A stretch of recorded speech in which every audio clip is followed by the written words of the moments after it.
Hello and welcome to the Extreme Z Podcast, the only Dokkan podcast making your favorite talk show format relevant again. I'm your host, Epic Mewtwo. And I'm your co-host, Kayvon. And welcome to episode 37 of our lovely podcast. Bro, we're almost at 40 episodes? Yeah, that is insane. How long have we been doing this? 2 minutes? Too long. Too long. I feel like it's only been a little while. Apparently not. Yeah, I guess not. I don't know. But anyway, welcome back. How y'all doing? Hope y'all are staying safe and hydrated out there. We have a very exciting episode for you today. We finally have another interview for you. Hooray! I know. The past couple episodes have just been me and Kayvon babbling, but I mean, isn't that what the point of the podcast isn't that just always? Yeah. But today we have on the absolute boy, ChaoticTense. This is a person that I got put onto more recently through Dokkan Assets, and I'm sure you've seen I did the Summon collab with him, which was an absolute blast. And he is quite the character. He is very entertaining. He's honestly become my favorite streamer in recent time. And I'm not just saying that because he's my friend. I'm saying it because he's got good content. So we're going to have him on for the interview later. That will be a grand old time, so definitely stick around for that. But we do have news before that, so let's get into it. Global has a lot more than JP, actually. Yeah. But to start off for JP, we do have the new Infinite Dragon Ball History stage getting introduced, which was Youth, which was really weird because everybody was like, oh, it's going to be Boo's Saga because it's Gotenks and Boo, and they're like, you're real funny, kid, you know that? And then they added Youth. I don't know, kind of weird. But hey, you know, I guess we'll take it. I'm sure that they probably will add a Majin Buu saga, because I'm sure they'll just add one for every single saga at some point. But had two chances at this rate, and they blew it both times. It's true. Well, I don't know. They blew it with this whole game with Majin Buu saga and so recently, so who knows what they're gonna do. they still have blown it. Yeah, because we still don't have a new leader. That's true. Check out the last episode for us ranting on that. But we did have the baby banner going live in a set of 5 banners that I almost said Golden Week. I mean, technically, that Dokkan is doing for Golden Week, just like the last couple of Golden Weeks. 2 years ago, it was the 90% leaders. And then I believe last year, wasn't it the 100% leaders? I think it was a few of them, yeah. Yeah. And then this year they did, let's see, it's Baby, Goku and Frieza, GT Trio, LR Cell for some reason. One of these things is not like the other. Yeah, right? And Trunks and Mai. So the baby banner has actually left by the time we are filming this. It should still be Goku and Frieza. Let me double check. But those banners are just kind of, I don't want to say bait banners. I mean, kinda, but they are just... You know, I mean, true, but they are realistically there just for, you know, if you want to summon for the LR. No way this is bait. Yeah, right. That banner does go away the 13th, though, so the day that this episode goes up, I think it'll still be Goku and Frieza, but it might be GT Trio. Anyhow, though, moving on from that, we did have Chain Battle go live, which was a whole slew of things. Lots of cool stuff coming from that.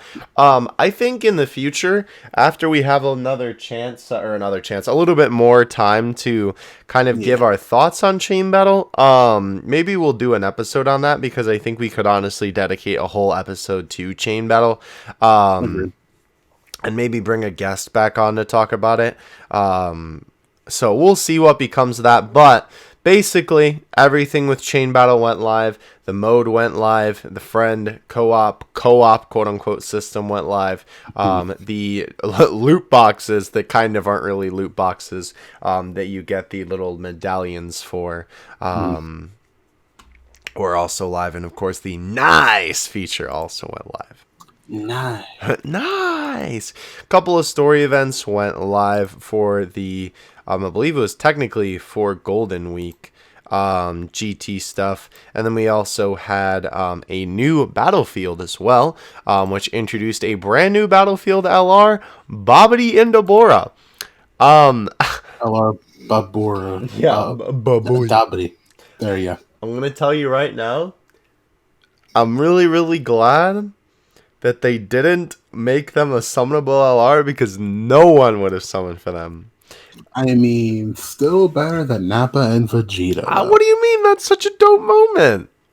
No, I mean as an L, like the LR, like how good it is. No, I'm talking character-wise. Oh yeah, definitely. But Vegeta and Nappa are just, I don't like them. I gotcha. Keep your political opinions to yourself, yeah. Dokkan Politics. Political Dokkan opinions, dang. Yeah, Dokkan Politics, bro. But they did go live in the shop, huh? I said anyhow. Oh, yeah. They went live in the shop. So you can pick them up now if you've hoarded crystals, but chances are if you bought the last copy of, what would it have been? Cooler.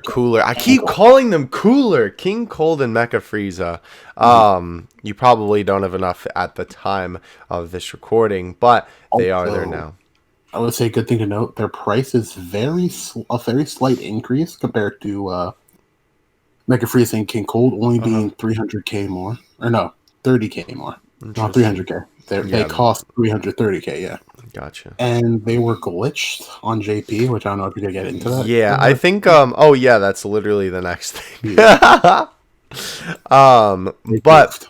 Oh, before we do talk about that, with this battlefield, obviously, it is like a new battlefield, so it's not just like a reset. Yeah, lots of new shenanigans to take on. I believe the final boss is... Who is it this time? Golden Frieza. Ah, yeah, that's right. I don't know why they use the SSR, but that's okay. I know, weird. I mean, to be fair, the SSR feels more iconic. Yeah, I guess you're right. We also do have... what do you call it? Like Avon mentioned, the defect meme. This was very weird. So essentially, what happened was when Babidi and Deborah got added to the game, they had one number changed in their ID for, like, their character ID, right, that the game uses to identify them for different properties about the unit. And because of that, you couldn't put dupe system investment in them, and they were really screwed up. They basically, in the game's eyes, they were, I think it was either an SSR or a UR, but essentially they weren't an LR, and I believe their stats were messed up as well, but you could not put any dupe system investment into them. Obviously, at the moment, you could only put free in anyway, but you still couldn't put any in, and they were broken for a couple of days, actually. It was very weird. Yeah, their stats were also not correct as well. Very odd. I assume that was probably just, again, because that there's not as many people in the office right now because, of course, COVID. Yeah, that's probably definitely a reason why I could see. Yeah, because, I mean, it seems like I don't want to say they've been making more mistakes lately because, I mean, this is Akatsuki we're talking about, but, like... Fair. It does feel like little mistakes like this have been kind of more frequent, which again, like, I think it's definitely excusable, but it was kind of funny because, this kind of thing has never really happened before, and I will tell you, if this would have happened with a summonable unit, bro, yeah, that would have been bad. But anyway, we did have, huh? It definitely would have been bad, but I don't think it's anything like the good old Kefla situation way back when. Oh, yeah, true. But the Reddit would have blown up about it. But true. I mean, they'd have fixed it eventually, let's be honest. If it was a summonable LR, they would have fixed it even faster, let's be real. Yeah, probably. Anyhow, we did have server maintenance on the 7th, which was basically for everything. That also gave out a couple of stones, which was very, very nice. We did have the LR Goku and Frieza banner go up. Obviously, the other banners aren't up at the time of this recording, but between this one and at least the baby banner, I mean, the baby banner's trash compared to this one, but... Yeah. This banner is actually really good for an LR banner. See, it's Goku and Frieza, STR Kale, Tech Caulifla, Intra Brienne, Tech 18, Tech 17. He's really the only bad unit on the banner. AGL Fitboo and Fizz Bergamo. That's a really good banner. Especially with Fitboo's Awakening. Yeah. Very, very good banner. Honestly, like, I would say don't summon on those banners, but I mean, one multi couldn't hurt. yeah, I mean it could, but that's neither here nor there. Moving on, though, we do have the Goku and Goten Day celebration was announced. Lots of cool stuff with this. We did cover it in our news video a couple of days ago, but we will go through it real quick just for the sake of it. Login bonus and missions as per usual. We did actually have special missions this time for a couple of things. One, for keys that are used to play a special event that I will talk about in like 5 seconds here. And then also you could get a special Goku, Gohan, and Goten Day sticker that you can only use on Goku, Gohan, and Goten units that have the ability to have stickers used on them, which I think is actually kind of neat. I'm not going to lie. Wait, so is it just a regular sticker effect or is it like a unique effect? No, it's like what you would get if the unit has like a sticker normally. It's that effect, but you can only use it on Goten, Gohan, and Goku, Goten, and Gohan units. There we go. So it's just a more restrictive stickers one here. Yeah, but Gotcha. Cool though. Cool because I mean they didn't have to give us one. You know what I mean? Wait, pardon? They didn't have to give us a sticker. Oh yeah, true. Yeah, so it's just nice to have it anyway. But that's still cool. It's very nice to be able to see them do some stuff like that. With the campaign 2, we also did have, that event is very, very interesting. Essentially what this event is so they've never done something like this before. You use the keys that you get from the missions to play this event. It's new. It's not like something that's come back before, but you still use it in the Portal of Memories.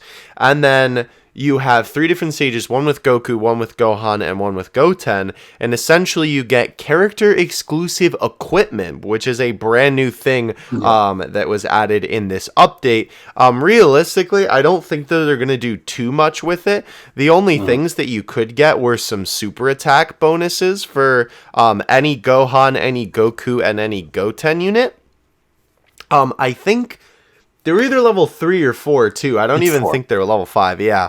To be fair though, 20% more SA damage.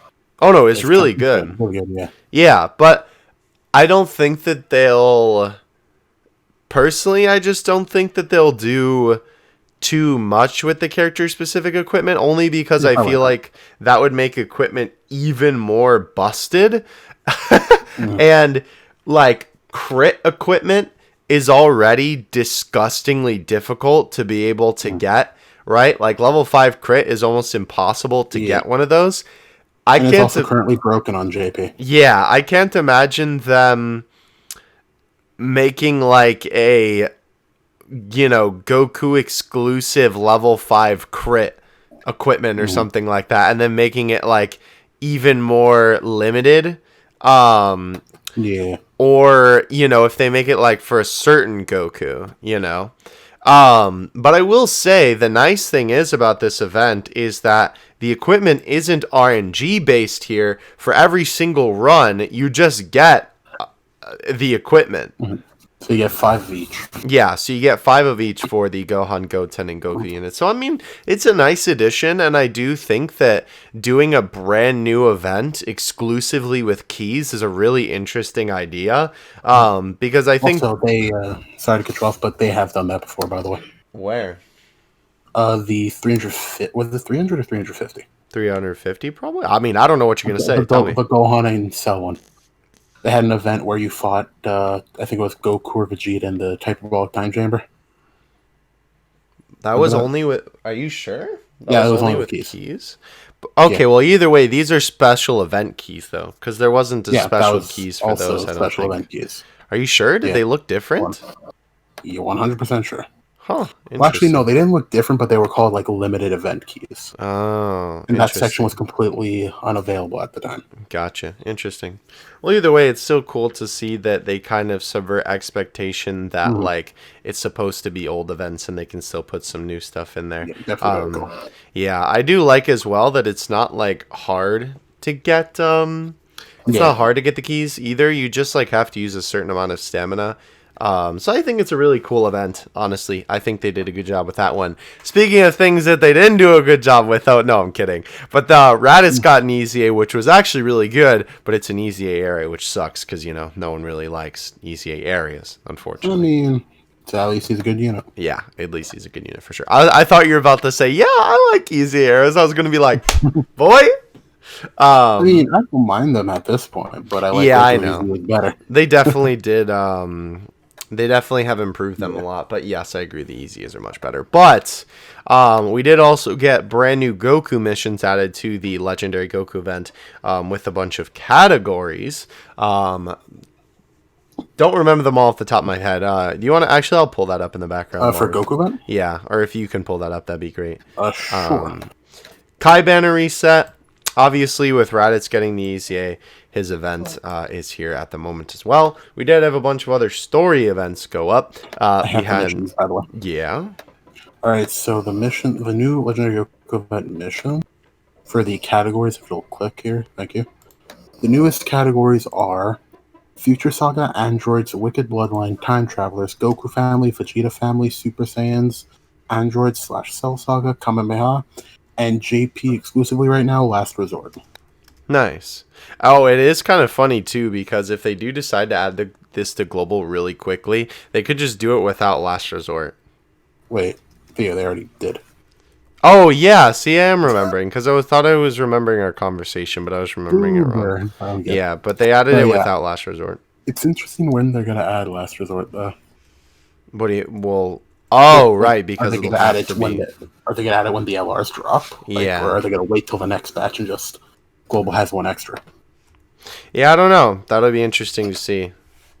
I'm definitely curious. They have been doing some stuff like that though, because you'll probably talk about it in the global news, but we did have the thing recently, right, where they just added Trunks and Goten to fusions, and then they just added that to global too. They didn't even have a notice. It was just out of the blue. I'm thinking that they might do that though. They might just add it when the LRs come, because it's not like it's one mission. It's not really that special. Bro, global shaft, come on. Yeah, big global shaft, right? But yeah, so we had those two story events go live. Thank you for that, by the way. With the Let's Fly event and the Legendary Super Saiyan event. And then what's this? Oh, Genius. I almost said Genius Bulma Battle Prep. Bulma's Genius Battle Prep, which you know what that means. World Tournament coming up, baby. That's right, the 35th. I don't blame you. Because it's the 22nd that it's coming. It's not even are we going to have another podcast out by then? No, it'll actually be the Friday before another podcast. Mm-hmm. Which is absolutely insane. Why they're doing it so far ahead, I don't know. Yeah, but it's still technically part of the celebration, which is odd because it's Goku, Gohan, and Goten Day, which is technically only 3. True, but they're standing over a month long on global, so True. Yeah, I don't know. That is kind of odd, but the great thing about this World Tournament is the prize card. That's what you're going to say, right? You took the words out of my mouth. Got him. I left him speechless, huh? Got him. Mecha Frieza is the prize card for this World Tournament, which is awesome because up until this point, the only cards that he has is the one with King Cold and one SR and a Super Strike, and the Super Strike is hot garbage. So, just like all Super Strikes, I guess, but very, very cool to see him get a new card. I hope that he's good, because it's definitely a pretty important moment in Dragon Ball. World Tournament cards are pretty good now. Yeah, that is true. So, shouldn't be that bad. Very, very nice. We also do have, this will be, I think, only the second tournament with Piccolo Daimao as the LR, right? Yeah. I really want to get dupes that guy, so that's cool. But yeah. Can you imagine the next Global World Tournament we should be getting Piccolo? That's crazy. It already feels so quickly. I know that Global has been catching up. I feel like they do that though. They catch up and then they fall behind, Which now that I've played, just to say here, now that I've played Grand Cross, I'm glad Global does that because I ain't about catching up to JP. I'll say that. That's funny. But anyhow, yeah, not relevant to a Dokkan podcast. Oh no, bro! Do I even have to tell you what's coming next? You Do should you? already know. It's a Kid Do Goku I? event in Boss Of Rabbit. Just course. update it, please. No, they'll never update it. Okay, Mr. No. Kotsky. Alright, global time. Go ahead. Oh, global time already? Oh boy. I told you there wasn't that much. All right. So starting off with global, we have an issue. Of course. Hercule's login bonus was borked, I think. I don't know how, it doesn't say here. Issue was just an issue was found, that's all they say, so that's fun. And then Hercule's login bonus went live. Oh yeah, AGL Pan and AGL Meta Rildo are able to Dokkan Awaken on global now, which is very nice. And I think their banner came back. Yeah, it did. Along with the Extreme Z Challenge Pack for, who was it? Oh yeah, Easy Gamer Tsumasu. So Tecmo Tsumasu and the category summon for the Rivals went live. A bunch of GT, or actually no, a single GT event actually. The Black Star Dragon Ball Saga, the Otherworld event, and the My Bulma Vegeta event all That's came my back. mama. Yeah. What's up? I was just memeing. You're good. Okay. Emergency CZ went live, and here's the big one. The Gohan, Goku, and Goten Day Countdown Celebration, which gave us... What did it say here? It gave us 4 Dokkan Fest tickets and 2 stones. And then we had a... Oh, those were special missions. Here's the log bonus. The log bonus gave 3 stones and... I think it was... Yeah, 2 Dokkan Fest tickets. So in total we got 5, and basically by the end of it we got 4 tickets for each banner. Mm-hmm. And the multi costs 6. So if you did the discounts, you'd have enough for a multi. Is basically what it is. And then we got the new stages of Infinite Dragon Ball History teased, which were Goku Family and Vegeta Family. The new story event for the World Tournament Reborn, where we got the Yamu and Spopovish. Vich? I don't know. That sounds like, what's the Pokemon that has Vish in its name? Dracovish? Yeah. Yeah. And we have the Saiyaman Gohan, or the Gohan team that becomes Great Saiyaman. Great Saiyaman. Yeah, the free-to-play one. He's really good, too. Yeah, fair enough. I need to farm him up, actually. I've been slacking. We have the... Free-to-play whale. What are you doing? Not playing Dokkan. Got him. Nani, what? And yeah, we have the teasers for the new stages of Warrior Returns from Otherworld and the new Dokkan event for Majin Vegeta. Mm-hmm. And then we got the campaign proper, part 1 of the... I'm just going to call it Goku Day because I'm not going to say all of them. Yeah, Goku, Gohan, and Goten Day. Yeah. My favorite day, a single day. That's going on for a month. By the way, you're going to be very excited when you get to the end of the global news. I don't actually know if DBZ Space is updated, but if it hasn't, then I'll take it away for you. But just keep going. Alright. So we have the login bonus that gives us a classic 5+8, 5+9, and 5+10 Dragon Stones. Nice. Beautiful. We have the special missions that gives a ton of Dragon Stones and some tickets. That's what they say here, to get a ton of Dragon Stones. Very specific. Yeah, they didn't. They were like, nah. The Super Sale, but not really, went live, and the Dual Dokkan Fest with Majin Vegeta and Super Saiyan 3 Goku went live. Very weird how we didn't get a global exclusive this year. But hey, we take it, I guess. More saving. I mean, there's only been one before, though, right? So it's not really a trend, you know? I mean, to be fair, they did Go Bros and then Broly, so it's like, eh. Yeah, I guess. Oh, right, Go Bros. That's true. Yeah, it was possible, but anyhow. The Elder Kai banner went live, the Destined Showdown packs were in the Pilaf's Trove. I guess the Book of War Sun Family, my favorite item. Still such an odd name, bro, but yes. Those came back. The Dokkan events for Vegeta and Goku went live. World Tournament Reborn went live. Let me drink water, hold on. Oh no, he ran out of energy. Throat machine broke. Infinite History went live. The Legendary Goku event New Missions went live, which we discussed on the JP news side. Mm-hmm. New Battlefield went live. Still the old one now for JP with Jiren. When will he leave? Hopefully soon. When will he leave? I don't like Jan. The Heroes Legacy and Goku and Friends are back event are back. Again. Yep, back. They're back. Back Everything's again. back. Back again. Guess who's back? Back again. All right. We have the all Dokkan events are live. This is weird. The Who's the Strongest Eternal Rival Summon, featuring Majin Vegeta and Super Saiyan 2 Angel Goku. If you want them, summon on this, I guess. Okay. Probably not. You can't get an R unit, so that's great. I don't even think. Are there LRs on that banner? I don't know. I'll look on JP. I'll look. Yeah, look while I go through. We have the STR banner coming with it's Hit not live and on Toddler's Global Dokkan Awakening.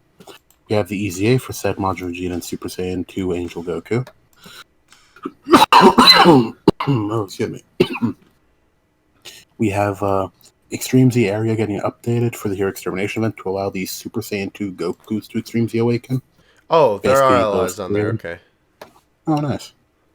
But the Goku and Vegeta are literally the only featured units, so I guess if you want them, then... Fair enough.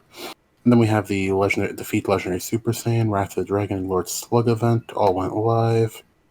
The Universe 6 and Universe Survival Saga Dokkan event went live. Or Dokkan event, whoops. Story event. Close enough. And then we have the Chance of Big, Great, and Super Success in Training tripled, and EXP tripled from quest stages. For some reason, I thought that was like a wonky DBZ space translation. The Great Chance of Big. It's like, oh, lovely. I love a Great Chance of Big the Cat. No, how did I know you were going to say that? Big the Cat. You move it on. Move along. Get past that Wait, didn't you say you wanted to say something at the end of the campaign? Oh, no, you'll see it. It's at the top if you refresh the page. Wait, what do you mean? We'll refresh the page for global news. You'll be surprised by what's at the top. What? Top growth season 7 tone? Oh my god. Global back at it again with this shitty meme. Oh, they teased the story event quiz too. Nice. Yeah, so 7 stones for top gross, and that's unfortunate. Anything else I have to mention here? Nah, just the... Oh, yeah, well, I guess we can talk about the quiz. Basically... I'm really out of news here. Nah, it's all just Dokkan events and shit. On Global and JP, I almost said Global and Twitter. On JP and Global's... Or JP and Global's... Now I'm mixing myself up. On Global's Facebook and Twitter, there we go. They're having a little quiz campaign at the moment. They do this all the time. They used to only do it on Facebook, but now that they... started using Twitter. Once you have Twitter, you never go back. Yeah, right. They have been doing it on there. Basically, you go on there and then you vote for like the correct answer to the question. I keep clicking the wrong Twitter account. Forgive my incompetence. There we go. Nice. Basically, like the first question we have up there at the moment is let's see, what is the question? From characters or categories from which, oh my gosh, characters from which category, there we go, will increase your chance of getting bonus rewards in the story event A Turbulent Start World Tournament Reborn if added to your team. And then they give a Twitter poll, Majin Buu Saga or World Tournament. So basically you just have to answer the right question. Yeah. And then on Facebook, it should be you answer with the right emoji. Cringe, bro. Oh, that's kind of cringe, bro. Not gonna lie. And then that way you get the answer to the question. So we just get rewards based on that. So that is really cool. Do you know the answer to that off the top of your head? I want to say Majin Buu Saga, but I feel like it's World Tournament. I think it is World Tournament. Actually, no, it is World Tournament because that's what I used the other day. Because my units are awakened, and it is indeed World Tournament. Yep. Looks like you're stinky brain there, but anyway. No. That's all the news that we have for today. Yeah. Yeah. So very, very cool. We will say real quick before we end, just like because I feel like it's important to mention here. And what do you mean? We still have an interview with ChaoticTense. No, I mean for this section. There is a high-ish probability. Again, this is sort of just speculation on our part. But there is Massive a speculation. Grain of salt. It'll like take with many grains of salt. yeah. There might be a part 2 LR for Goku Day. The reason why we're thinking this is because of a couple of reasons. The Gotenks and Boo Banner go away the 19th, and obviously the celebration lasts much longer than that. Heck, the World Tournament that's technically part of this celebration starts after that. And then also as well, besides that, right, and then that kind of meaning that there's not really going to be any banners besides the the old LR banners, right, the ones we talked about in the beginning, with some of the category units at this point. Those will be up, but there won't be anything new, which, I mean, Dokkan has done that, where, like, for a couple days they don't have anything new, but they don't like to do that for long. So that's another reason why we think they might introduce something. Also, on Global, during the second half of the first part of this campaign, that was really weird to say. Yeah, that was weird. That threw me off. Oh, yeah. All of the... Well, not all of them, but a lot of the Tournament of Power events are going live. So, UI Goku? I don't know. We'll see. Again, it's just sort of speculation on our part. I don't even know if UI Goku necessarily, but I feel like Ultimates Don't Go On still has a chance. Yeah, themed. Definitely. I'm pretty confident though that at least there's going to be something, because they have to output an LR with us. Yeah, they don't want to just leave no new content sitting there for a minute, because then content machine broke. Because then no one's summoned, and they don't like when that happens. No summon. There is no summons. Take off your dragon stones. But anyhow, we are done with the news for today. We just wanted to kind of mention that, considering it is an important detail to mention, and a high-ish, I guess I have to preface that, but I'm pretty confident in saying it, probability that will happen. If it happened, you can come back to this video and say that we called it. But we aren't done with the phone. Yeah. No, we aren't done with the plug in these ads. Better go watch that. We'll be right back. And we are back. Watch ad. Oh no! Why am my volume up way too loud? Oh no! I got bamboozled. I hope you enjoyed that ad. We are back with the homie ChaoticTense for an interview. Say hello, my friend. Hello, guys. It's the one and only Chaotic. I think you saw one video of me doing the collab with my boy Epic Mewtwo. Yes, it was a good time. I'm right here. We're back. Yes, we are back. I'm so happy to have you here too, because it's only been such a short time, but I've enjoyed speaking with you, and not only that, watching all your streams and stuff, so much. It's such a good time, and I really wanted to actually do this episode. Yes, likewise, man. Oh yeah. We'll get into some questions, but do you want to just talk about yourself a little bit? Give yourself a little bio blurb. I hate that. You're putting me on the spot already. That's gonna be the whole podcast. You better be ready. Nah, but I'm I guess upcoming Twitch streamer.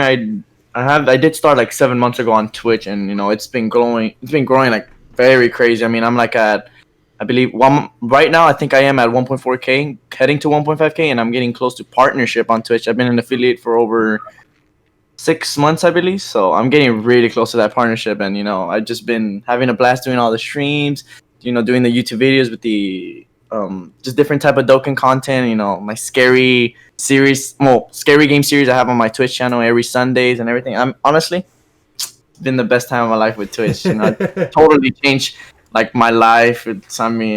I guess some sort of economically, it's kind of crazy how I actually made it a pretty, I don't like calling it a job, because I don't know, it is. It definitely is. It really turned into a job. It's still my passion. I have so much passion on Twitch. Holy crap, I just love streaming, love creating content, making people smile, and honestly, it's the best time of my life. And I'm just known as the raver / Dokkan. I don't even know if I'm a Dokkan streamer at this point. I just rave. You're a rave stream. That's right. We'll get into the whole rave thing a little bit later as well. But yeah, so You are, I will say, and I know we literally haven't even really started the interview portion, but I just think that you are such an, I don't want to say specimen because that makes you sound weird, but like you're such an interesting case. Yes. Because there isn't really, as far as I've seen anyway, and I mean, granted, I thought that I knew like most Dokkan YouTubers, and I find new ones, it seems like almost every day now. But maybe I'm just not as connected in the Twitch circle.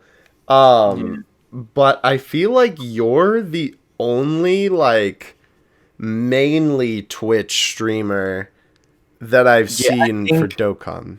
You know what? I think I am. I mean, there is Jay Fanta, but he still does YouTube. But he mains YouTube. I'm gonna be completely honest. Mains, like maining Jay for your global. Yeah, but it's kind of strange because like I'm actually like really good friends with Jay Fanta now. Well, I guess I shouldn't say good, like really crazy friends, but I mean, I've rated him with like over 30, 40 viewers. Actually, I remember I rated him with 60 something viewers. I mean, that's kind of how our relation built up. And I remember I rated him like a week ago, and he made me VIP on the channel. I was like, oh man, I remember watching him like back in the day, like watching him like do free to play content, and to know that like I got to that point where he followed me, like someone that I used to watch. I'm like, oh my god, like really crazy, and it feels good. I guess it's only him and Nano pretty much just doing like the two big main Dokkan. On I guess Twitch, not, at least, they're not really on Twitch too much, but they occasionally stream Dokkan on Twitch. I guess Talon as well, but he mains YouTube as well, and he does do his Smash tournaments as well. Yeah, but yeah. I guess I am the main Twitch. Yeah, which I think is cool because I mean, you're innovating, and your streams are certainly innovative, which we'll talk about later. But I just think that's not just because you're a really cool guy, in my opinion. I also, wanted to have you on for that reason too, because I think that you're definitely a very interesting case study in terms of Dokkan content. So, with all that being said, let's get into it here. Am I starting here, or are you starting, Kayvon? Do we want to switch it up, or do we want to? Okay. Go tag team. All right. We're always tagging it up, bro. We need to be on the duel category. Oh. All right, I'll start this time then. So we're gonna go through different sets of questions here. We're gonna start off with Dokkan Battle, and then we'll go into Dragon Ball, and then we'll go into your sort of online presence, and then we're gonna talk about you. We're gonna have a therapy session, talk about our feelings. No, I'm just kidding. Yeah, I like it. Bet. All right. So first question: how did you hear about Dokkan, or where did you hear about it first? Oh man, you guys are gonna love this. Such a good one. Man, it was like 2015 or summer, my freshman year, I think. And I remember just scrolling through Facebook, right? Just one day, my 15-year-old self just scrolling through Facebook, and then I just see this random ad. I'm like, what the heck is this? Dude, and you guys already know Dokkan Battle back in the day, what I'm saying? Like, this was the first week of its launch as well. Because I remember it said new Dokkan Battle, Dragon Ball Z Dokkan Battle game, and I'm like, what the heck is this? And I'm like, you know what? I've never played a mobile like Dragon Ball game. Might as well give it a shot. And I downloaded it, and I remember just getting it. I just loved grinding the game. It just felt so fun, even if I didn't even have URs, because literally I used Living Ichigo. That's when I found out about Living Ichigo. Yeah. He would get the SR Tech Goku that awakens into Super Saiyan Goku. Later on they got the Super Saiyan 3 awakening. Yep. But yeah, I remember just Facebook it. Without Facebook, I mean, I guess this wouldn't have been. It's crazy. That's crazy. Isn't that like so? That's you so go on. No, I was just gonna say. Sorry, I didn't mean to cut you off. I was just gonna say that's so crazy that like just a Facebook ad has us sitting here today doing this. Yep. And that's insane. Never in my life, literally, I never pressed a single ad on Facebook. But that one day, I remember seeing that Dragon Ball game. I'm like, and just kind of like the orbs I saw. I'm like, I mean, I guess, and I just downloaded it, and I'm addicted. And I remember, like, when I found out about JP, it was during the STR Gogeta and Janimba. Oh my god, I was so hyped. I remember my cousin just immediately went to my room. He's like, "Bro, did you know that there's a JP version of this game?" And I had already played it for like a couple of months, and then I remember getting addicted to JP. That was a long time. Estiar Gogeta's Oh yeah, very old. First Yeah. anniversary, right? Mhm. First anniversary. Yeah. Oh lord. But yeah, I remember pulling Texel, and Texel was one of my favorite villains. Well, he's still one of my favorite villains. And I remember just getting so hyped. I'm like, well, I have the best unit in the game. I don't care, even though it wasn't Estiar Gogeta, but I totally forgot. That's Yep. so funny. That's how I found out about Dokkan. Facebook. That's I remember crazy. it clearly. Oh That's my- a first. I don't think we've ever had that answer before. It's amazing. Oh my god. But my answers are probably gonna be super in there because I just talk a lot. No, you're good. Listen, the record for the podcast is like 3 hours. That's Honton X Live has that record. If Yeah. you beat that, bro, I'll be impressed, and B, I don't know what we're gonna do. That's a lot of recording. Yeah, that was a Yeah. lot of recording. It was fun though. It was a very. But I good try to time. keep the fun details though. You know. I So got you. I got you. Okay, Vaughn. Like, All right. You so kind of next, answered it, but you can still spin it. Next question you have here: when did you start Dokkan, and how long have you been playing it? all right. Well, Like I what banner started- wise? Oh man, I started in that. Man, what banner was? Okay, it was the AGL. The banner that I started on was literally the AGO Goku. I don't know if you guys remember this, but the SSR AGO Goku that's doing the Kamehameha. The Oh, very boy. bad SSR. I'm talking about that very bad Super Saiyan Goku. I don't know if you guys remember. You mean like I the first SSR Goku in the game? Awful Yes, character. that one. Wow. I started right there, and I remember just I got That's very crazy. because if you didn't know, it was guaranteed SR. Right. Guaranteed SR. Yeah, back in the day, it used to Yeah, only be it wasn't guaranteed. guaranteed SSR. It was so bad, and I remember just I didn't put anything for like months. Literally, I didn't put a single SSR till the God banner. When they released God AGO Godku, and I think Mm. Beerus. I'm not too sure who they released, but I remember pulling Xeno Trunks and AGO Godku as my first two SSRs, and I remember just loving the leadership of AGO Godku because I remember he gave a key plus 2 2, and it was so good back in the day. Just having 6 key or 4 key was the best thing in the world. Getting that 12 key was so overpowered. Oh yeah, But yeah. because no, Key was like you couldn't get it back in the day. Key Yeah, it was who? terrifying. And yeah, I've been playing it for over 5 years now. Yeah. That's insane. So you're like a real OG then. I know all about the OG stuff, all the shenanigans, the bugs, and everything. The shenanigans. Yep. I could definitely say shenanigans are a big part of this game. Yep. Oh, I actually have something to add about that. I remember the tournament I went really hard on was into Bardock. Oh my I got gosh. full copies on Bardock. And remember, there's no dupe system, so I pretty much just used all the copies just for super attack. And then I used the remaining other 4 just for a random other SSR. It was, and I went hard for in Bardock. And to know that he's really bad right now kind of hurts because I remember tournaments used to be 5 to 7 days, not 3. And Right, yeah. I stayed up. I got top. I think 1,000 or 600, and I only slept like 3 hours a day. Yeah, that's how crazy addicted I was to Dokkan back in the day. What? Yep. And I would just watch That's Leaving great. go while grinding the tournament. It was just insane. Damn. That's insane. Yeah.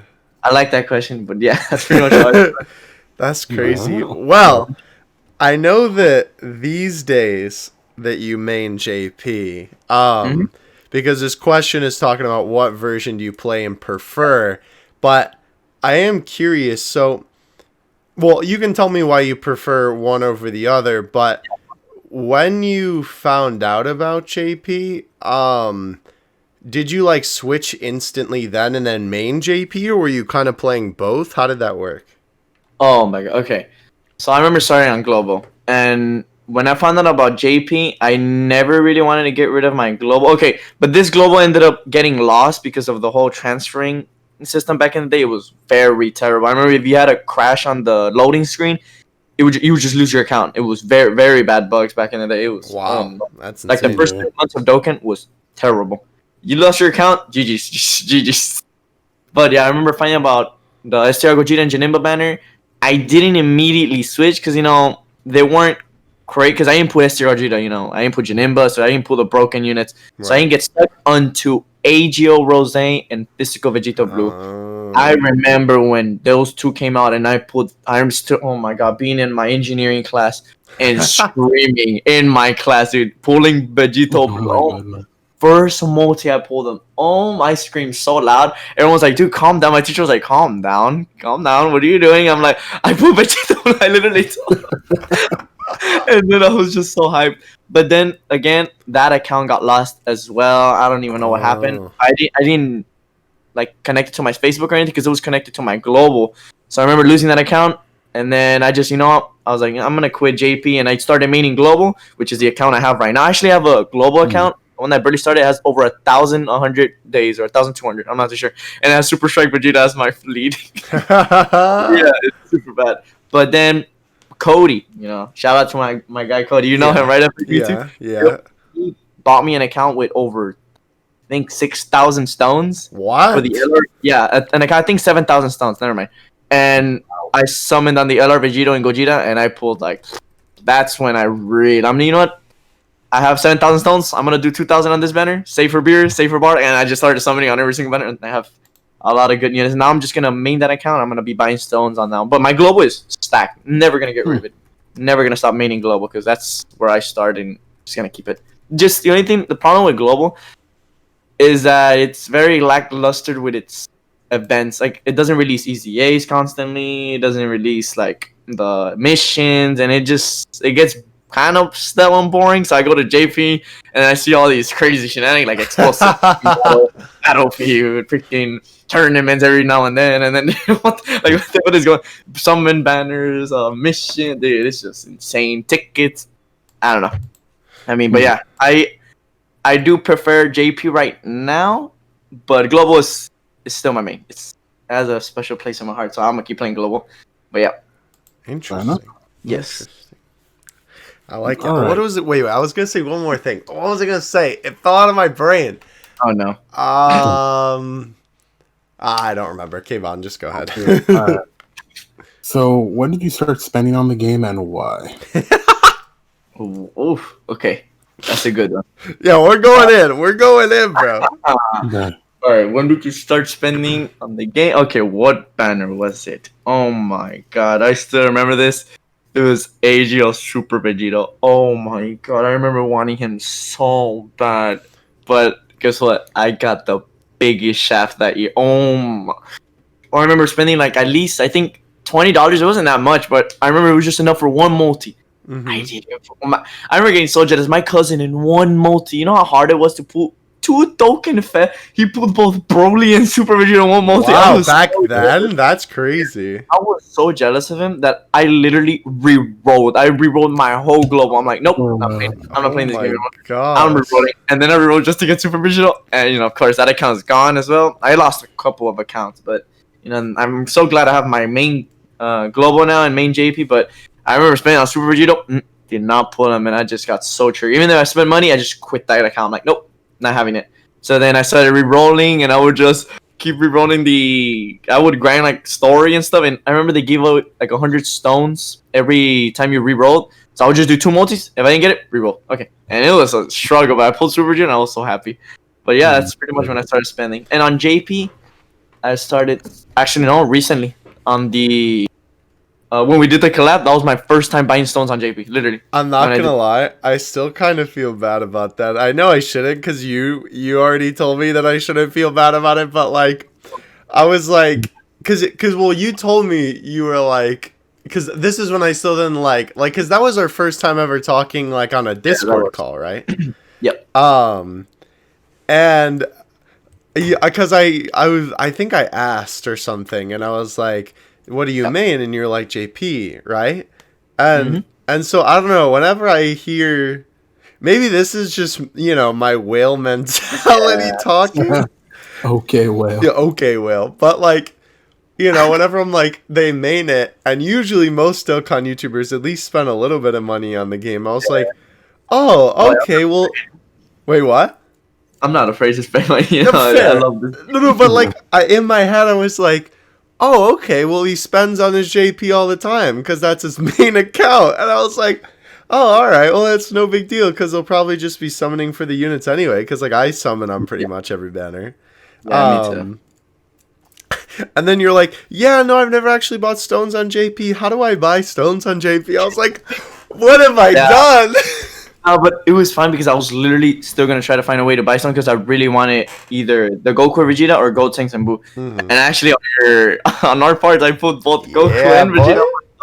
Okay, Wow. I'm down. And they're amazing units, so I was happy. But yeah, that was my first time buying stones on JP. That's so funny. Did you, after Super Vegito on Global, did you like consistently buy, or was it just like that you did it and then going forward later? I became full free to play. I'm like, you know what? I'm done. I'm done buying, and I would just save every stone to anniversaries. Yeah, that's crazy. I would save stones all the way to anniversaries. And I remember I saved to the 3rd anniversary and the Gogeta, Gogeta and Vegeta, the Goku and Vegeta cards, and I remember pulling, I think 3 LR. Dude, I put literally 3 LR Goku and Vegetas, the physical one, in one multi. Can't roll. Wait, in one multi? Yeah, whoa. I don't know if I still have the screenshot, but yep. And by the way, I used to play on my iPod. If you didn't know, iPod 5. Oh iPod my 5. gosh. So yeah. Very old. That's how OG I was, and it was just so crazy. So And after then, that, did you spend money? Nope, not yet until year 4. Because if you didn't know, Super Saiyan 4 is my favorite transformation of all time. Oh, okay. Because I remember getting lucky on the Super Saiyan. The Super Saiyan, no, the GT has always been like, you can tell my cousins, homie 7670. I don't know if you saw him on my Twitch channel, but he's my cousin. He knows how lucky I am. Man, what was Super Saiyan 4 Gogeta and Omega? 200 million download celebration or 250? 50, right? Yeah. The to be released book. Yeah. Okay, we're not gonna bring that up, but I remember when Super Saiyan 4 Goku and Vegeta came out, the Aegyo and STR, pulled them immediately. I was on some, I think, what period was I? I think I was in 7th period chemistry class. Pulled both of them immediately. First multi. I was like, oh my god, that's crazy. And then when Omega and Super Saiyan 4 Gogeta came out, I pulled Gogeta literally instantly, like second multi. Wow. Omega, I remember giving my phone to my little sister. I let her summon. She pulled it in 3 multis. I'm like, oh, I'm done with the banner. And I even pulled the dupe for Super Saiyan 4 Gogeta. And then the LRs came out with the LR Super Saiyan 4s. I pulled Goku on my freebie. And then I single summoned on the tickets. Yeah, I single summoned them on the tickets. And then I didn't pull Vegeta though, because I didn't even go hard on the banner until recently. I pulled Vegeta on the Vegeta banner, like this banner that came out. I'm like, oh my god, I was so happy. I love Vegeta. I mean, he's the one that made me win the freaking game. I needed his leader skill, so yeah. perfectly. Oh, for the LG. Yeah. Oh, so lord.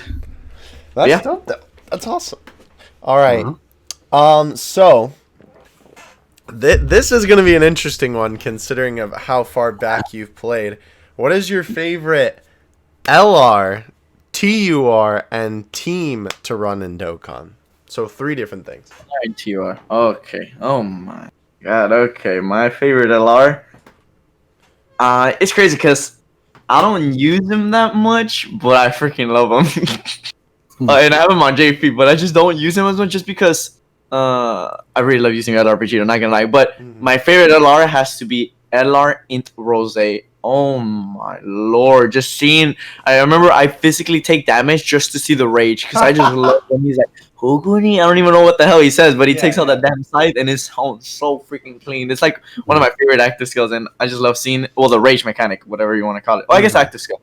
And yeah, I love LR Rose. My favorite TUR, definitely Bardock.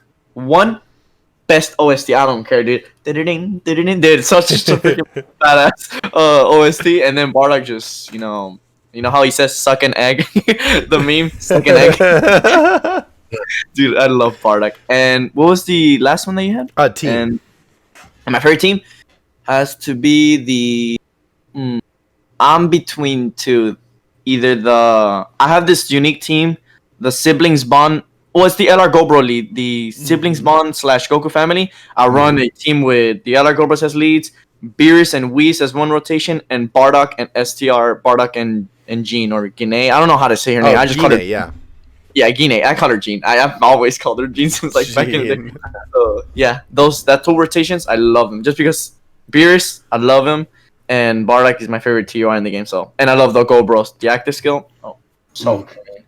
Yeah, the Siblings Bond and Goku family, that's one of my favorite teams. If not, Last Resort.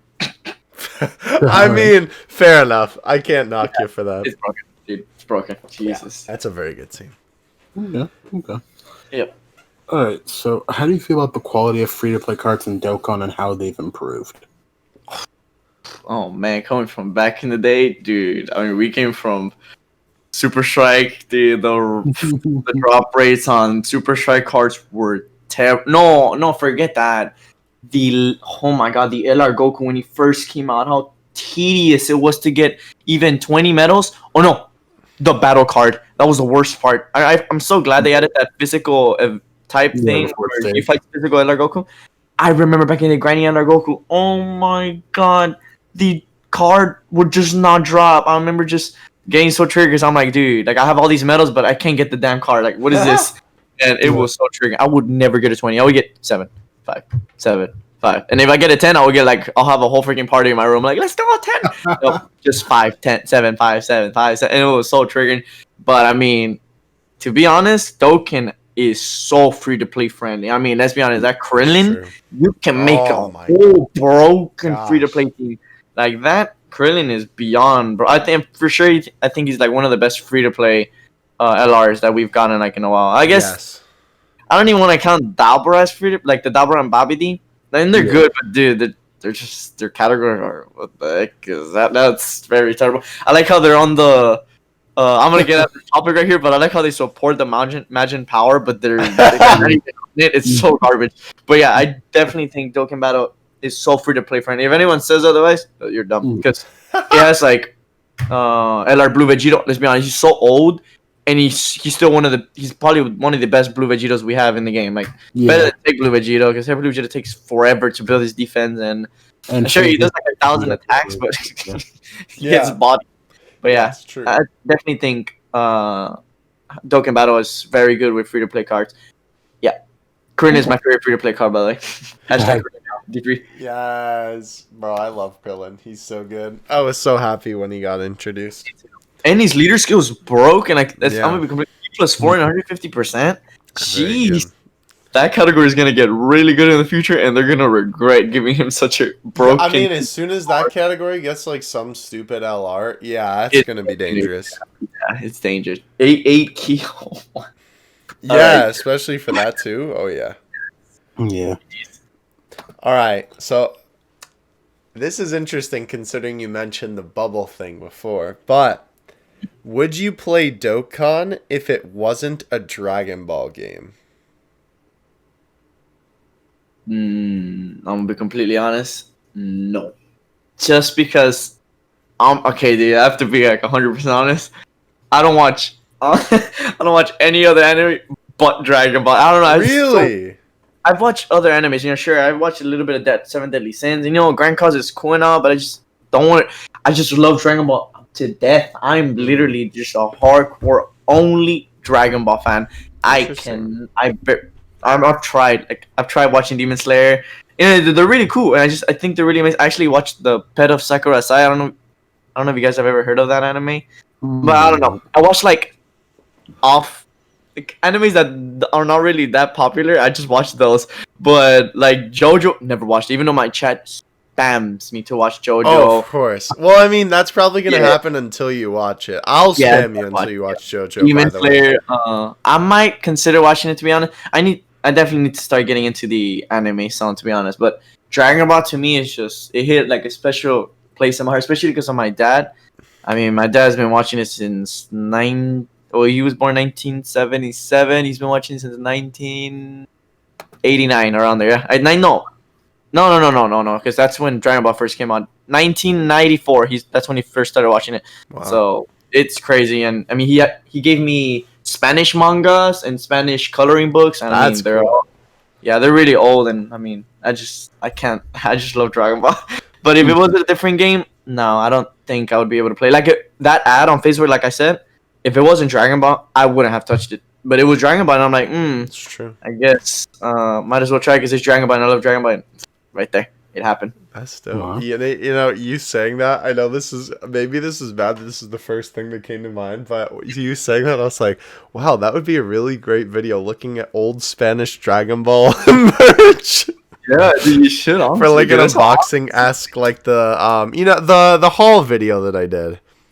Like that sort of style. Yeah. I'll show you guys a couple of my coloring books maybe after the podcast. I got you. That I'd be down. If you tweet them out, we can leave them linked in the description. Yeah, for real. I'll tweet them out, and they're pretty cool. They're very old. Even my dad has like colored them in and stuff. There's a couple puzzles that were done, but that was a long time ago. But yep, you passed them down to me.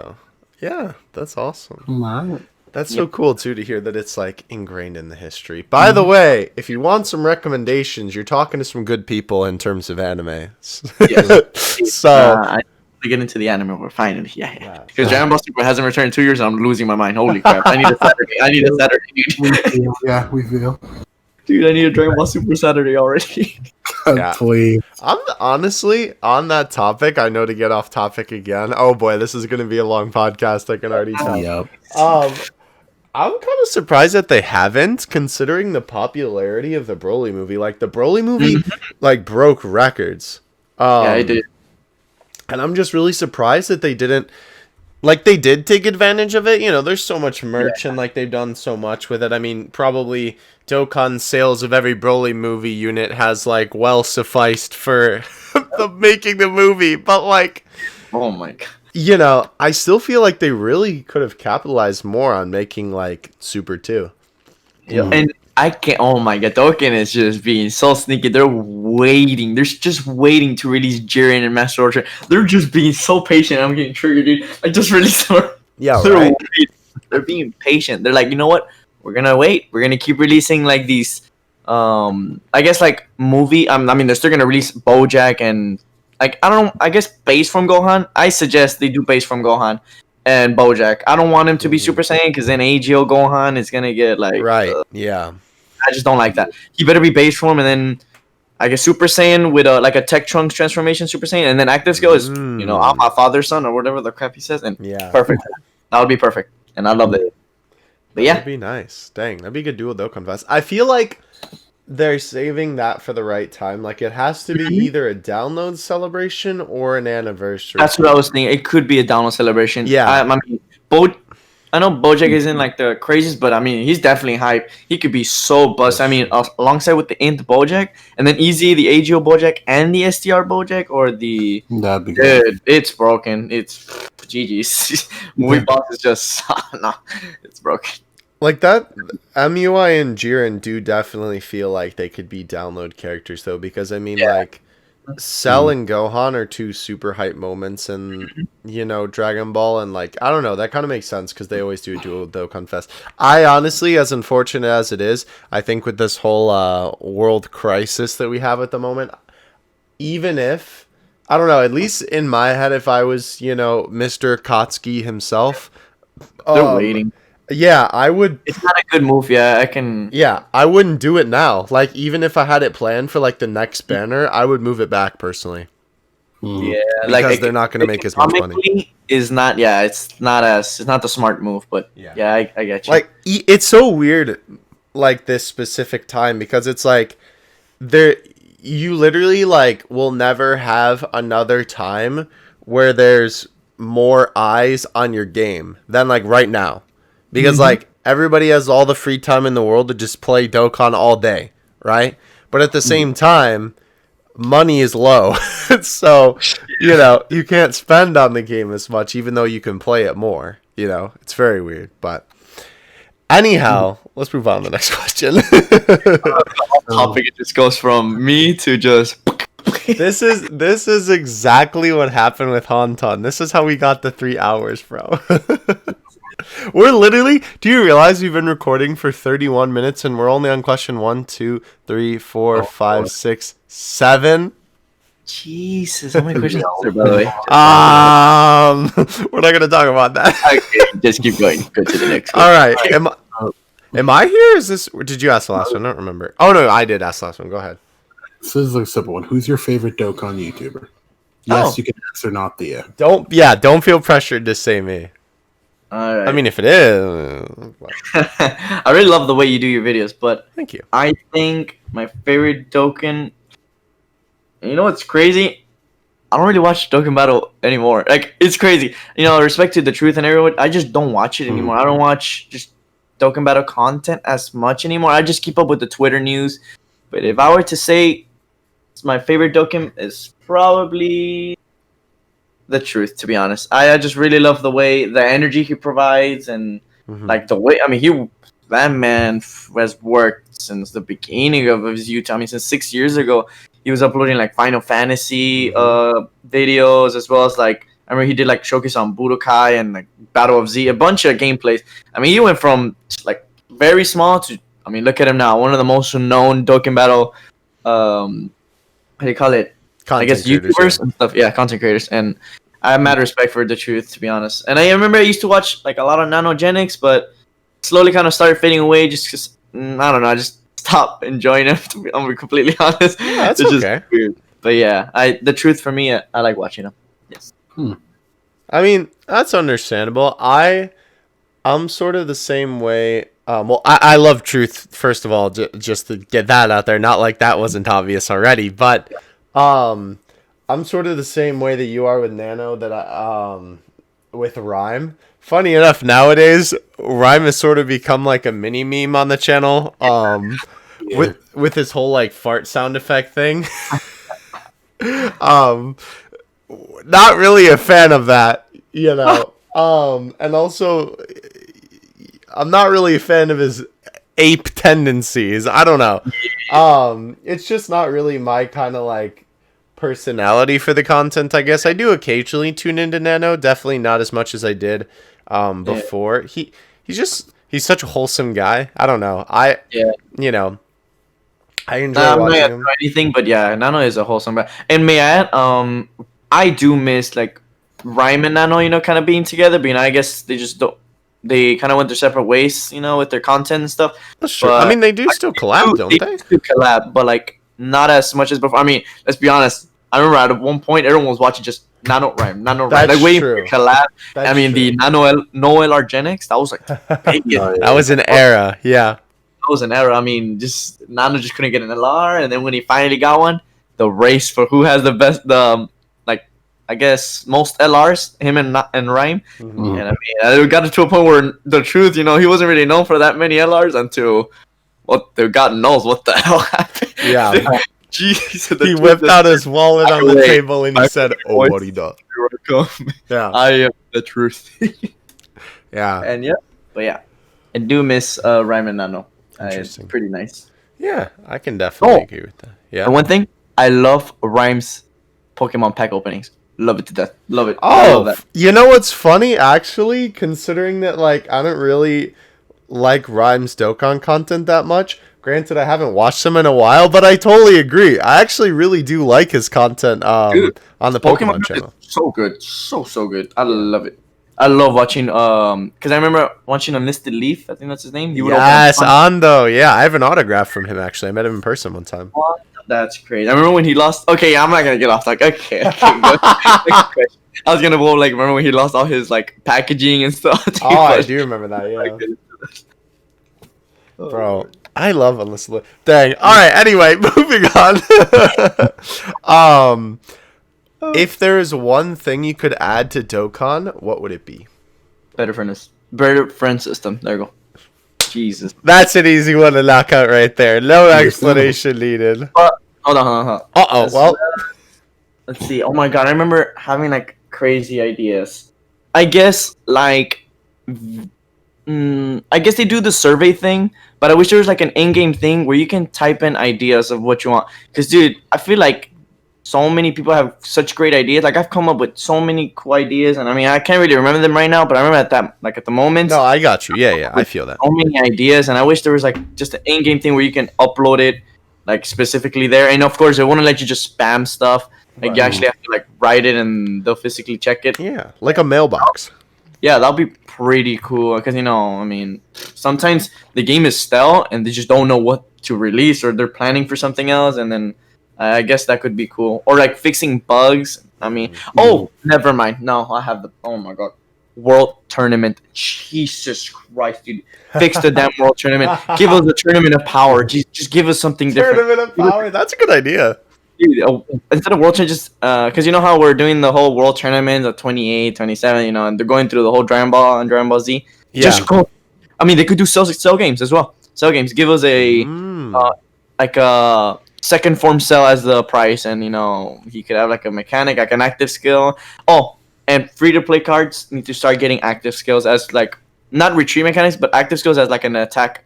That would be pretty cool. I would love to see free to play cards get active skill attacks. But World Tournament needs to change like immediately. It's getting really boring, just grinding 3 days and then that's it. But yeah. Oh, and no, yeah, that's pretty much Tournament of Power, and they could give us like a bunch of stuff. I would like that. That's definitely. Isn't it the 38th World Tournament is the last one in Dragon Ball Z? I think it is. I'm and not like sure. the post Dragon Ball one where he has like the greenish outfit and Oob is there. Yeah, I think because like. And then we finally go into it. Yeah. Well, because remember, like, I don't remember. I think it's maybe 32nd is the last World Tournament, whatever number it is. But then there's a bunch of World Tournaments that happen like off screen, and then they cut to the last one. So right now they're in that that timeline of like the off screen World Tournaments because. Yeah. Remember too, they were kind of theming the World Tournaments to like what happened in that particular tournament.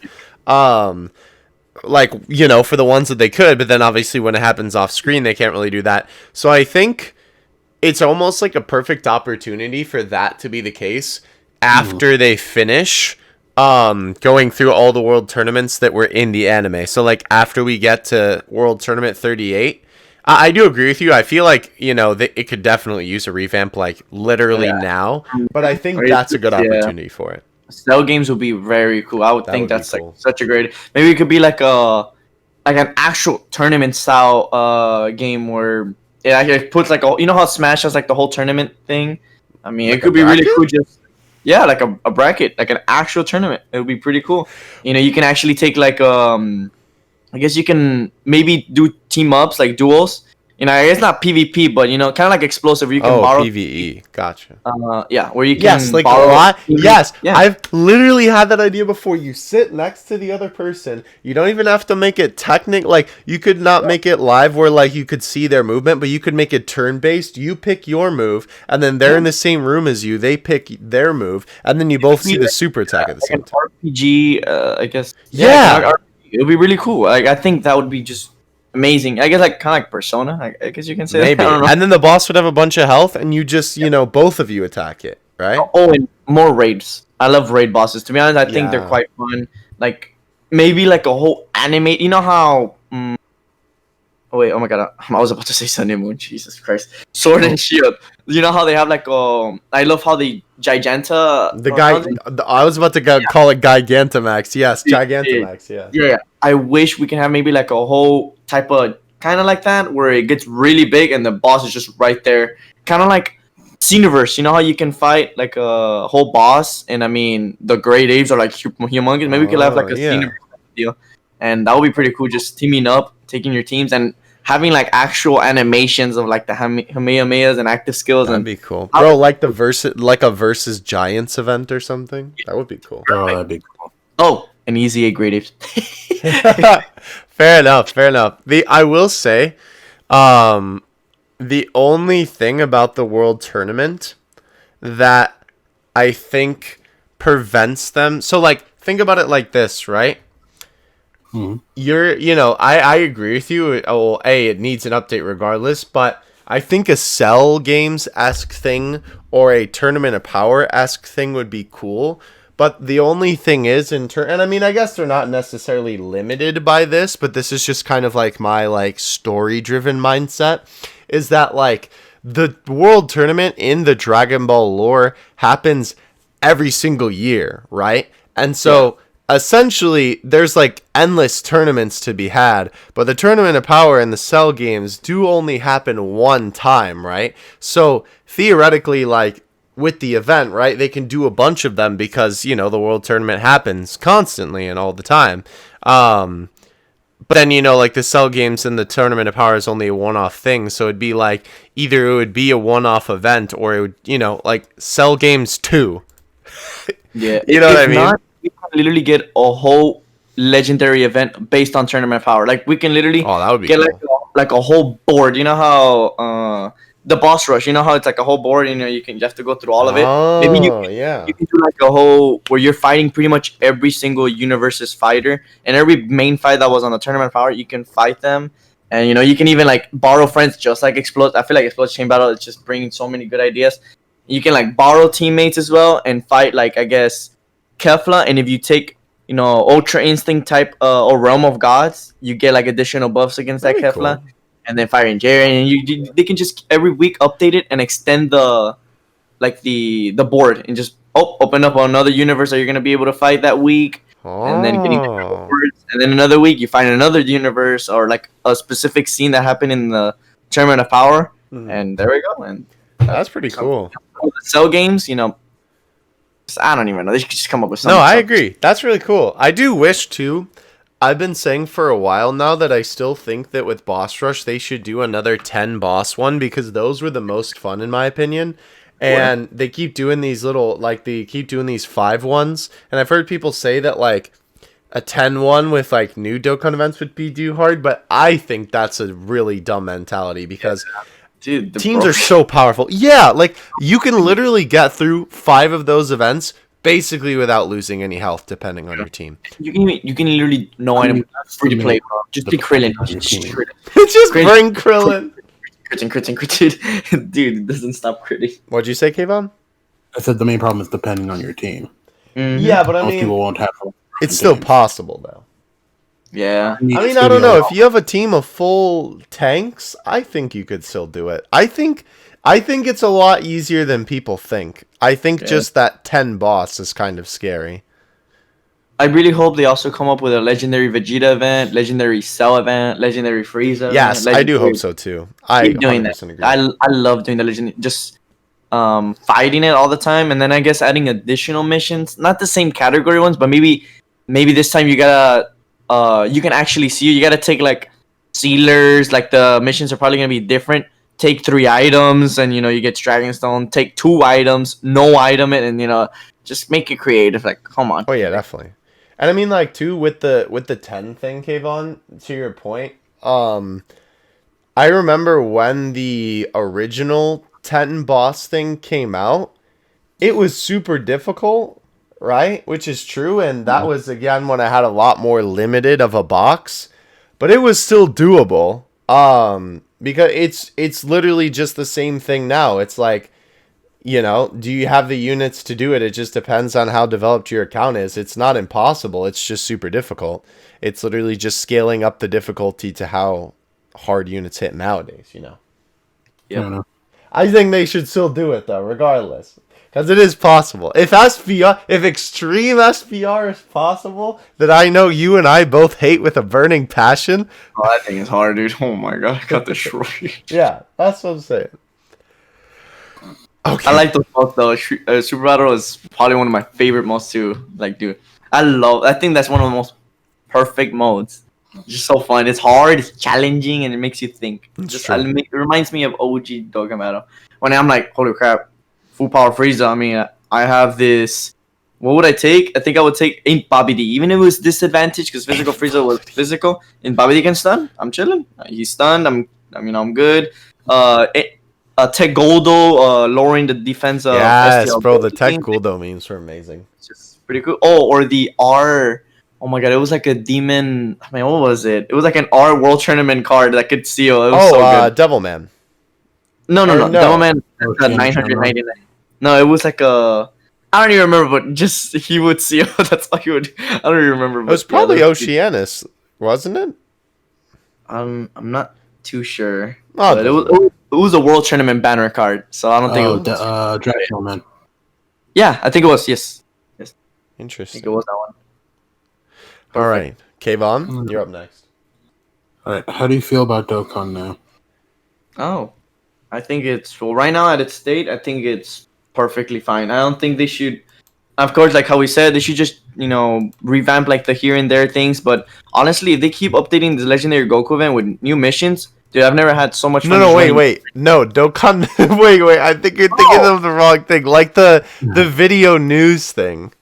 You should stop me. I'm kidding. No, you're good. No. Yeah. Just because, like, Yeah, Dokkan now. Okay. I think that's the best news thing that we needed that. Because, I mean, let's be honest, they were so late with news sometimes. And, the leaks would just come. They still do come out earlier than Dokkan now. But I like how the whole community can get together on a whole live stream. I mean, I think we had like 100K plus like on that live stream, and we get free Dragon Stones. That was freaking amazing, and it just gives content creators a chance to kind of do like a Nintendo Direct, but for Dokkan Battle. Yes, that too. Yeah, it brings back the Etika vibes, Rest why'd you have to get me in my feels? Etika was, man, one of my favorite YouTubers back in. Yeah, he was inspired for me to do all this stuff. To be honest. Oh yeah, no, I love Etika. I will say I really like Dokkan now, but I do feel like they need to do it more frequently because there's only been like 3. Yeah, they really need to do it more frequently. Yeah, I wish they can do it for at least, I guess for hype news as well, like just announcing stuff that's gonna be coming out in the next few months, missions or just anything. It would be pretty cool. But I guess they're dealing with that. I don't know what they're gonna do with that. Yeah, I mean I don't know. They don't have to do it every but like at least every big celebration, because like they've done it for I think mostly the bigger celebrations, but there's still some big celebrations that they didn't do one for, what they definitely could have, because like people like that, and it's just more hype and advertising for them. There's really no downside that I see anyway. I don't know. Yeah, they're not really losing any money. They're just live streaming and the new... Right. They already have the setup and everything like that. They're just sharing the information, with our favorite guy. I don't remember his name, but... Yeah, I forgot. She's too... Yeah, I don't know. He's fun, though. Yeah. It would be cool if they could eventually do it every celebration of anything, but... Yeah. That would be much, and especially in this state we're in right now. That's true. Maybe not now, but yeah, going forward, definitely. I definitely agree they're gonna do it ultra instant, dude. If they don't do it, then I'm gonna be so surprised. But that's gonna be the hypest peak of Dokkan. Oh my god, those two are just. They have to do Dokkan now for that. There's no way that they don't. Yeah. Even I think for Bojack and Gohan easily. That's another one I see. That's true. I mean, people love that scene with Super Saiyan 2 Gohan. Oh my gosh, one of my favorites. Actually, one of my favorite movies. And yep. That's true. I do like BoJack as well. All right. I know you said you don't watch too many other anime, so maybe your answer will be affected by this, but do you play any other gacha games? Let's see. I used to play the Saint Seiya. The Saint Seiya game, yeah. Yeah, that was pretty cool game. But if there has to be another gacha game that I would used to spend money on, oh man, I'm trying. You didn't have to spend money on it. I mean, I've played too many gacha games that I'd like to admit, but. Well, I have this kind of OG game. I don't know if you guys ever heard of Strikers 1945. It's like a playing game. Strikers. And it's like an arcade game. And it's a gacha game? Oh wait, no, you know what? You're talking about gachas now. I'm just talking about mobile games in general. No, I don't play any other gacha, dude. I really don't. I used to play Legends for literally a week. I got bored of it. I'm like, nope. Damn. And I had LF Gohan too. I just didn't find it cool. I was just like, it's alright. And then I'm like, But I do appreciate the freaking work they put into Legends. It's very different than Dokkan. That's true. And, I love the card art in that game. It's actually really that's another thing I'm gonna add that they could change. They should get animated card arts, full on animated, crazy. And I hate diamond background. Oh my god. Yeah, they kind of did it with the whole reflect. I don't even know what you call it. The sticker effect. Yeah. It's cool, but it's whatever. But aren't LRs just animated like Kayvon said? Yeah, kind of like that, but no, even crazier, where you can do that special effect that Legends has, where you can do yeah. It switches the card completely, and I would like that. Gotcha. That'd be cool for an exchange unit. Even be copying, because let's be honest, it's owned by the same company. That's true. Yeah. When people say, "Oh, this copy," that. Well, kind of, because the publisher is Bandai Namco, but Legends is made by Dimps, and Dokkan is Akatsuki. But then again, I see so many card arts that has come out on Dokkan Battle first, and then it's literally the same art. That's true. And I'm like, they go both ways. I mean, it's just, but that would be a pretty cool effect. I would love that. That would be cool. What did you say, Kayvon? I said that was just because that's just mainly because they're based off the same scene. Yeah. True. Yeah. That'll be pretty cool. I will say I think two things about Legends is, well, one, like you said, you appreciate what they do, and not only that, the fact that Legends exists is good for Dokkan because then it pushes Dokkan to improve when Legends makes a decision that a lot of people really like, and the competition is only a good thing. Yeah.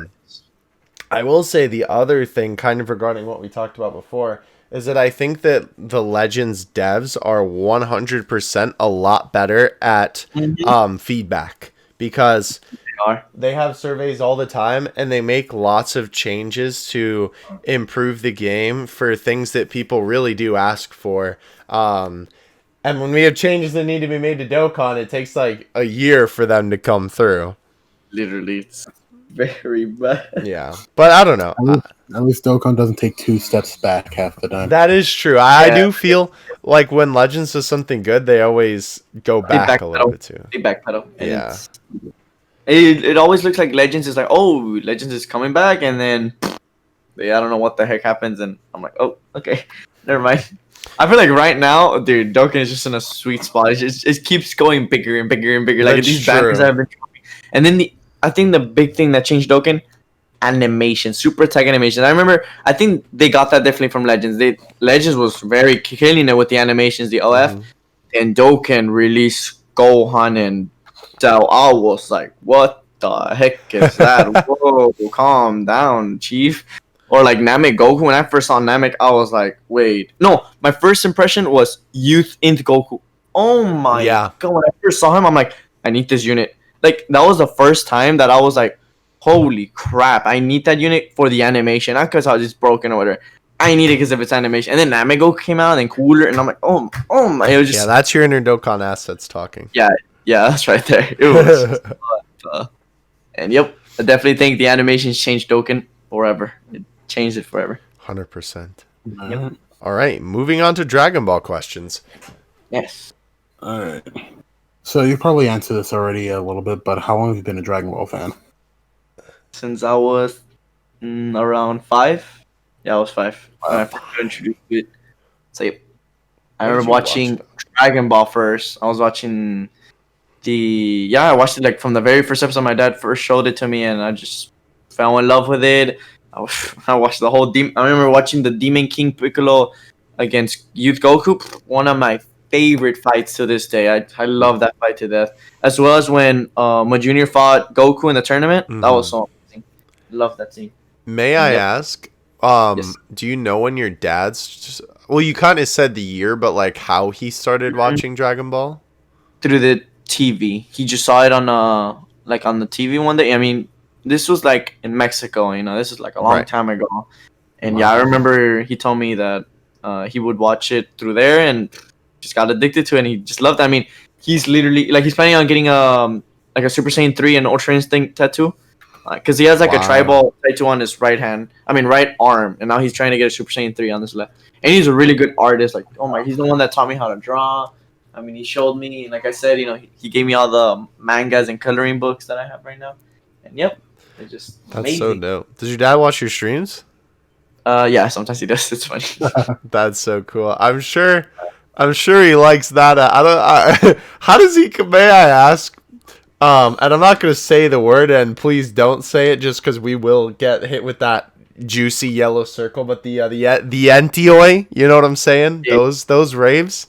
How does he feel about that? No, nothing. He actually likes it. Actually, I remember, man, when he asked me like, what game is that? And I remember every time a new animation comes out, I'm like, hey dad, look, you want to see the new animation coming? He's like, sure. And then I show him, he's like, oh my god, what the? And when I first showed him LR Goku and Frieza, he was like, it looks exactly like that. Even though right now, of course, if LR Goku and Frieza were to release right now, oh my Oh yeah, god. they do them even better. Yeah. Yeah. Which is crazy because they're still really good. I think the last thing I showed him was, oh man, I think it was the LR Bardock. No, LR Bardock. AGO Bardock. And I remember he was like, oh my god, that's really cool animation. And yeah. But he always checks out my streams. My mom as well. By the way, my mom is a big Sailor Moon fan. So I guess that's the... Really? That's so cool. Yeah, I love Sailor Moon. I love the theme song. Yeah, I noticed too. That was your outro thing. Yep. Yeah, that's dope. So cool. Love it. How did you acquire this anime loving family? I have no idea. I mean, my mom knows like quite a few animes. Oh, my dad knows. So I mean, he knows OG like Messenger. Have you ever heard of that? Messenger Z. Dude, Oh that is, yeah, Mazinger. Yeah. I've heard of. like this guy. I'm saying in Spanish, Mazinger. Dude, it's so good. Oh my god, I love that anime. And the theme song is, oh lord, I love it. Man, what? Okay, I feel like you guys have a question. Okay, you just keep going. I'm all here going. You did say earlier your favorite transformation was Super Saiyan 4 Goku, but what is your favorite? Well, just Super Saiyan 4 in general. But what's your favorite character? Just like any Dragon Ball character. Wait, I was gonna say I already knew that. Dang it! As soon as I asked it, I was like, wait, it's Gohan. You see my streams, and literally it's just Gohan. So- Gohan alert. Gohan follower alert. Gohan That's host true. alert. Gohan this. Gohan. I love Gohan. This is why when he first came out and we got a Dokkan out about him. You bet I spent money to get him, dude. Oh, it took me 1,000 stones to get him, and I did not give up. I was at 700. I'm like, I don't care. I will pull him. I don't care. I'm gonna pull him, and and guess what? My freaking cousin rainbows him in 1,000. Are you kidding me? Wow. He rainbows him in 1,000. It takes me 1,000 to pull one, and I was the happiest. I don't care. When I finally pulled him, I was in my couch, and I just screamed my lungs out. Yes, the satisfaction of beating the banner. So does that mean that you love Super Saiyan 4 Gohan? Yeah, if we were to get Super Saiyan 4 Gohan, I would definitely get him. Well, I mean, just you know love he Gohan. exists, right? Huh?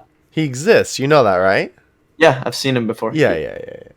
But I just love Gohan as a character. I love Ultimate Gohan. Like, I don't care. A lot of people bash him.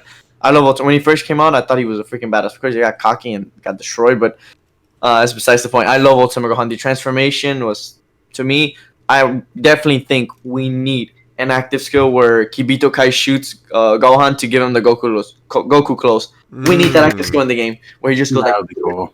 and he gets the Kibito. Oh, he gets the Goku close, man. Oh, Isn't my that the God. new card art? For the free-to-play Yeah, kind one? of where he does it, but we need an active skill about it, and maybe he can like I don't know what the heck he can do.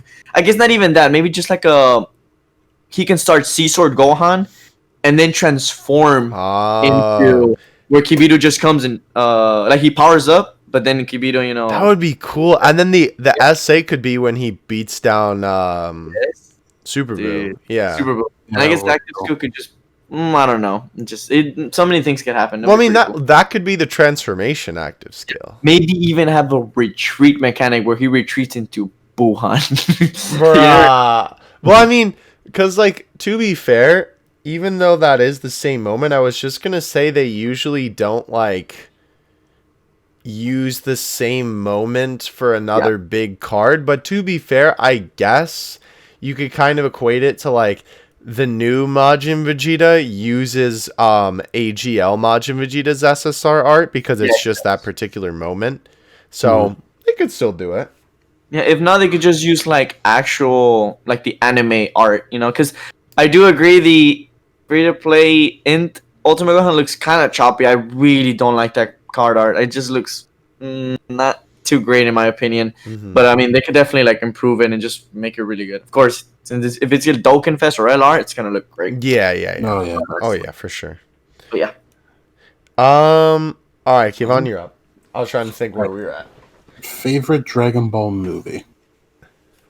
oh, damn, I play this literally at the end of my stream all the time. Literally all the time. Everyone knows the second coming Broly, dude. I love that movie. Love I love Go Bros, dude. I just love them when they first came out. I just loved them. Oh, all right. I love and I remember putting Tech Broly as well. I put them in 350 stones, and of course, put Tech Broly. I need LR Go. Well, at first I put LR Go Bros, and then I put Tech Broly, and I was so happy. Favorite movie, and I think my second pick is definitely BoJack and Gohan. I love that movie. Yeah, I like the movie too. That's interesting though. Broly's Second Coming. I don't think I've ever met anybody who even likes that movie. Yeah. People hated that movie. Okay, Bio Broly, get the hell out of here, dude. You like that movie? Great. I don't know what the heck you are, I but love Bio Broly. Bio Broly is alright. It had its kind of cool moments, but it was just kind of lackluster. I just didn't really. Hey, I mean, they did give us a good ass awakenings on those cards. Let's be honest. Oh my god, the end. Yeah. What was it? I don't know. The Int and Tech Goten and Trunks. Yeah. Yes. Really good cards right there. But True. Bio Broly was not the worst movie. Not even gonna say it's the worst movie, but it wasn't my top pick. But I did love the Second Coming Broly and BoJack movie. May I ask why? Which one? The second For Broly? Second Coming, yeah. Oh, I just loved how Broly just came out of nowhere, and I just loved how it started. Plus, I just love seeing that Kamehameha where he's like, I've had enough, and then he just starts doing the Kamehameha. Oh my god, it's so clean. And then Goten comes, and then Goku. Oh, it's just, dude, it's giving me goosebumps just talking about it. So weird. I don't know. That's literally my favorite Kamehameha that I've seen in my life. It's crazy. Now I'm saying Kamehameha, but everyone used to bash me because I used to say Kamehameha all the time. I used to always say Kamehameha, and I don't care. I would always say it, and now I'm stuck with the Kamehameha. I still don't like saying it, but Is but it second not Kamehameha? I don't know. A lot of people corrected me and kept saying it's Kamehameha, and I'm like, what? That sounds like the big green dub. Remember? Oh, Isn't there a scene in the big green dub where he goes Kamehameha like that? You think so? Yeah. Yeah. I don't know. I'm not too sure, but dude, I don't know. But yeah, second Broly movie is my favorite. Wait, were we counting DBS Broly, or you were saying DBS? It could be. Because I guess DBS is just on a whole nother level. Yeah. I mean, I guess I kind of assumed you were gonna say that, so for the sake of the argument, excluding it, yeah. Yeah, because I feel like that'll be the most common. That's why I went with a different one, because everyone's gonna be DBS Broly, DBS Broly, DBS. Oh my god. But yeah, I didn't even have like Resurrection of F like at the top, just because that movie, very cool animation, cool. But the thing that kills me about movies is music in the background.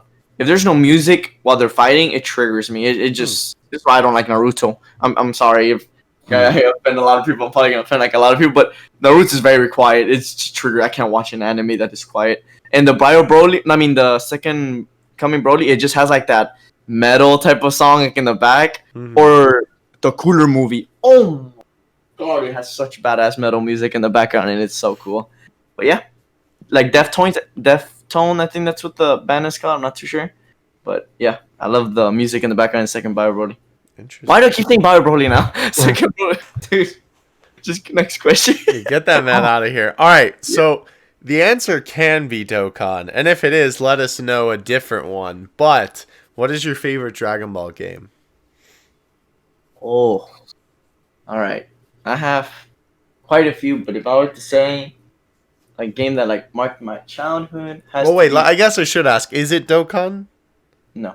No. Yeah. Okay. No, not Budokai 3 or Budokai 2. Jesus Christ, Ooh. man. I still remember playing on my PlayStation 2, and it was like, damn.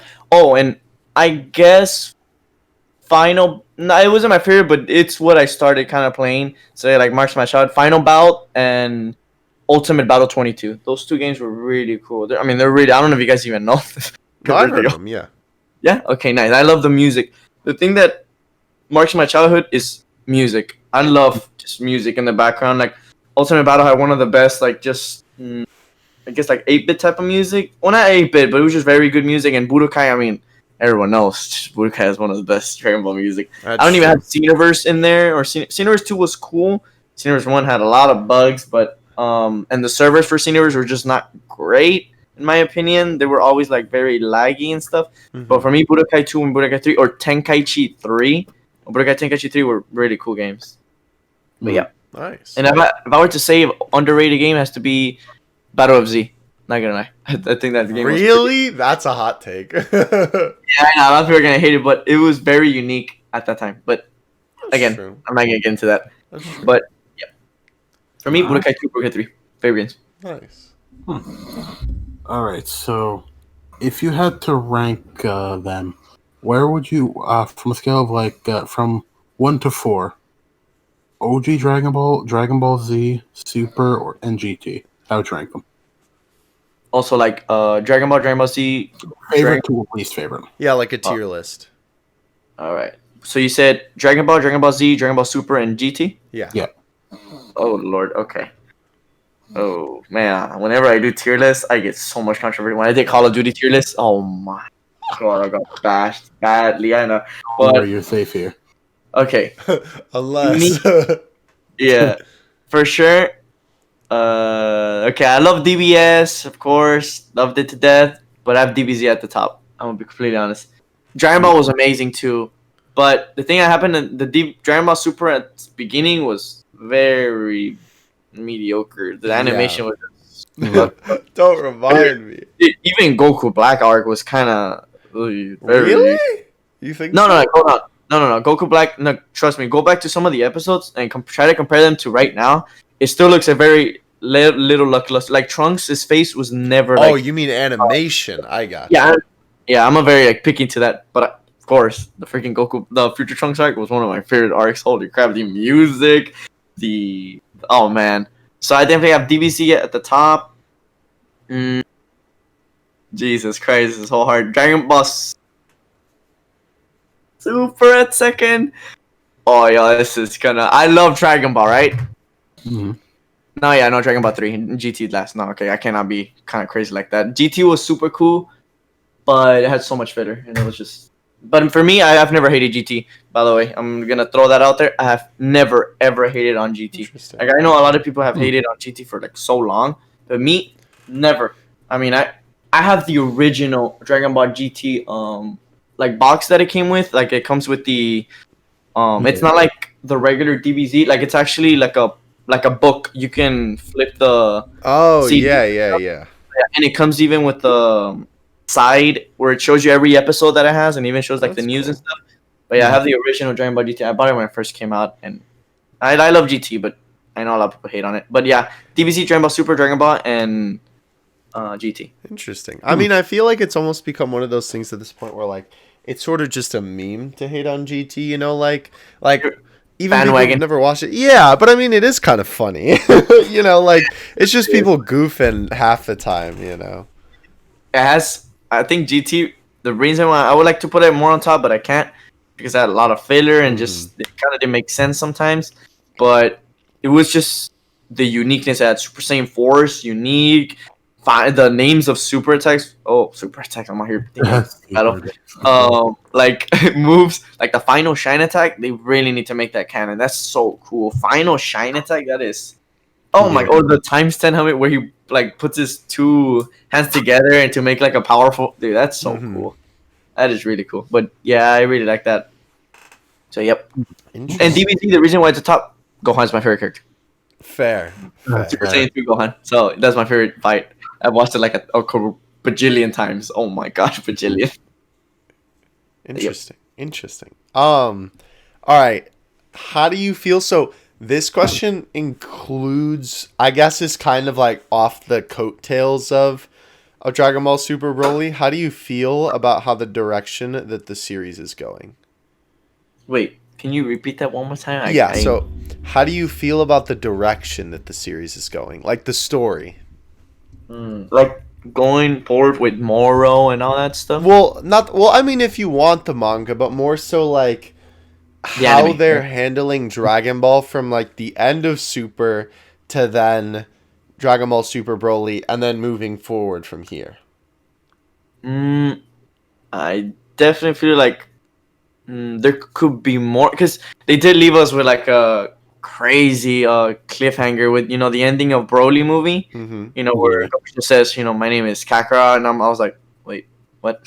I was just so confused. I'm like, wait, that's it? Like you're not gonna give us like something else that's there's no closure. Take us to the next level of like what's next. It didn't really end it, but it just said to the next time, and I do like the direction that it's going. Definitely. I mean, I could definitely see like a Jiren and like Broly and maybe Goku like fighting together like Vegeta. Oh my gosh, that would be so cool. Dope. I definitely see that. And remember, Jiren did say that he wants a rematch, so I definitely see like a rematch coming in, like maybe filler episodes of like them fighting again, like at full power. That would be really cool. But yeah, I definitely think Dragon Ball Super is going super like in a great direction. Definitely. Oh my it's going super. I see what you mean. Yeah, I don't know, I'll try making it like I don't know, corny. That was good. Nah, it's okay. Nice. Alright, so I feel like I don't even have to ask that. What's your favorite anime? Yeah. Well, okay, so I guess let me change it up then. Do you have any other like anime that you would say is definitively your favorite besides Dragon Ball? Because I know you said you don't watch a lot, but I know that you said that you have seen a couple of others. Okay, the ones that I've seen, either Thundercats. I know that's quite a strange one. Is that an anime though? I'm not too sure. I don't even know if it's a cartoon or anime. I think that's a Western creation. Yeah. Oh, then never mind. Oh god, you see how much I don't know about anime. That's how bad I am. Okay, let's see.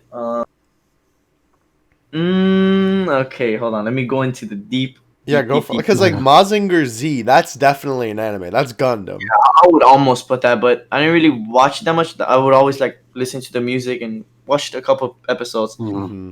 I think I would say, damn, you guys see me with a good one. Finally, holy crap. Finally, what do you mean? Wow. Nah, I'm kidding. Like, where I have to, like, crazy thing. I gotcha. No, there's a couple. There's a couple that we got for you. Oh, man. I think it definitely has to be either... I think Sailor Moon. Yeah, I know, it's weird, but I watched it with my mom and everything. I don't know. Cool. It's not weird? No, yeah, I don't think so. Sailor Moon was a really... Oh, wait, I'm dumb. What? Pokemon. Oh, fair enough. Okay, Pokemon. Yeah, it marked my childhood. Okay, yeah. Pokemon was really good. Yeah, fair enough. Yeah, no, I don't think it's weird. I mean, okay, maybe like a couple years ago, people would think that you'd be weird if you were watching Sailor Moon as a 20-year-old man. But like, yeah, I don't know, if you're an anime fan, that's not really that weird of a thing. Yeah, plus I just really enjoy like, it's kind of weird, but like those romantic anime, it just gets me stuck. Like the slice of life type of stuff. Yeah, like, it's creative. But I think I have another one. I'm already like thinking different anime in my head to recommend to you. Hearing you talk about this.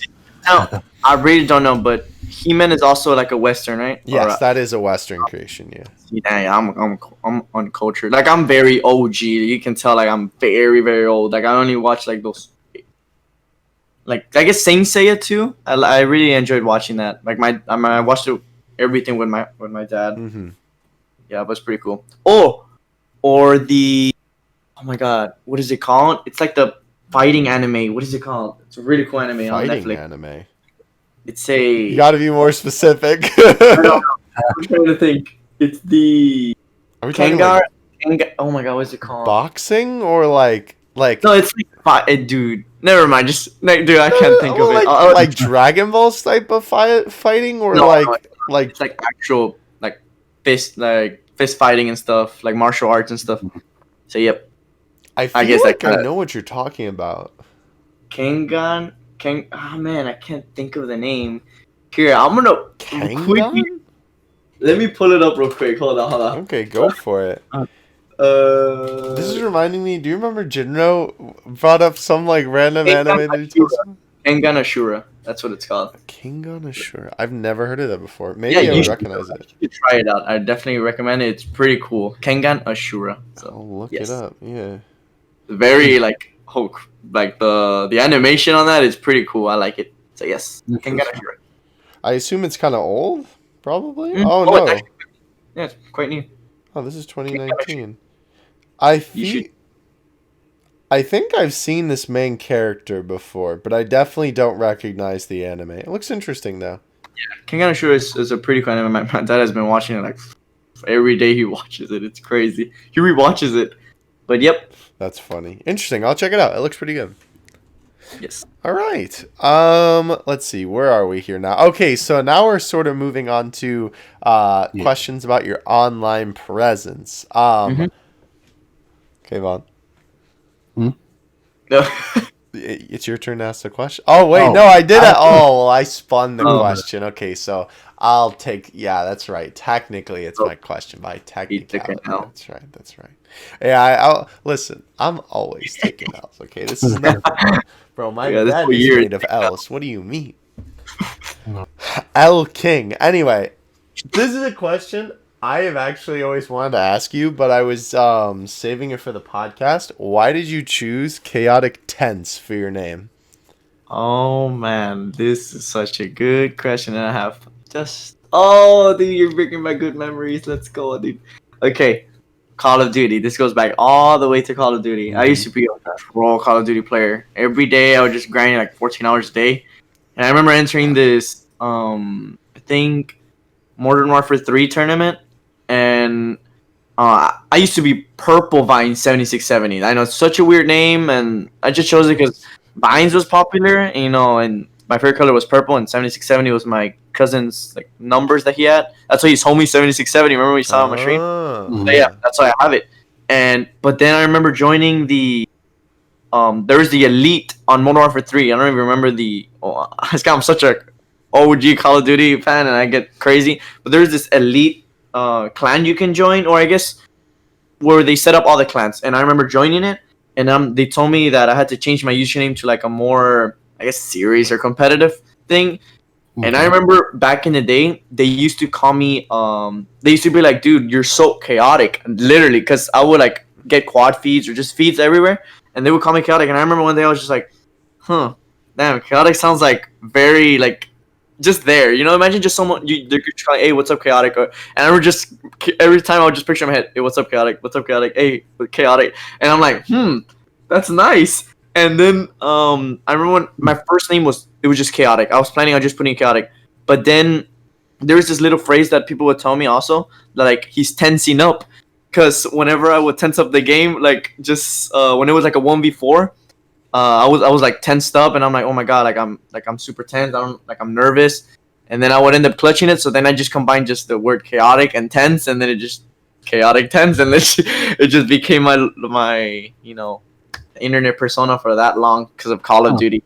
If I wouldn't have done Call of Duty, that name would have never just popped out of nowhere. It's so weird because I'm more of a Dragon Ball type of deal. It's kind of crazy how Call of Duty came in handy, but yeah, I was like a top 1,000 player like in quite a couple of games because I would never stop playing Call of Duty. Wow. Yeah, That's crazy. I mean, that's sort of more like a nanogenics or like a rhyme style type of name where it's not really related to Dragon Ball, but it's just like you. It just yes. So yeah, Call of Duty was the originator of my name. Interesting. I like that. That's a very good story. All right. So next up, what is your reason behind doing Twitch? Oh, okay. I've gotten asked this quite a few times on my streams, and to be honest, I just started Twitch streaming just for the fun of it. And literally, I know everyone says that, but I have, because oh my god, this is more of a personal question, I know, but after graduating, I kind of have like some personal problems that doesn't allow me to. I can't really go into detail, but I can't really go into college and stuff. It's not even money wise, but just other reasons that I can't really say. But I was, and I didn't have anything else to do, and I didn't want to just be like that guy in my house where I'm just like doing nothing at home. So then I started. My cousin actually, telling you, homie 70 I owe him the world because he got me a job at this game trailer, and I remember working there, and I thought of Twitch, and I'm like, I've always wanted to do, Wait, game trailer? What do you mean game trailer? Yeah, game trailer is like where they host events, and it has like a bunch of consoles, VR and stuff, and I'm pretty much. Is it like a it's kind of like an internet cafe, but for video games. Yes. Okay. And I remember just I'm like, you know what? Let me give a Twitch a try, and I literally saved 7 months of savings, literally of working in that game trailer, saved. And I had all this plan. I'm like, I'm gonna build this computer, this exact computer that I want. I'm gonna build it, and I built my PC. I got myself a monitor. My mom even helped me because she saw that like the struggle of me not being able to like go after. And I graduated pretty good, like on high school, but I just couldn't go to the next level. And I come kind of from not too crazy background, where it's not where everything is given to me. Like all of my family has to work to where we are at. Like my dad, till to this day, he still works over like 14 hours a day. It's crazy. Wow. And he only did like Sunday off. So we come from like a hardworking family, and I kind of wanted to help out, and I'm like, you know what? I'm gonna do Twitch, to see how it would go. And I still don't find it for the money, even if the donations are crazy like nowadays. But never for the money, like the intention. I was always like, you know what? I'm gonna keep adding to this story because this story can actually go on for an hour. It. No, you're good. So I remember when I first started Twitch, I started with Overwatch, and I was only getting like 2 to 3 viewers, and I knew that it was kind of pointless of me doing 8-hour streams, and this is how I think I blew up. I was always the one that would put follower go instead of like sub go. Okay, before I get into that, when I did Overwatch, I was only picking like at 4 viewers, but I'm like, man, what can I do to like get myself out there? Because every streamer is like at 3 to 4 viewers, 5 viewers. Like, what can I do different that's gonna take me, to that, peak level where I don't have to like ask a question and I have to wait like 15 minutes or literally no response. Everyone has gotten that feeling where you ask. I have too. Yeah. Yeah, and just how everyone starts like that, unless you're known or something. But yeah, and I remember taking a break from Twitch, and I'm like, you know what? Hold on, I need to take a break from Twitch. I wrote a bunch of notes, and I suggest a lot of Twitch streamers doing this. If you don't see something working, take a break and really think on I got a composition notebook, and I wrote what has no one done, and I started looking, and I remember this. I'm like, you know what? Dokkan, like, what the heck? I've never thought of like streaming Dokkan, but I remember hearing about BlueStacks. Like that you can actually use BlueStacks to stream, and I'm like, you know what? Let me start on Dokkan. I started my journey on Dokkan Battle right there, and then Cody came out of nowhere. And to be honest, sure, it was a crazy donation, but that kind of marked my spot. Like that, he donated like $30, and imagine me, a 4-viewer streamer, getting donated $30 the first stream I do Dokkan Battle. No, that's true.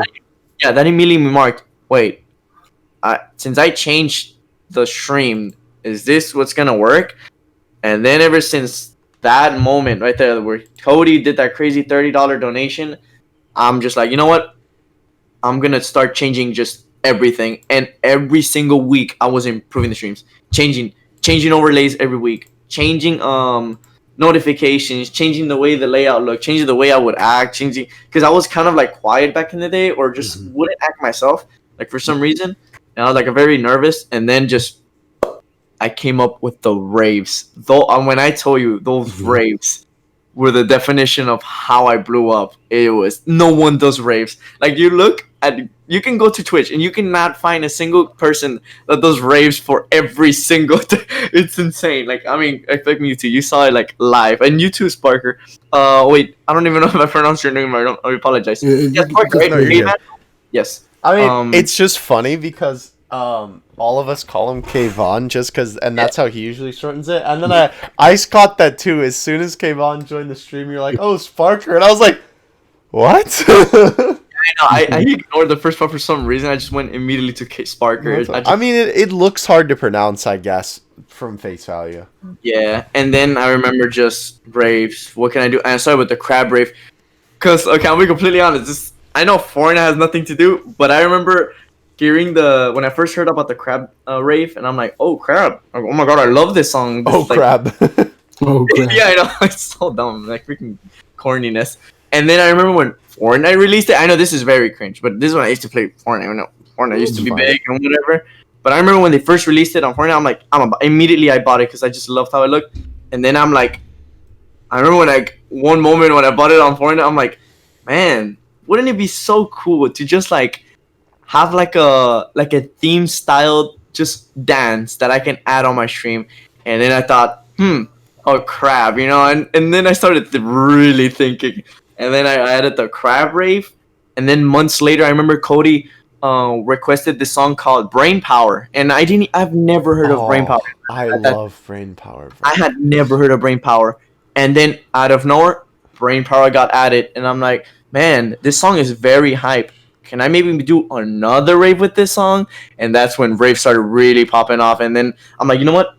This rave, I wanted to be base themed on sharks. And then out of nowhere, just the shark rave appeared, and then I had 2 raves. What song do you use for that though?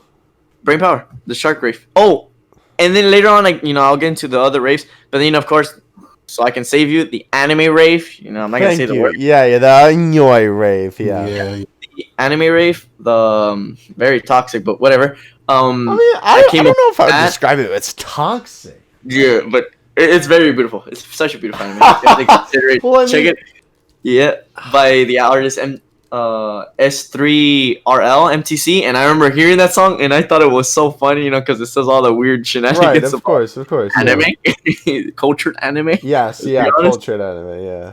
And I remember just thought it was the beat of the song is so hype. I'm like, oh shoot, how can I add this on the stream? Yeah, it is very hype. I'll give you added that. the anime rave. So then I made the crab rave subscription, the donations, the shark rave, and the anime rave, the bits. And then I just started getting suggestions. Oh, you guys want a different anime? John Wick anime came out of nowhere. The Dog Rave anime came out of nowhere. The Sonic anime, actually, for people that love donating like 1,000 bits, I told him, if you donate specifically, he put 1,069 bits, right? If you donate 1,069 bits, it automatically puts the rave that you requested, like a long time ago. It would put that exact. So you have to donate an exact bit amount to get that specific rave. So yeah, kind of like you have with the active skills. Yeah, but let me go back on to the real reason why I was doing Twitch. Just to be honest, just making people happy, man. I was always the one guy that would always talk. Like, if I was to see like a person just not having like the greatest day, like on school, immediately go up to them. Like, if no one was talking to them, I would sit to them like on the table, and I'll tell them, I mean, like, I know you're sitting by yourself, but like, I'm here for you. And I would just talk to them, immediately become friends with them. And yeah, I was just the guy that would just be friends with everyone. I don't, even like the weird,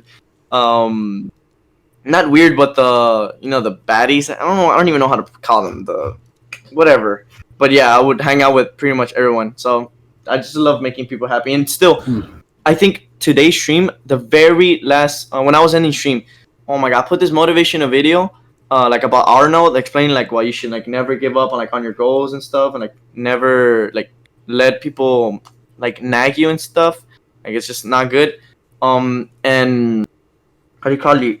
A lot of people were literally saying, man, your streams have like helped me with like my depression. Dude, those comments are like the ones that just, sure, donations are amazing. Like, I honestly do appreciate the donations and stuff, but dude, those comments makes me like I'm not just streaming just for entertainment. I'm streaming because like they kind of need me. Like, they're the reason why they're happy. And that right there is just, oh my god, like that shit. Oh my, I'm sorry for cursing right there. I really do apologize. No, you're good. I'm getting like real. Whoa! I didn't think I was gonna get emotional on this podcast. Hold on. Whoa. Okay, but those comments are really what marks like my happiness on Twitch streaming. Like, oh my god, just turning on the stream and seeing. I remember like a week ago, I turned on my stream and I had 20 viewers the first minute. You know how like I almost had like a breakdown. Right there. I'm like, oh my god, because I still remember turning on my stream and I would wait 10 minutes to finally see just someone say hi, just to say hi like back to them. And now I could just turn on the stream and I'm just setting up the audio and I already have 20 people. I'm like, oh my god, whoa. I'm already setting up my camera, guy. And it makes me so happy to be like, I don't want to say successful, but I guess just a streamer. I like it. It feels good being like I wouldn't give it out for money or anything. Like, if you were to tell me, here, there's $10 million right here, but you can never stream a single day of your life. No, I can't. There's no way. Like, all that hard work, the 7 months of savings I did to build my computer, build my community in those, now 7 months, 7-month anniversary that I have right now.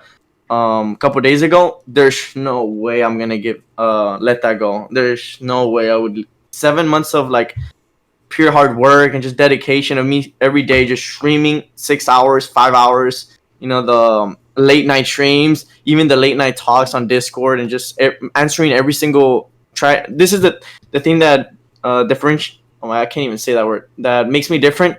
I can literally read every single comment. I don't care if it's like very short or dumb, like laugh out loud. I would still read it. Like, I would be like, if someone puts in like an emote, right? and I haven't read their comment in a while. I'm like, hey, dude, oh my god, look at Lucifer. I'm just gonna say a random name, like Valley Lucifer. He's one of my viewers, and he put like a lol emote. I'm like, hey, dude, I see you with that lol emote. Even right there, just to show that I'm not ignoring him. He's still there, and like I don't care if it's like a simple comment. I will still answer. By the way, another thing, I appreciate every single donations I get. Like literally, I mean, you saw Epic Mewtwo. How we went like an hour just doing rave after rave, that was rave, fun.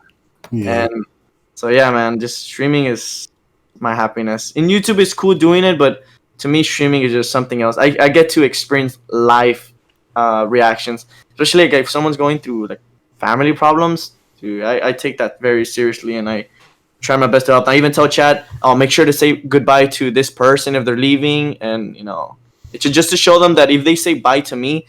I want everyone to say back to them because they were here, spending time. They didn't really have to like watch me, but I appreciate it. But yeah, I do it out of pure happiness. My streaming, I just love it. That was so wholesome. Very. I know. That was I don't really like being corny or anything. no, but no, that's all right. I like hearing stories like that because being a person of similar interest, it really warms my heart to hear stories like that. And getting to know you, I mean, we haven't really known each other too long. I mean, what? It's only been like, I don't know, a month, maybe weeks. 2, a couple weeks. Yeah, I don't know. But I mean, I don't like, even remember. To be honest. yeah, I don't know. I mean, staying inside all this time, it kind of all blends together. But I mean, I really like you personally. I think you're a great kid, and I don't know. Hearing you talk like that really reminds me of me as well, which is great. And like, even so, with you saying about the thing with you taking like people saying, like, oh, if a family member died or something like that, seriously, literally, like, even on the stream that we just finished watching, I remember you saying that to somebody who, I don't remember, they said something along the lines of like a family death or depression or something like that. And you were like, bro, if you need me, I'm here for you. And I literally like blinked and like looked at like you in the face cam and I was like, bro. Yeah, like I actually like sometimes I stop the stream. Like if something's going on, like someone's very depressed or something's going on, I legit just stop the music, stop Dokkan, and I'm like, guys, I need you guys to like really say like your prayers for this person or stuff. And it just, since I have like 30 people watching or 35 or 40, just wholesome comments, boom, boom, boom, boom, boom, and that person immediately goes like, man, dude, I really needed this, and you've really like helped me, and now you've earned yourself a follower, and it means the world to me. I love making people happy. It's so weird. Bro, you're gonna make me cry. Stop. No. But yeah, oh my god, okay, I can't speak. Holy crap. Okay, hold on. Sure, on stream you see me as that crazy crackhead, yeah. Raver and whatever, but guys, I really do have like that soft side as well, and as well as the rage side. I mean, yeah, but I do. Yeah, I've been through like a lot of stuff, and so yeah, it's kind of cool just giving back to the community as well. I gift subs as well. Like I see a lot of people. That's why I don't want people to think I do it for the money.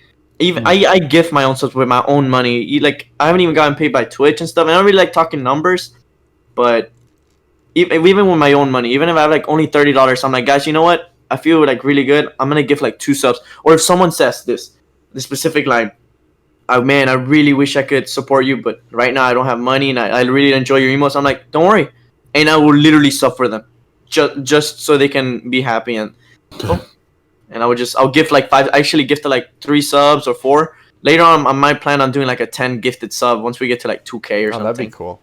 Yeah. Wow. Even though it's my money, it's not really a waste. It's just more giving back to the community because they deserve everything. I mean, you wouldn't be here without them, especially streaming. Yeah, it's crazy. But yeah, I hope that answered your question. No, definitely. That was more than I could have ever asked for. I very much appreciate it. That did answer like 3 other questions, but that's okay.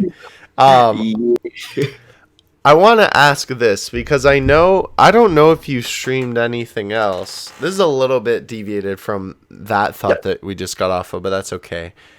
I know that you do scary games on Sundays, and I don't actually know if you stream anything else. So I wanted to ask, excuse me, what's your favorite thing to stream besides Dokkan? Guitar Hero. That's actually my night stream. Clone Hero, yeah.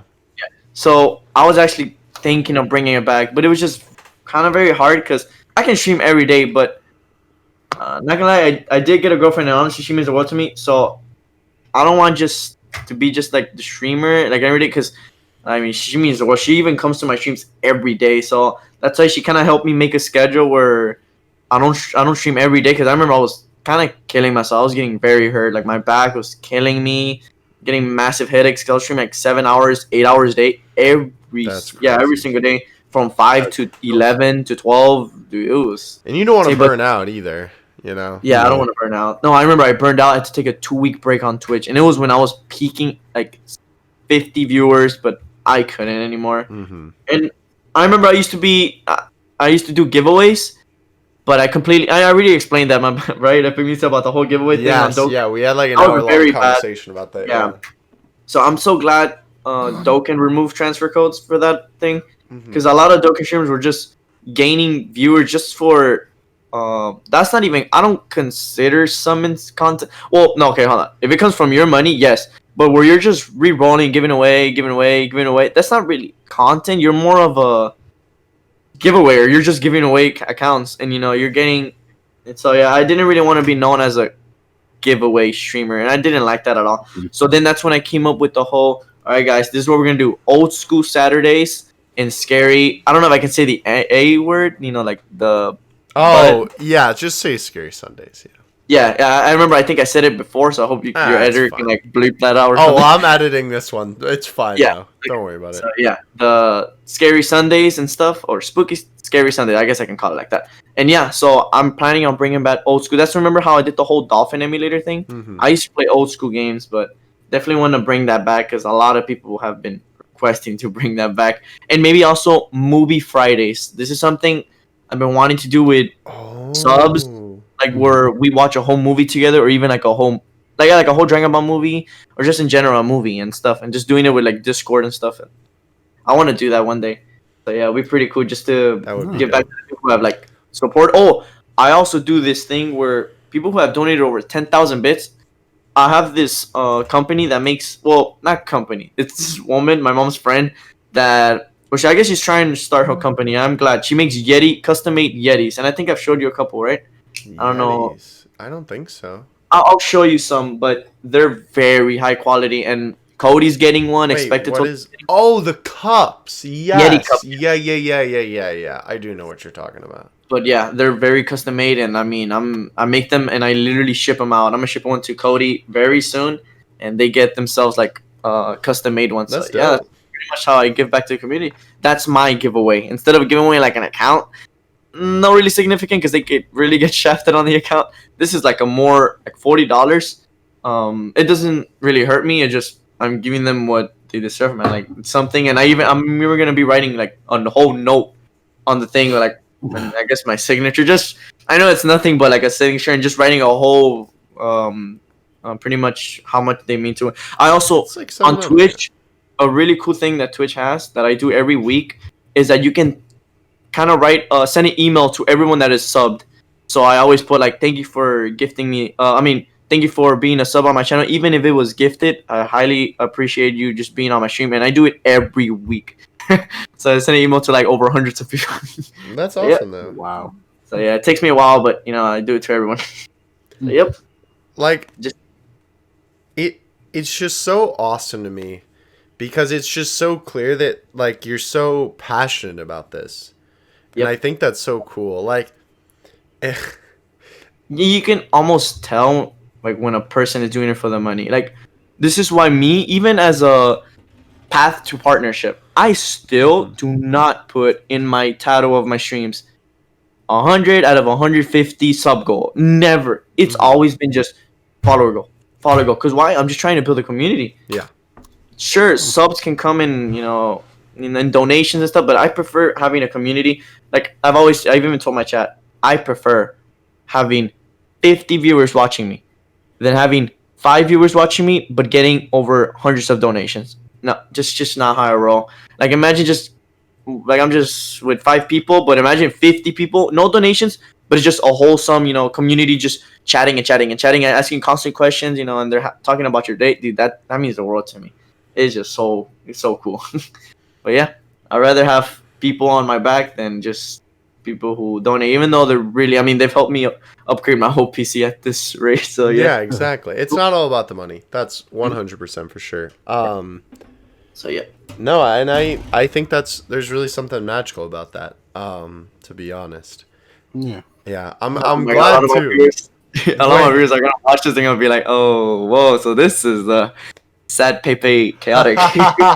Yeah, Well, I mean, too, it's like they never get to see me like this. That's true. That's true. Yeah. Oh, I just had something else in my head, but now I don't remember what it is. Oh, it's almost like I don't even want to say this because this is really ironic, especially coming from me. But I almost want to like. Do I want to say this? Yeah, I guess I'll say it. It's almost like I want to tell you to not just restrict yourself to Dokkan. And Yeah. to be fair, you don't because you do other games too. Yeah, But I like, also do Overwatch as well and stuff. So yeah. but like, by picking one game, I guess this is just the decision that you make by picking one game and being passionate about it.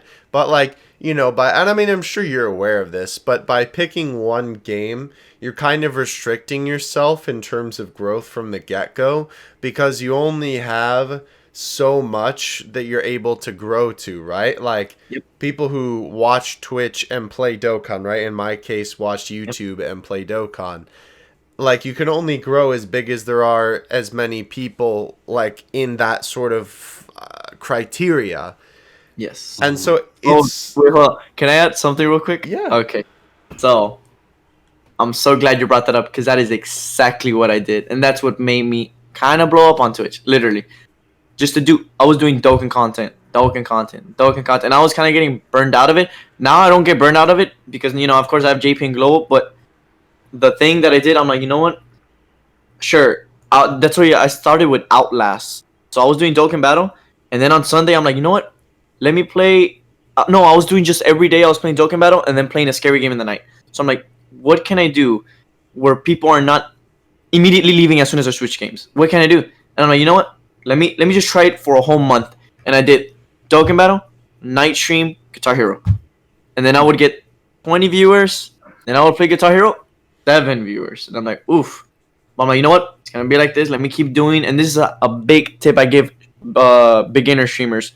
Do this, and I swear it works. Oh my god, it does work for me. And I don't know, like this is like one of the biggest tip I can give for streaming. Like when you're barely starting, I kept doing that for a whole month, where Dokkan was 20 viewers. Like suppose it was 20, Outlast was 15 viewers. Now it's like literally almost right there. Like only 5 people are leaving now, or they're staying for me, not for the game. Right. And now literally, oh my god, Amnesia. They happen right now. I have done it for so long now that I was at Dokkan Battle, peaked at 35, or I don't know. I think today I peaked like at 40 something. But yeah, it was like my average count was like 30 to 35. I went to Amnesia, peaked at 28, and just stayed there, and then 22, and then 24, and it was just staying at the 20 mark. But because I did that whole months of switching games and variety streaming, and of course I have my community of Clone Hero.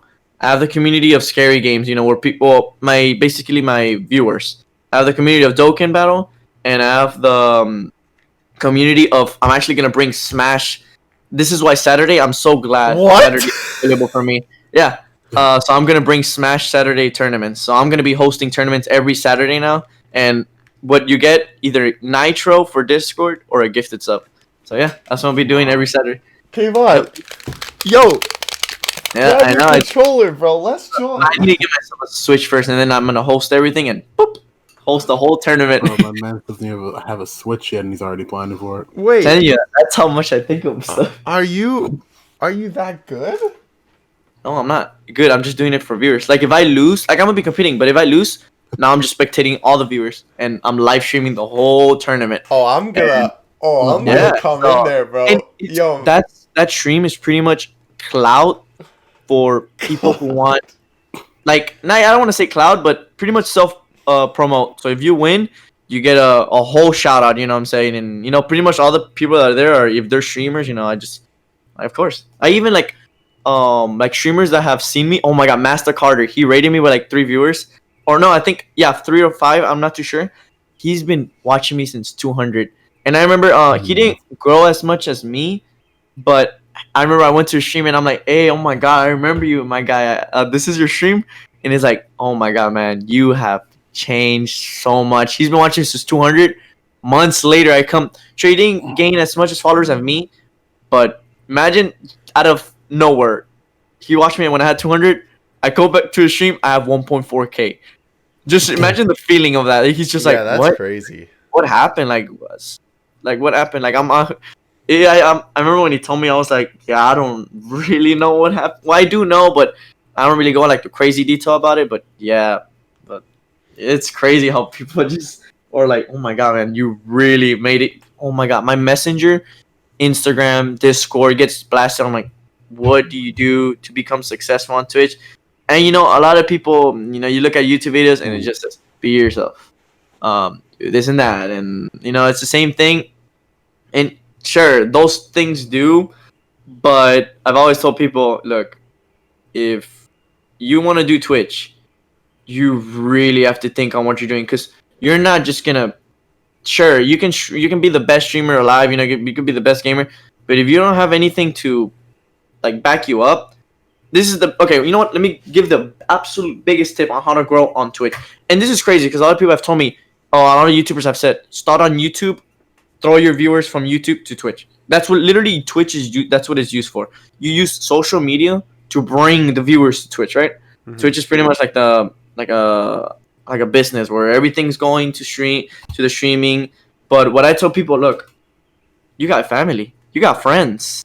If you don't want to be stuck at that one viewer, ask your friends. This is a mistake I did, and I wish I could have done it way earlier.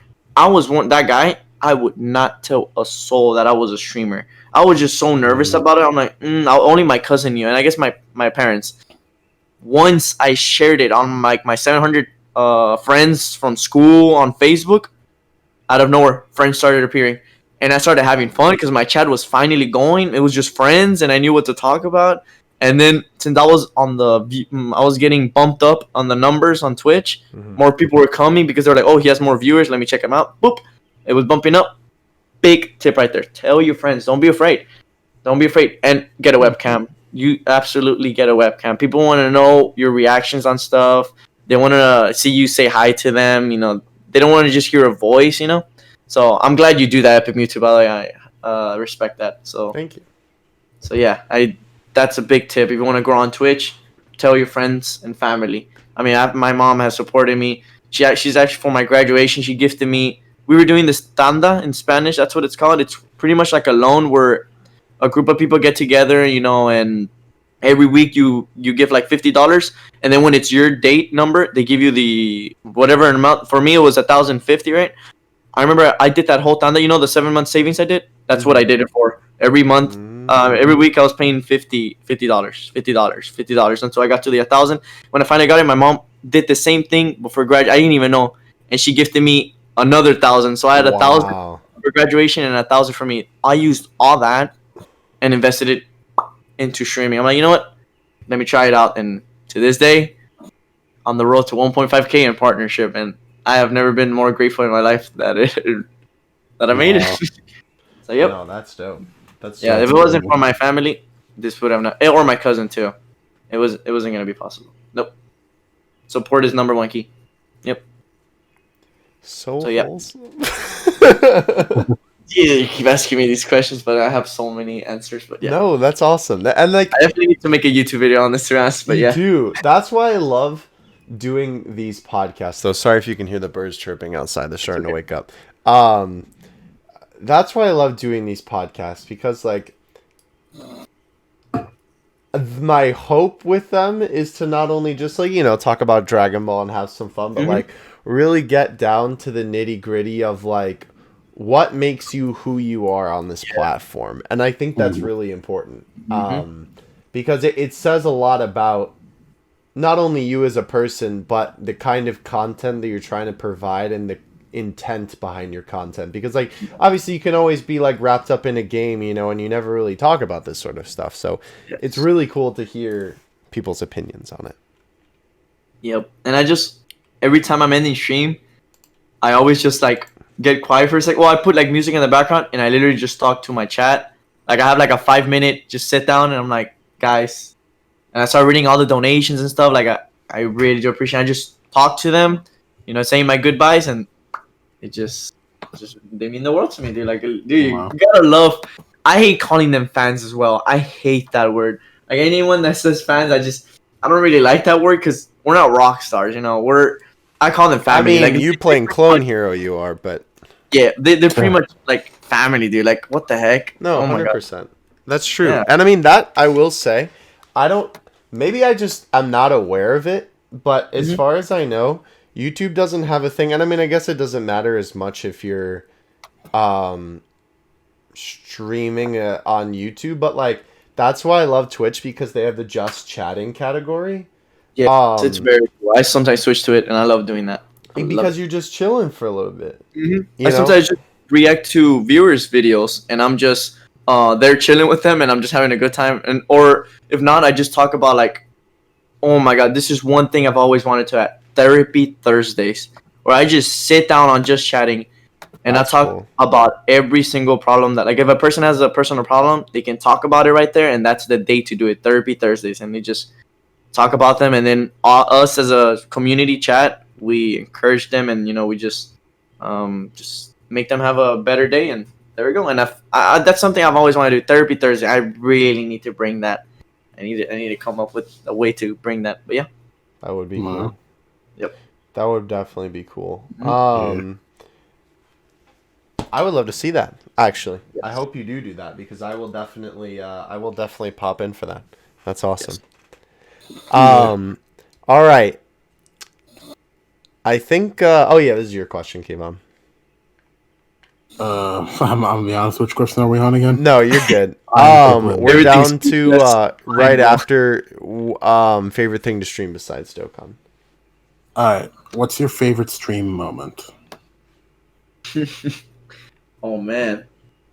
To be honest, it was like not too long ago. It was when we finally activated Hype Train, and we beat it all the way to level 5. That was like one of my, like, I felt so, like, speechless. I never thought in my life we would even beat level 5. It was so crazy.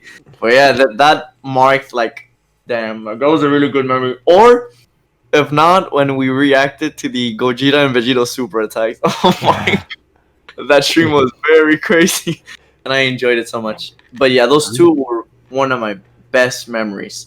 So yeah, the reacting to the Gogeta and Vegeta, and when we, man, just seeing everyone just get together on the emotes, just seeing it spam. I remember I got quiet for like a whole minute, just seeing my chat, and I just felt so grateful. Just seeing my emotes just spammed. Then a lot of people, some people, I get kind of hate comments. They're like, bro, you should really, like, stop doing these, like, raves and stuff, like, because you can barely see chat, because, like, if I'm trying to, like, say something, it's just spam and spam and spam. Or, like, they say that they just don't like the spam at all, even if it's a rave. They just don't like it. And I kind of just said, you know what? You know, if you've been here since the beginning, you kind of understand why I do this.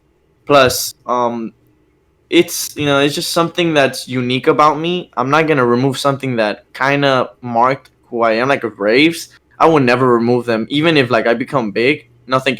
Maybe, hopefully it doesn't get to, like, the crazy point where, you know, I'm not gonna be able to do a freaking rave for, like, every single sub. Right. You know, like, if someone gives 100 subs, there's no way I can do 100 crab raves. That's like 100 minutes, like, every freaking crab. I'm probably gonna have to shorten it down, and maybe if someone gives like 100 subs, I won't do the whole 100. I'll just collide it into just one big one, you know, and that's how I can cut it down. But me removing raves, never. Yeah. Nope. But yes. Yeah, no, I definitely don't see that. Can you explain, by the way, for myself and our viewers who aren't as familiar with Twitch and how it works, the hype train mechanic? Because I don't understand it personally. Okay, the hype train mechanic is actually I don't know if it's rather new, but I'm not too sure. I don't, well, because I've never seen it, and I saw it on someone's stream, and I was like, what is, like, it's something that's integrated into the website. Did you actually? We actually activated and we beat all the way to level 5. I saw that today, yeah. We beat it. Hype Train is something. It's a cumulative donation group. Man, I guess like participation. So in order to activate it, you can actually set it up to lowest to highest. Highest is for big streamers, where it takes a lot more donations to activate it. You know, so it won't get too crazy every hour. So you know, that's probably for like top-notch streamers. I put it at the lowest because if we ever activate it, it's just so fun. So it only takes around, I think, I don't know, a couple gifted and bits. And once you do like 1,000 bits, or I'm not too sure how much it is, like 1,000 bits and 2 gifted, I'm not too sure, around there, in like in an hour, boom, it activates Hype Train, and then it gives you levels. And you know, the more they donate, the more you beat the level. Level 2, level 3. So is it just promoting people to donate, essentially? Yeah, kind of. And by the way, at the end, you do get a unique emote that no one will ever get unless you donate it. So that's the cool part about it. So you get additional emotes. I think my Twitch channel has my emotes, my Better TTV emotes, my Franker faces, and my Hype Train. I have over 12 Hype Train emotes. And I think Cody has literally like all of them. Bruh. So imagine having, like in the future, like in a year from now, showing them off. They're literally like, no one can get them anymore. Interesting. So if he shows them off, he's like, damn, I am the one-time OGest thing of the OGS. Like, and every single time you activate Hype Train, it's a different emote. So what if you run out, though? Like, what if you run out of emotes to give them? Oh no, they're random Hype Train emotes. Oh, they're from Corporation. Yeah, they make the emotes for you, and as soon as the Hype Train finishes, it gives everyone that donated an emote. So yeah, that's how that works, and it's a really cool idea. Definitely recommend adding that in channel points a lot. Those are very fun. I actually do. Yeah, mine are called Krabby Points, of course. Of course. So yeah, well, can you only get that with partnership though? No, it's free for everyone. You just activate them, and they're there. And I have custom made ones. I have to highlight messages. So in case you want your message highlighted, it's for 50 Krabby Points. And then if you're subbed, you get ×2 Krabby Points. So that's why a lot of people like getting gifted subs. Or people give subs on my channel so they can get. And I have request music. So if you request a music with my Krabby Points, I put your song at the very top. And a score, I have my Crab Rave, which is very expensive, 45 gigs. Because I remember I had it very cheap, and people were spamming the living. Yeah, they were spamming it very bad. So yeah, I have a Dog Rave, Shrek Rave, John Wick Rave. I'm definitely gonna add more, but yeah, I have all of those. Definitely recommend adding channel points. By the way, Epic YouTube. I can maybe help you set that up one day. But yeah. Yeah, definitely. That sounds something I'd be interested in. That is Hype Train. Is the Hype Train something you turn on, or is that just like a Twitch thing? Yeah, you turn it on. Yes. Okay. Turn it on. Is that another partnership feature?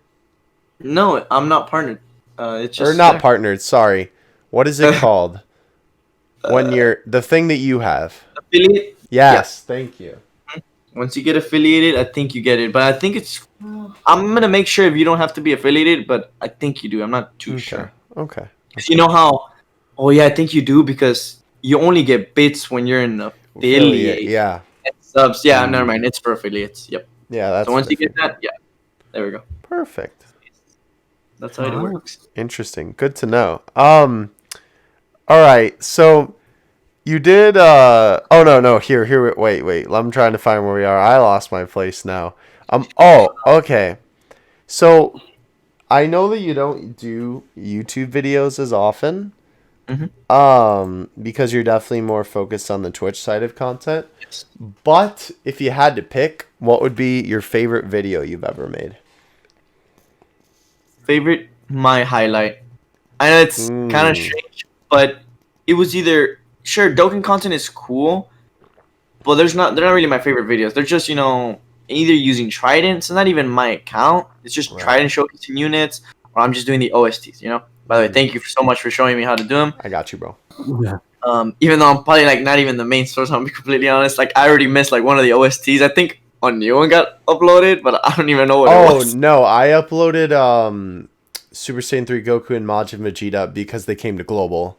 Oh yeah, I mean, I did that as well. But yeah, that's pretty cool.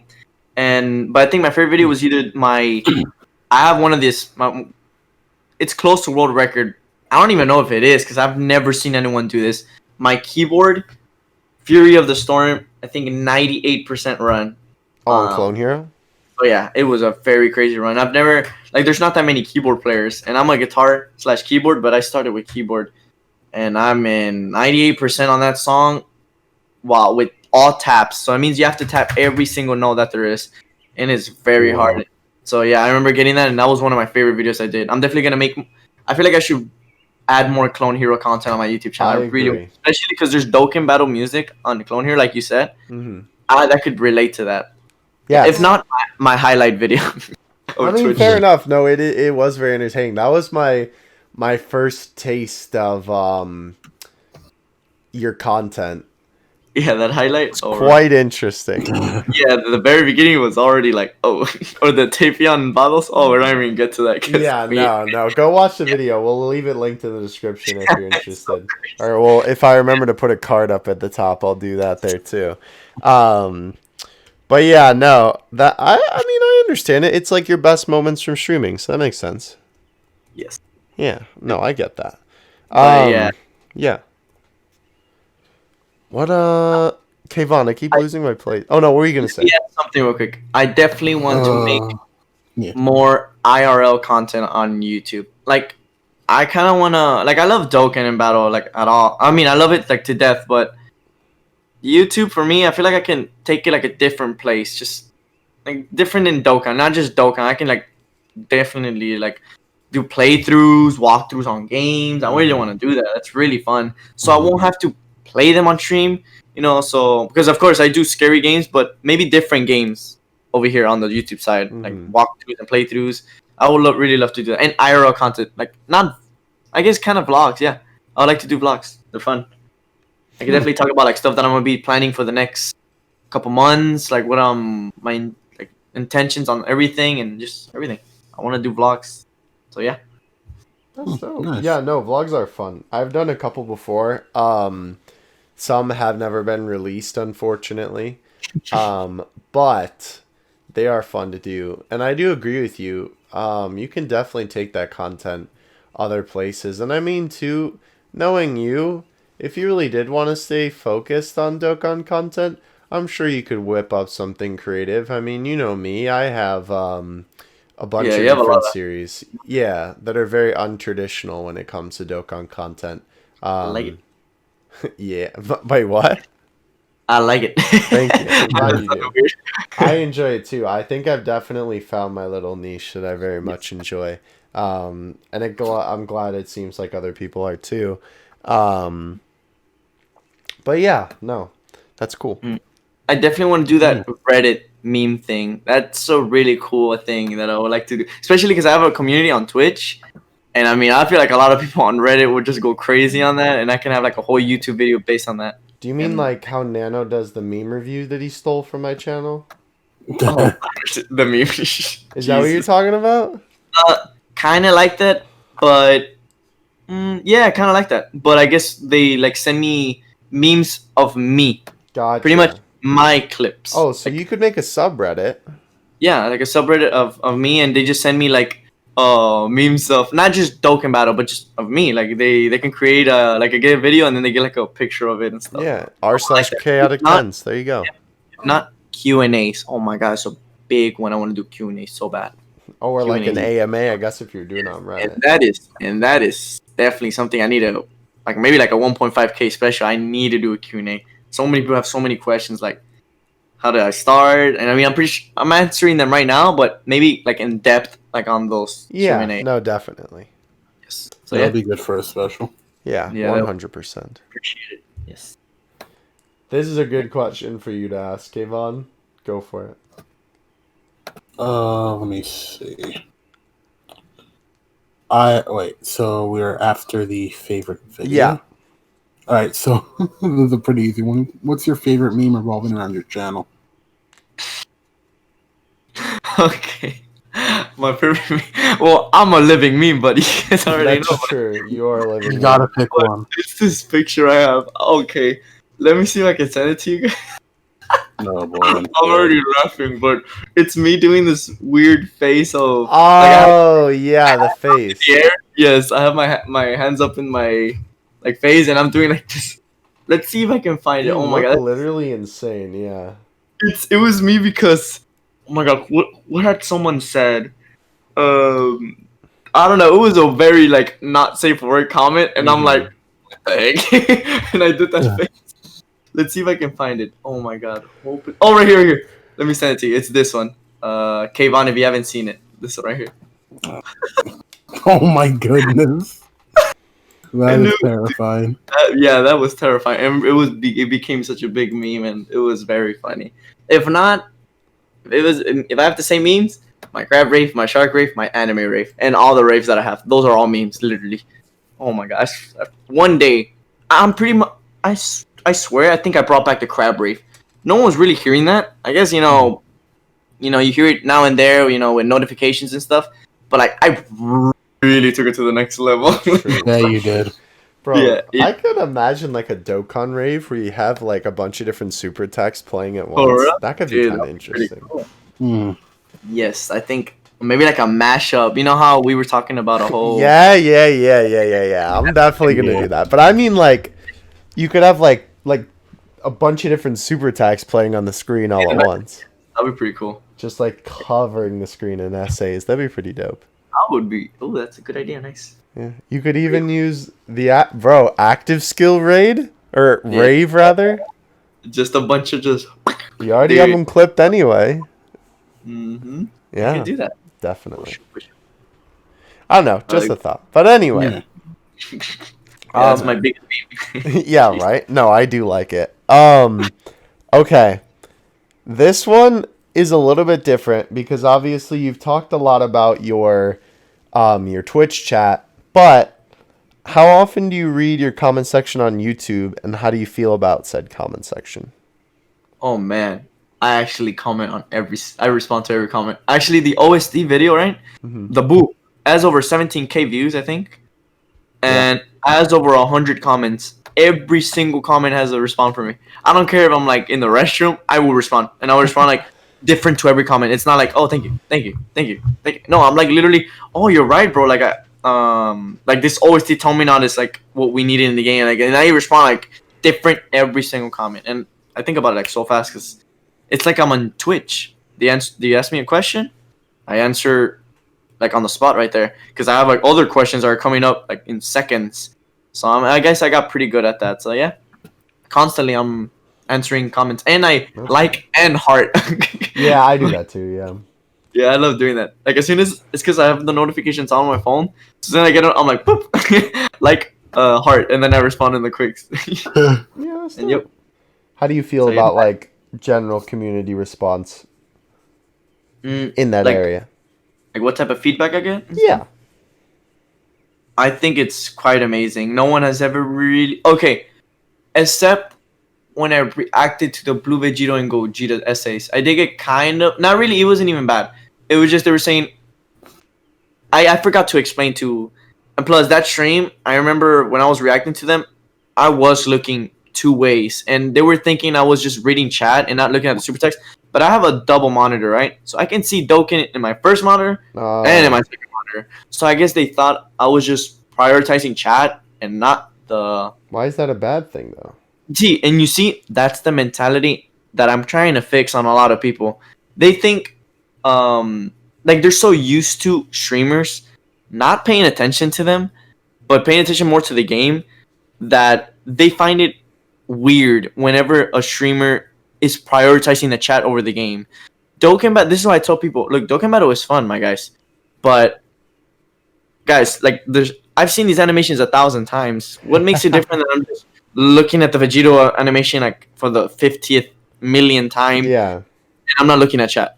And, I've seen that, and, like, I'm not trying to throw shading on, not even going to say names, I'm just not going to say names. But YouTube, streamer, you guys, I don't know if you guys get the idea, but there's a lot of people I think I know who you're talking about, but yeah, succeeded, and they don't read chat as much, and it's kind of, it's kind of painful to watch because to know that they're the ones that grew you, they only read donations, sure, the chat does get crazy, but there's ways to go around it. You can always just maybe when like the animations are going, you can just sit down and just read chat. And but no, I just see them playing the game, and I don't even. They're just, I don't know. I'm trying to change that perspective. So yeah. No, I agree. And then it's almost like, well, then what's the point of even having a chat if you're not Right. going to read it? Like, I don't understand. Like the truth, like this is respect to the truth right here. He reads not only donations, but every time like if there's like a crazy donation, train and stuff, where he's reading regular chat. He He does gets read regular chat, yeah. And I mean, I've tuned into streams and they're quite interesting. He's just reading and reading and reading. He's never stopped talking, and I respect that so much on the truth. So one day, hopefully, I get to talk to him. That'll be pretty cool. That would be dope, yeah. Mad respect to the truth. I mean, he's since, crazy stuff. Yeah, no, I really like that mentality. Because one of my big reasons why I keep doing this is the whole community aspect of it, because that's my favorite part. And I will say, I do think that's partially a reason why Dokkan is a really great game to stream. Because you can put more focus on the chat. Like, for a game like Smash, right? I'm in the zone and I'm like playing the game, right? And so the only time I would be reading the chat would be like the couple of stalked. Yeah, when you get stalked or in between games. And that's really not that much time, right? But with Dokkan, I can watch both because I mean it's more of like a passive game. It's not really a game you need to be like hyper engaged in. I mean it depends on the events, but for the most part you can just kind of autopilot through it and just talk to the chat, which is very, very nice. Oh, and let me add, this is why I love Dokkan Battle. The Dokkan Battle community. I started streaming on Dokkan Battle, and I got so many people into Guitar Hero. You have no idea how many people I got into Guitar Hero. That's cool. It's crazy. Like a lot of my viewers, even mods and VIPs, they even like send me messages. Bro, look at the record I just got on this song, and I don't want to say without me, but me encouraging them to try installing. I even made a tutorial on YouTube without you, definitely, yeah. Yeah, like I made the whole they requested it. Like, dude, that game is so cool. Like, and I even explained, you don't need a guitar, guys. You have a keyboard, you can keybind it to play it. And I explained, and a lot of videos out there do not know how to explain like how to keybind your keyboard. And I explained it perfectly right there, and that right there. And a lot of people, I started the Clone Hero community on my channel. That's why whenever I stream it, I get I get viewers that are not there on the Dokkan stream, but they're here when I'm playing this game. I'm like, hey, welcome back. And I greet them like if they've been with me every freaking day. And that's how I do it. That's dope. And they're like, hey, I've been waiting for you to stream this game. I'm like, hey, I'm here, my guy. And how's your day? And then I start a whole conversation. And then they tell me what songs they've been like beating. And That's sick. Come on. Yes. All right. So, go for it, bro. All right, so last one of this section. What do you do in your free time outside of Twitch/YouTube? This is an amazing question. I'm either... Well, it used to be different. Okay, right now I'm going to add like a lot of stuff that really kind of changed my perspective on Twitch. But on my free time back in the day, before I met my girlfriend, I used to just... As soon as I finished streaming, edit my streams. What can I do different to get more of viewers and stuff and more interactions and stuff every day? Just no break. I would tell my mom I would eat, go back to editing, and then eat, and then go back to editing, and then just twitching, and then just thinking for hours. I remember just not sleeping, and I know that is very bad mentality. And right now I'll go into what happened, what made me change. But yeah, I was every day just I would work, come back, and even though I was tired, I would do a 3-hour stream or 4-hour stream and just full energy, not talking. And then I remember just ending stream and I would just feel very tired, but it just felt good because I made people happy. And but I remember back in the day, and this is gonna go from very weird because you guys have never heard from me talking about this, but I remember back in the day I got into a mentality, and very bad mentality. This is what happened, and I'm gonna explain. You know how the sub goal I told you guys about? I remember when I first got affiliated, I got when you like, this is a big tip. If you once you get affiliated, don't let it Get to your be head. like, yeah. And it kind of got to my head where I was like, oh my god, like I got subs, I got bits, this is cool, like holy, what can I do to get more subs? Right there, when I said that, that was already a bad mistake. And I remember saying that, and then I did it for a week. And I remember, even if I wasn't doing it constantly, I didn't like that I was saying, if you guys want to use my emote, you can, sub or use Twitch Prime. And I hated that. And I remember the moment I changed that, I took like a 1 week break. That's how guilty I felt. I know, that's crazy. I took a 1 week break. I'm like, what can I do? I'm like, you know what? Subs can come later. Let's build a community first. And then I changed it to follower goal. And ever since I did this when I was like at 200 followers, ever since that, my title has never been sub goal. Just, I'm referring to what I said like a while back. It's always been follower goal. Every time I beat a mark, 1.5K is next. 1.7K is next. 2K is next. And I just went like that, and I just deleted that mindset of the whole sub. You need sub. If you don't get to this 10 sub goal in this month, you didn't make it, because then it's not right. But follower goal, it's always there. The 1.5K follower goal, it's just until we reach it. There's no end. We're just growing as a community. And of course, I do have my donation thing right there, but that's just like to see like I put like a, how do you call it? Like a goal. I want to like I upgrade my PC, not just donation just for this random like for me to live on. I don't use Twitch to live on it. I use it to just improve it. And I'm actually trying to cosplay one day as there's this really cool Genji cosplay suit that looks really amazing, but it's quite expensive. And I might, of course, I never put the full price. Like it's like 700, but I'm not gonna put cosplay goal $700. No, I will cut it down to like 200 or 100. Even just $100 is enough to me to just help me out. So I won't have to like go crazy on like my own pocket. This is just support that they're giving me, and then I'll just cosplay it on stream, make a couple videos, and it's just amazing. And I get to do it for Halloween as well, and just vlog it, and it's just amazing. So yeah, that's another thing that I do, and that mentality that I changed right there marked how I blew up on Twitch. That's the mentality that I changed. The whole money perspective, whatever, it's just it's not a good thing. Even if it's just 1 sub, or 5 sub goal. I see a lot of streamers immediately as soon as they get affiliated. I see they're already setting up sub goals. They're setting up bid goals. They're setting up this goal and this goal and this goal. But they're already thinking, oh, I just need subs, But it's not like that. Set up follower goals. Set up goals that you want as a streamer. Like, what do you want to do going on? Are you just going to be this streamer that's just going to be streaming the same game and you're not really going to change anything? Nah, I would change it every week. Every week was different in my streams.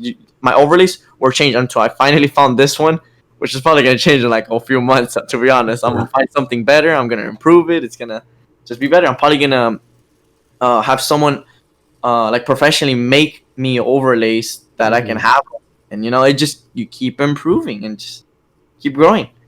So, yeah, that's the difference between a successful streamer, I guess, and just a streamer that wants to do it for their own benefits, Gotcha. So yeah. Chaotic. I'm gonna be honest with you, bro. I actually really did like everything that you just said, but you kind of didn't answer the question. Oh, I did. Ah, damn. No, it's okay. Sometimes No, you're good. It's all good information. That's the point of the podcast anyway. What's the question? No, what do you do in your free time outside of Twitch? Yeah, I really went. Oh my! Something is wrong with me, but I'm sorry. No, you're good. I like hearing it. It's okay. Trust me. Okay. Oh, okay, I was going to go into that, but after that story, I extended it. I gave you guys like a whole extended version. Like the OSTs, the original. I gave you guys like a whole extended. No, that's fine. Well, I mean, hey, it's a podcast for a reason, Now on my free time, I guess I kind of did answer it. Back in the day, you know how I did answer it. I was editing. That's pretty much how yeah. So now in the day, I guess is what I'm But now, I'm either watching movies with my girlfriend, spending the time with her, or I watch how do you call it, Disney Plus, and I go rewatch like Infinity War and all the like Marvel movies. If not, I just go go watch the Dragon Ball films because I have the Dragon Ball Super movie, and I usually go back and watch it, or just movies in general. If not, DBZ. I go back DBZ and go watch the Cell Saga. I go watch the Majin Buu Saga, and just I watch Dragon Ball. Interesting. So you're a big movie watcher then. Interesting. Yes, I love watching movies. I have a bunch of Marvel movies. Interesting. That's cool though. So yes. That's awesome. Are you gonna you got anything you're excited for this year then? This year, like anything? Movie wise. Movie wise. Definitely excited for the Phase 5 of Marvel that they're gonna be releasing because I definitely think they're gonna go into the whole Galactus arc and stuff like the Fast and Furious. What the heck? That's Jeez, not what Fantastic Four, and the X-Men. They're finally gonna get into that, and I like that. That's dope. I'm so hyped for that, and of course, coming forward, the Dragon Ball Super movies, new ones, of course, we're gonna be getting. Because I know the success of Dragon Ball Super Broly, they're not gonna stop there. Definitely think, still to this day, Funimation, they kind of lost respect for me because of Vic Mignogna, and I will never, ever tolerate that. Dude, Vic Mignogna to me, I mean, I've been his fan for so long. I mean, I still follow him to this day. Over, I think 8 years I've been following him for them to do that to him. I know I'm getting off topic, but. That really triggered me when I first heard about like Monica doing all that. I was like on the comments. I was going crazy on Twitter. I was like, yeah, no, dude, I wasn't gonna. Nope. And they didn't. And it's plus, he has my name, Vic. That's true. That is true. It's like I'm representing him. I like it. You gotta rep your boy, of course. But yeah, that's interesting though. Mm. I'm hyped for Dragon movies and Marvel movies. I really can't wait. That's dope. All right. Person-specific questions. These ones should be pretty easy for you to answer. Watch me extend them like all the time. The people want to know, what is your obsession with Crab Rave and or crabs? Wait, these are like your viewer? No. It's just people in general, you know. Oh, okay. People in general. I'm trying to run a podcast here. I'm hyping it up. Just answer the question. Okay, my obsession with crabs. You see, I honestly, I really love the song. When I first heard it, I became like immediately attached because I've always loved like that techno type of deal, like the music where it's very hypey. And okay, I've never said that word hypey too. I don't even know if that word exists, but I guess I created hypey or the uncap. Uncap, yeah, exactly. The Crab Rave. When I first heard it, I immediately fell in love with it. And I'm like, oh my gosh, like this is like the hypest song of when the year came out and when it came out, and I remember just falling in love with it. And I brought it to the streams, and now it's pretty much a logo of me. I'm the Crab King Chaotic, or like in my Discord name, Crab Rave Chaotic. Jeez, but yeah, I just love crab. I even got myself a pet crab, as you guys saw on stream. Yeah. And I fell in love with crabs ever since that song came out, and I'm probably gonna get more crabs as pets and stuff. So yeah, that's favorite spirit animal right there, crab. Just because of the song? Yep, just because of the song. The song came out. That song inspired me to do all of this. That's so weird. Dope. Amazing. You gotta get one of those crab. You know how they have like the squid hats that are like foam and like they have the tentacles and whatever. You gotta get a crab hat like that. I do. Oh my god, that would be dope. Perfect for Crab Rave too. Perfectly. Oh my god. Yeah, that'd be. You would want to ask the next one? Oh sure, yeah. Why? So. I think you kind of answered this already, but why do you like streaming more than making videos? Okay, you know what? This actually wasn't the case. It was crazy. When I first started doing YouTube videos, and like I was seeing, 100 views. A lot of people don't see it as much, but us, like, just small content creators, seeing like 100 views is already like mind blowing. Like people are actually. Imagine 100 people in your room right now. Like that's. I don't want to imagine that. Frankly. I know. But okay. You know what? Let me put in this. No. I know. I'm goofing on you. I know what you mean. Like you're a comedian. You have 100 people. This is why Oh my god, I'm about to go on this question. Jesus. Okay, but I'm gonna keep going. Um, oh Lord, I like doing YouTube videos was just so easy because I can like edit them out, and it was just way easier. And like I enjoyed it way more than streaming. But then when I started really growing on Twitch, and I saw like how much people enjoyed watching my streams, and it was live reactions, and I became myself. Like I stopped being. Of course, I still stutter so much because that's just a problem for some reason. Um, just me being myself on live. I don't have to like if I mess up on the recording, of course you could just retry. But on live, if something happens, like like you live it live, like you live the moment live. It's not like you watch it on a video and it's just a video. Like streaming is live. If like a crazy moment happens, you experience it live, like right there, and I just enjoy that so much, and that's why I love streaming. This is why, okay, another big tip I give people that are starting stream: do not let viewer count. Okay, Epic Mute, I don't know if you remember, or Kayvon, when Slick Gogeta or whatever, he came up and said something about the 20 viewer count. Mm-hmm. That right there, bad mentality. Never say that. They were saying, what happened to your viewers? Because I was peaking at 40 in Dokkan. Then I switched to Amnesia, but of course it was late, of course, and I was already picking like a 28 in Amnesia, but then it went down to 20, and of course, there's always gonna be that one person that says something, and I immediately said, look, think about this. You're a comedian. 40 people are watching your show. You know what I'm saying?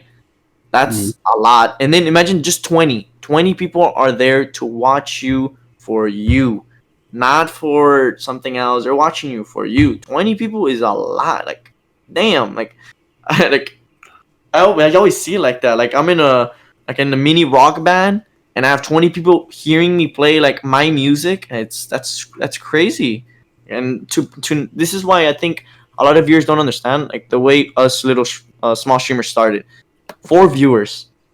Like Epic Me Too, you said that you've experienced the no chat. Yeah, no, definitely for Hey. a long time. Yeah. Yeah, and I got fortunate enough to not experience it too long, because I don't know what I did to really expose myself that much, but it was not a good feeling. It wasn't like you saying stuff and just not talking to yourself. It's like most of the time, if someone asked a question and you answer it back, but they don't really follow it with anything, it was just dry. It's not a good feeling. But now getting 20 viewers, I never take it for granted. 20 viewers for me is a lot. I don't care if I peak at 50 the last stream. Don't care. 20 viewers for me is a lot, because I always think of those bad moments. Well, not bad moments, but just those moments that marked me like, oh man, I gotta change something, or there were just moments that had to happen because you're a small streamer, and it's never take it for granted. This is why I did kind of get not heated, but just I upset, or like it kind of ruined my mood when he said that. I'm like, I just didn't really like that comment. I think that's one like a negative comment I haven't gotten in a while. So yeah, and I didn't really like it, and I'm glad my chat caught on, and they immediately said, I don't know if you saw, but Tuffy was like, well, I mean, I don't know, I don't even remember what he said, but he like backed me up, and like it really meant the world that my chat like always has my back in case like negative comments like that. It wasn't really negative, it was just like unnecessary. You don't have to say, oh, look at you were at 40 and now you're at 20. I don't know, it's not appropriate to say it. Just, and and it kind of heated me, but yeah. That is another thing I give like streamers like a tip. Gotcha. Yeah, no, the live interaction definitely seems to be live interacting is I prefer it. I don't know if you can see it that way, because I know you enjoy making, and I mean I enjoy watching it. Thank you. Yeah, I enjoy watching, especially the 3 a.m. Oh man, even though that one video I saw you was morning time. Oh yeah. That sleep schedule non-existent, bro. But I mean, I think there's advantages and disadvantages. We'd be here for another half hour if I went into that, but I think there's advantages and disadvantages to both. Definitely. I don't dislike streaming. I mean, obviously, because I do it too. But I definitely do prefer content creation. Yeah. Yeah. If I had to do like one full time over the other. Yeah. Yeah. But yeah, no, both are good, and I think it it also kind of just depends on the person that you are too. Mm-hmm. So. Wait, by the way, am I breaking the record? I'm almost 3 hours. Oh, you're getting close. Oh, I didn't even know. I didn't realize it was a half hour went by. Yeah, you're getting close. Oh man, I'm not even trying to be honest, but like, Oh my gosh. All right, well, we're almost done. Kayvon, continue. How did you come up with the concept of race for your stream? oh, raves. Well, Because like you I said, talked about why, but how, I guess. like, how did I even like Think of think it. of? How did you think Okay. of it? So all of them had like their little moments. All right, so let me start with the anime rave. Actually, the crab rave was already always there, but like it was just these little small moments in my channel that were happening that were marking like the build up of the rave. So let me explain. Someone would request a song, right? Mm-hmm. And I would like the song so much, like the anime rave. Oh my god, I almost said the word. That would have been bad. Oof. That would have been a bleep, bleep edit right there. But no. The anime rave. I remember someone playing that song. Song that plays whenever I do that. And I remember I'm like, oh my god, this is so nice. And I remember just enjoying the song so much. And I just had to do something with it. I'm like, I can't let it go. I love this song so much. I want people to know that I like this song. And that's how I came up with that one. And then another moment where Cody used to always request brain power. Like, you just always requested it. And I remember since Cody was one of my OG viewers, I'm like, man, I really got to do something for Cody where he doesn't have to like request it all the time. I can maybe do something special. And that's where things started building up, where I was like, you know what, I got to do something special with these specific moments that are happening that a lot of people keep requesting. Like, they kept requesting that song that came up in the anime rave so many times where I'm like, I have to do something. Like, I'm pretty much just playing it every stream, like every like 30 minutes. It's just being requested. Mm-hmm. So then the crab rave was not really being requested because it was dead at that point. That's why I brought it back to my channel. Hey, my man. Yeah, I brought it back. No one was really doing crab rave until I just got different hype songs and I got them together to form the raves, and just right there, crab rave, shark rave. Now, after those three, the main ones, the crab, shark, and I'm like, this is what's gonna mark my not future, but I guess the future of Chaotic. What can I do? Expand now. So what do? I take viewer suggestions, people who love donating over 1,000 bits. I'm like, look, if you love donating like 1,050, I always see you donate it. Now you can get a special request for 1,025 bits. You will get yourself an exclusive rave for you, and that's what I've been doing. I got a John Wick rave. I got a Sonic rave for my boy Expected Toes. I got different types of raves, and then I came up with that whole Dokkan like the active skill thing. Mm-hmm. But yeah, that's pretty much how I came up with the raves. Just small moments were happening in my Twitch channel that I just had to do it, especially because I love the music and that they were requesting. So yeah, it was the moments. Interesting. That's cool. That's nice.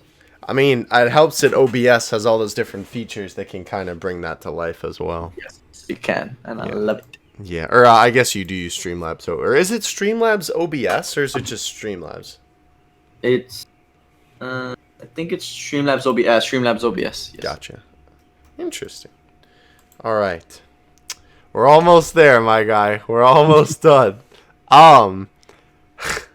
So you do these raves, and I know you live with your parents at the moment. Yes. I gotta ask, has anyone ever walked in on you while doing one of these raves? Yes. And if so, what do they think?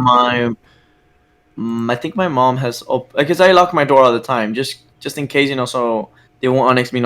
It's live, so if something happens, I can get in really big trouble. Like if something like not safe for work happens, I really get in trouble, and I'm trying to avoid that.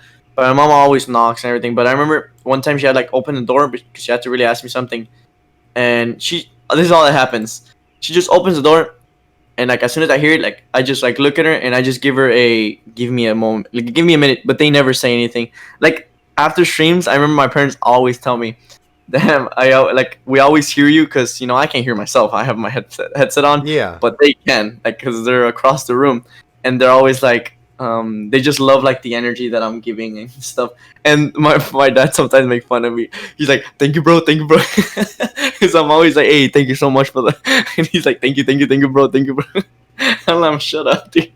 Yeah, my dad kind of teases me like that, but it's funny. And yeah, my parents are so supportive. Oh my god! But they never tell me anything. If they catch me doing a rave, they just say in a bit, come, or if not, they just knock on my door. But they've never said anything. They actually think it's quite funny. Wow. Good.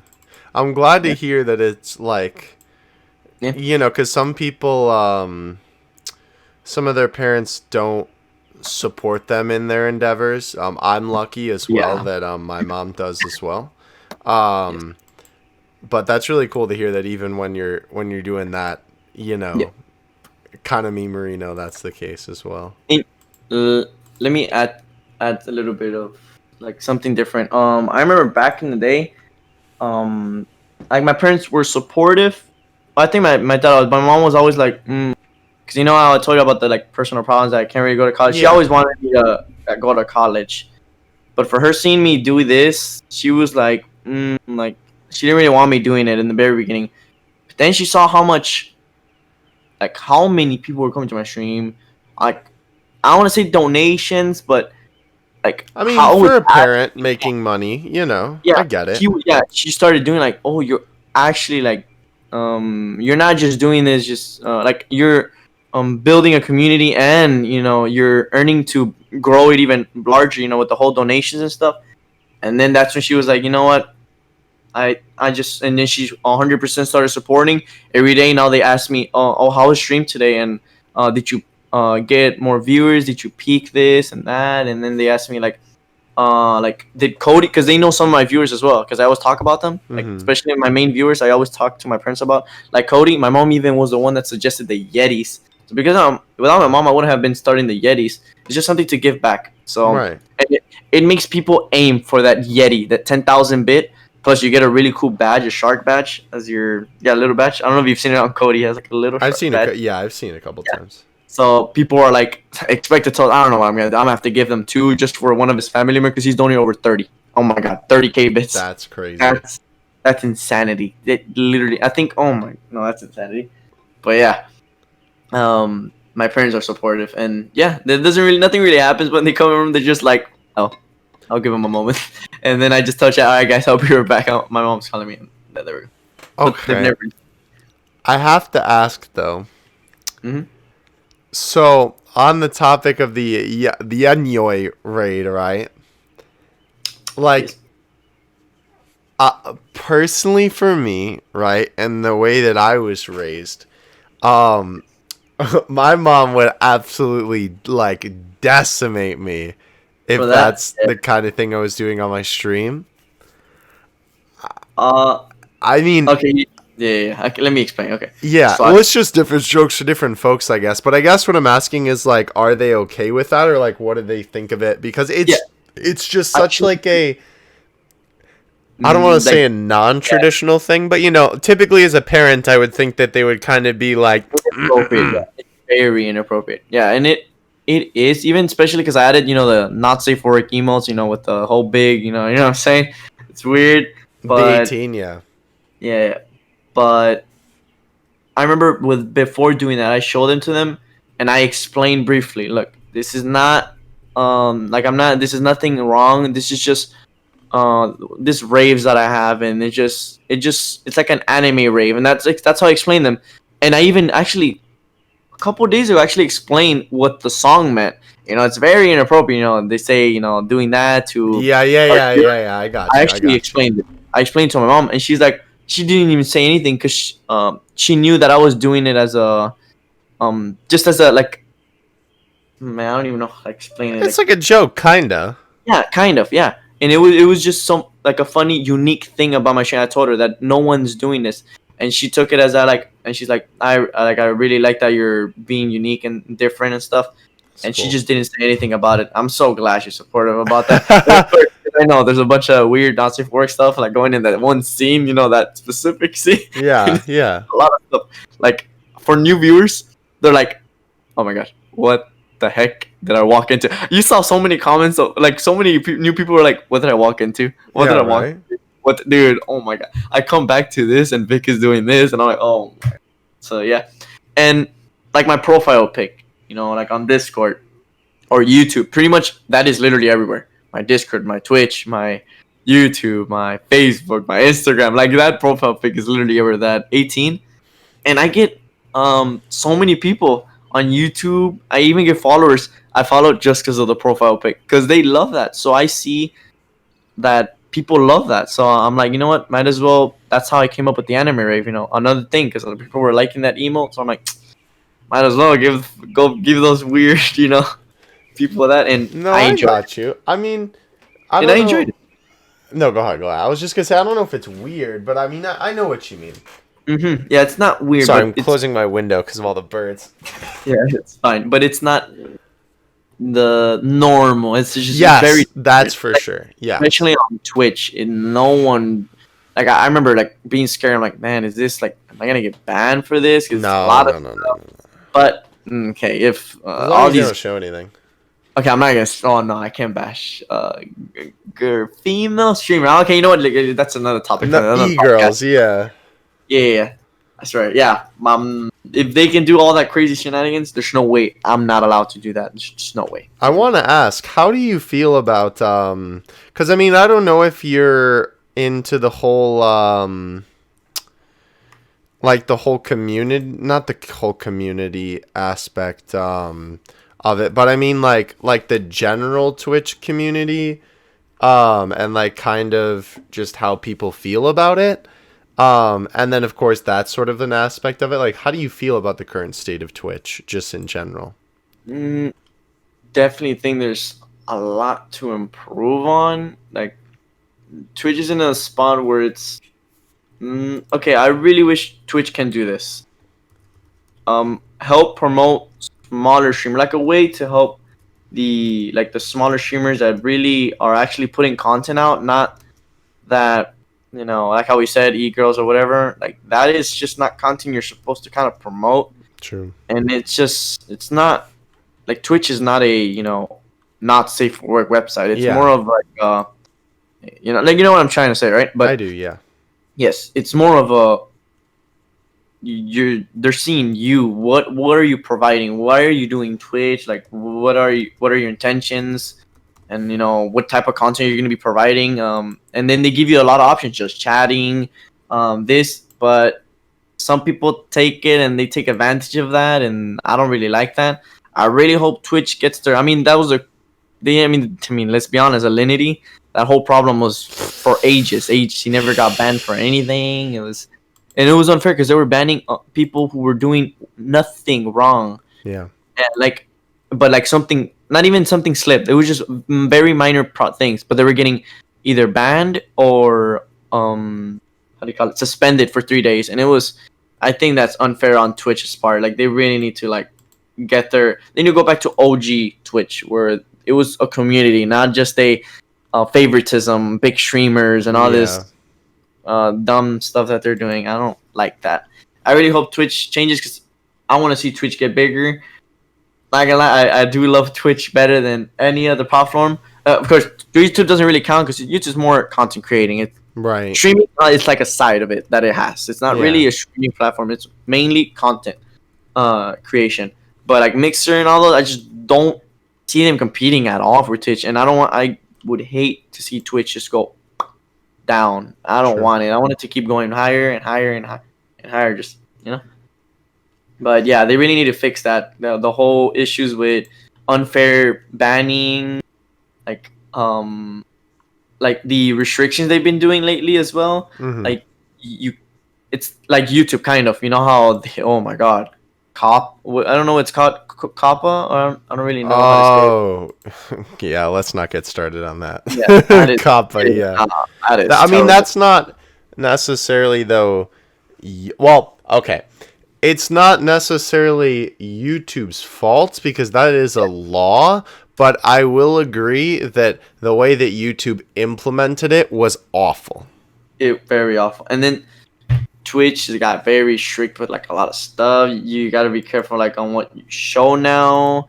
Be careful on what you, because you can get not really copyrighted, but it can really like mess you up if like you show other type of content.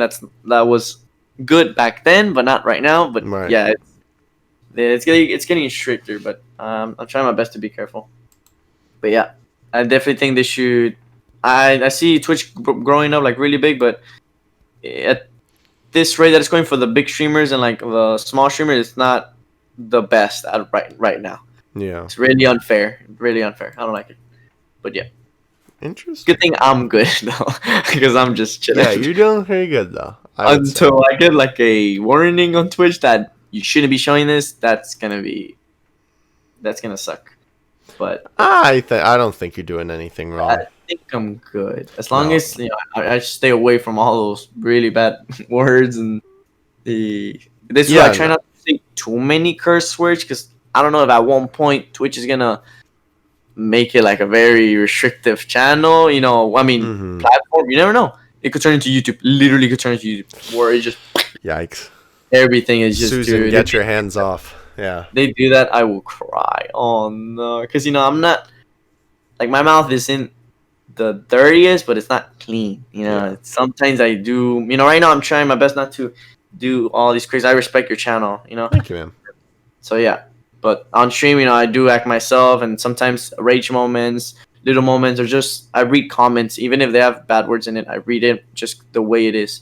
So if Twitch changes that, it's changing my whole persona. Like, it's just weird. I'm not gonna get used to it. But yeah, I hope Twitch fixes that. So yeah. Yeah. Twitch staff, if you're listening, now you know. Yes, please. All right. Kevon had to step out for a minute, so I'm going to ask you the next couple questions. This one is more so like actually between me and you, so I guess it's good I'm asking you this one. When did you start following Dokkan Assets? Oh man, I'm gonna be completely honest. I wasn't really into the whole. It's until I started YouTube, and it's actually when I first started doing my thumbnails. That's when I followed you. Mm-hmm.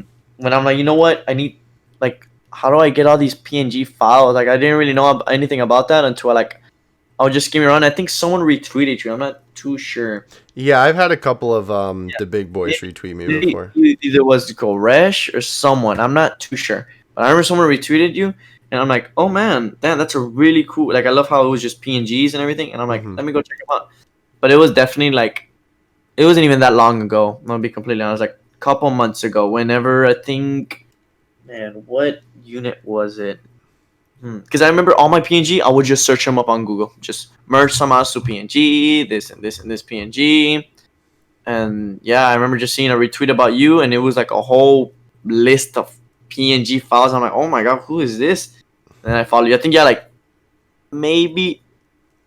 Okay, never mind. It was the era where you were gaining so many. Oh, it was the Vegito and Blue Goji. I'm telling you, it wasn't even that long ago. Oh, so 5th year. That doesn't surprise me. A lot of people followed during that time. Yeah, you got a lot of followers right there. I remember like that was like your peak, right? You were like, holy moly. Yeah, like, that was a peak. Yeah, definitely. Yeah. So I remember I followed you right there. I'm like, oh man, I love like the way you organized all the files. Like, we don't have to like go look for it on Google. Like, everything's just there. Specifically, like for that one unit, and I love the way you did. So I'm like, I got him with the follow, and yep. And then I remember you hitting me up, and I was quite strange. I'm like, oh shoot, like what the, like I don't know, like you told me about my thumbnail, and I'm like, oh what the, yep. What was the first, the thumbnail was the first thing I DM'd you about? No. But when you came back and DM me, because I think I don't even remember what happened. How did we first? I remember we went through I'll this. look up. I'll scroll back through the DMs for you. Oh, I'm back. Sorry about that. Oh, hello. Oh, welcome back. That doesn't surprise me though. That it was 5th year, because yeah, a lot of people followed you. I remember you were mentioning that. Thank you so much for like the followers and everything. Oh yeah. Well, I mean, 5th year hype and all that. Yeah, that was crazy. Let's see. Hey, I noticed. Wow. I noticed you uploaded the OSTs. Oh, so yeah, it was about that. Yeah, because remember I thought, oh, actually, this is a great story to tell on the podcast. Now I think about it. I was looking for you and I messaged somebody else. Yes, I remember. Because so your old profile picture where it's you like going Super Saiyan essentially. Yes. I don't know, maybe it was just like the colors and like how it looked. Very small. Yeah. Yeah, like small on Twitter, but because I was curious. I think what it was it was either two things. It was when I was trying to figure out how Mai extracted the OSTs, and I was trying to just ask anybody that I could, like, their method of doing it to see if I could get any leads, or if I was just curious because, I don't know, I'm curious about how people get Dokkan assets. Yes. And so one of those two, I don't remember which, but then I messaged that other guy, and it stung too because he had actually messaged me before for a question about some of the assets, and then he was like, I think you have the wrong guy. I don't do YouTube. And I was like, uh-oh. This was very strange. Yeah, and I felt bad too because it's like I don't want to say I'm a popular Twitter account, but I mean, sure, I'm a popular Twitter account for the sake of the argument. Yeah. Like Dokkan. True. Dokkan. True. Yeah, you're pretty known. Dokkan assets is yeah. What was I gonna say? Like imagine getting DM'd by a popular Twitter account that you really like, and then it turns out that they're not even looking for you. Like, it's a yikes. You're like, oh. Like, how depressing must that be? Not depressing, but like, how, like, unfortunate feeling must that be? Like, if I was in that situation, I'm so sorry. I think it was actually Tofu, which is someone who's followed me for a while now that I can remember. I don't know if you're watching Tofu, but I'm sorry. But that must be, honestly though, that must be awful to have to experience that. But yeah, you had asked me about the OSTs, but I didn't really have it was just my friend helping me with it. Yeah. Mm-hmm. But that stupid Dokkan secret, Yeah. that we discussed before. When they will expose, to be honest, because even if it's not gonna change anything. I mean, a lot of people don't even put ads on these OSTs. There's no secret. You're not making money off these. Yeah. Well, I mean, some people do. I don't think it's right, but. But anyway, I definitely don't think it's right to put ads on those. Yeah. Even though I guess, it's because once you show how you do it, how easy it is, you're just not really putting that much. Yeah, I mean, to be fair, you are the one ripping it, which again, like you said, doesn't really take that much effort. And then I suppose really the only thing that you're contributing at that point is the thumbnails. Yeah. And thumbnails, and I guess you know how sometimes I edit out whenever I do the OC, like there's like these special effects. Mm-hmm. It doesn't take a click. It just takes a click or two. Yeah, exactly. And it's just not. I mean, like, yeah. And I guess buying the editing software does cost you money, but I mean, there's free alternatives. So no. Yeah, not really. No, and I mean too. There's what do you call it? Like for me, I have basically a template that I have pre-made where I just slap the card art in there, line it up with the previous effect, and then I'm good. So it's not even like, anything crazy on. Are you actually gonna expose the secret one day? One day I will. Yeah. No, not today. But one day I will. Yeah. Because it deserves to be out in the wild. Yes. Especially because I'm just gonna be uploading the OSTs, but I feel like eventually I'm probably gonna get tired of uploading them, and I'm just gonna stop. Fair enough. It kind of happened. All right. Well, not really happened because we haven't had a new OST, but I kind of forgot about it, like because I'm the streams and stuff. I'm just more of a Twitch, and then YouTube I just forget. Yeah. I haven't even uploaded in like a couple weeks. I mean, it's to be fair too with Dokkan content, unless you're trying to vary up what you're doing. Again, that's partially the reason why I have so many. And I attempt to be a little bit more creative with my Dokkan content rather than just playing the game. Right. It's like I understand that because like new unit comes out, everything revolving around the new unit comes out, you're super hype. And now what? You've covered what the unit does, you've posted the OST for the unit, you've played through the event a couple of times. What is there, to talk about now? That's where you kind of gotta innovate in terms of content. But I understand that from the perspective of like you in terms of content usually only do rainbow showcases and OSTs, and it's like, okay, well, my work here is done. Time to go back to the stream, you know? Yep. I just try to put the news out there. That's all I do, to be honest. That's my YouTube channel is literally just news, and definitely gonna do that Clone Hero more videos and highlights just to promote. Bro, I'm telling you, those highlights will blow up. Twitch highlights do numbers on YouTube. Yeah, they do. Oh my god, like I think one of the very first one I played was like 250, and I'm like, what the? That's more than the showcase videos. Yeah, you should. It's my own. Like that's what that's pretty much what you're talking about. Like my own content is actually giving me more views than my Dokkan content, which is, but it makes me feel good. Yeah, exactly. It should too. That's good. So I think, of course, I'm not gonna do just highlights, but I should definitely like add more. Maybe do like what I'm doing on Twitch. Maybe add it to the YouTube side. You know, do some stuff. Exactly. So, I'm gonna start. Yes. Yeah, I mean, I don't know. Highlights are good though too. Yes. You know, just from not a marketing standpoint, but like I mean, I guess a marketing standpoint. Yeah, you know what? No, yeah. Like, I'm using YouTube, to be honest, to promote my Twitch. Right. Now exactly. I'm doing it reverse. You're supposed to, how I explained to social media, do it Yeah, to you're doing you opposite. to Twitch. I started on Twitch, and then I grew on Twitch, and now I'm finally doing it, where I'm promoting my social media to get more following on Twitch, and cool. Yeah, if it works, it works. Yes, Yeah, exactly. Nah, you're doing your thing. You're doing good. All right. I'm actually going to ask the next question. Yes. Because I kind of asked you this before, but I want to get it in the podcast. All right. Bro, why is there nothing in your room? If you visited a ChaoticTense stream, you'll notice two things in the face cam. One, the rave lights. Huh? A clean bed. Just Yeah. Right there. Hey, stop calling me out. Come on. You'll notice the rave lights, which are very nice. I might actually ask you for an Amazon link for that. I'm not even gonna lie.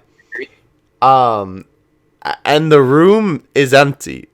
Like it looks like a crack house, bro. A hospital, dude. Yeah. Oh, hospital. So, look, it's just the thing about me.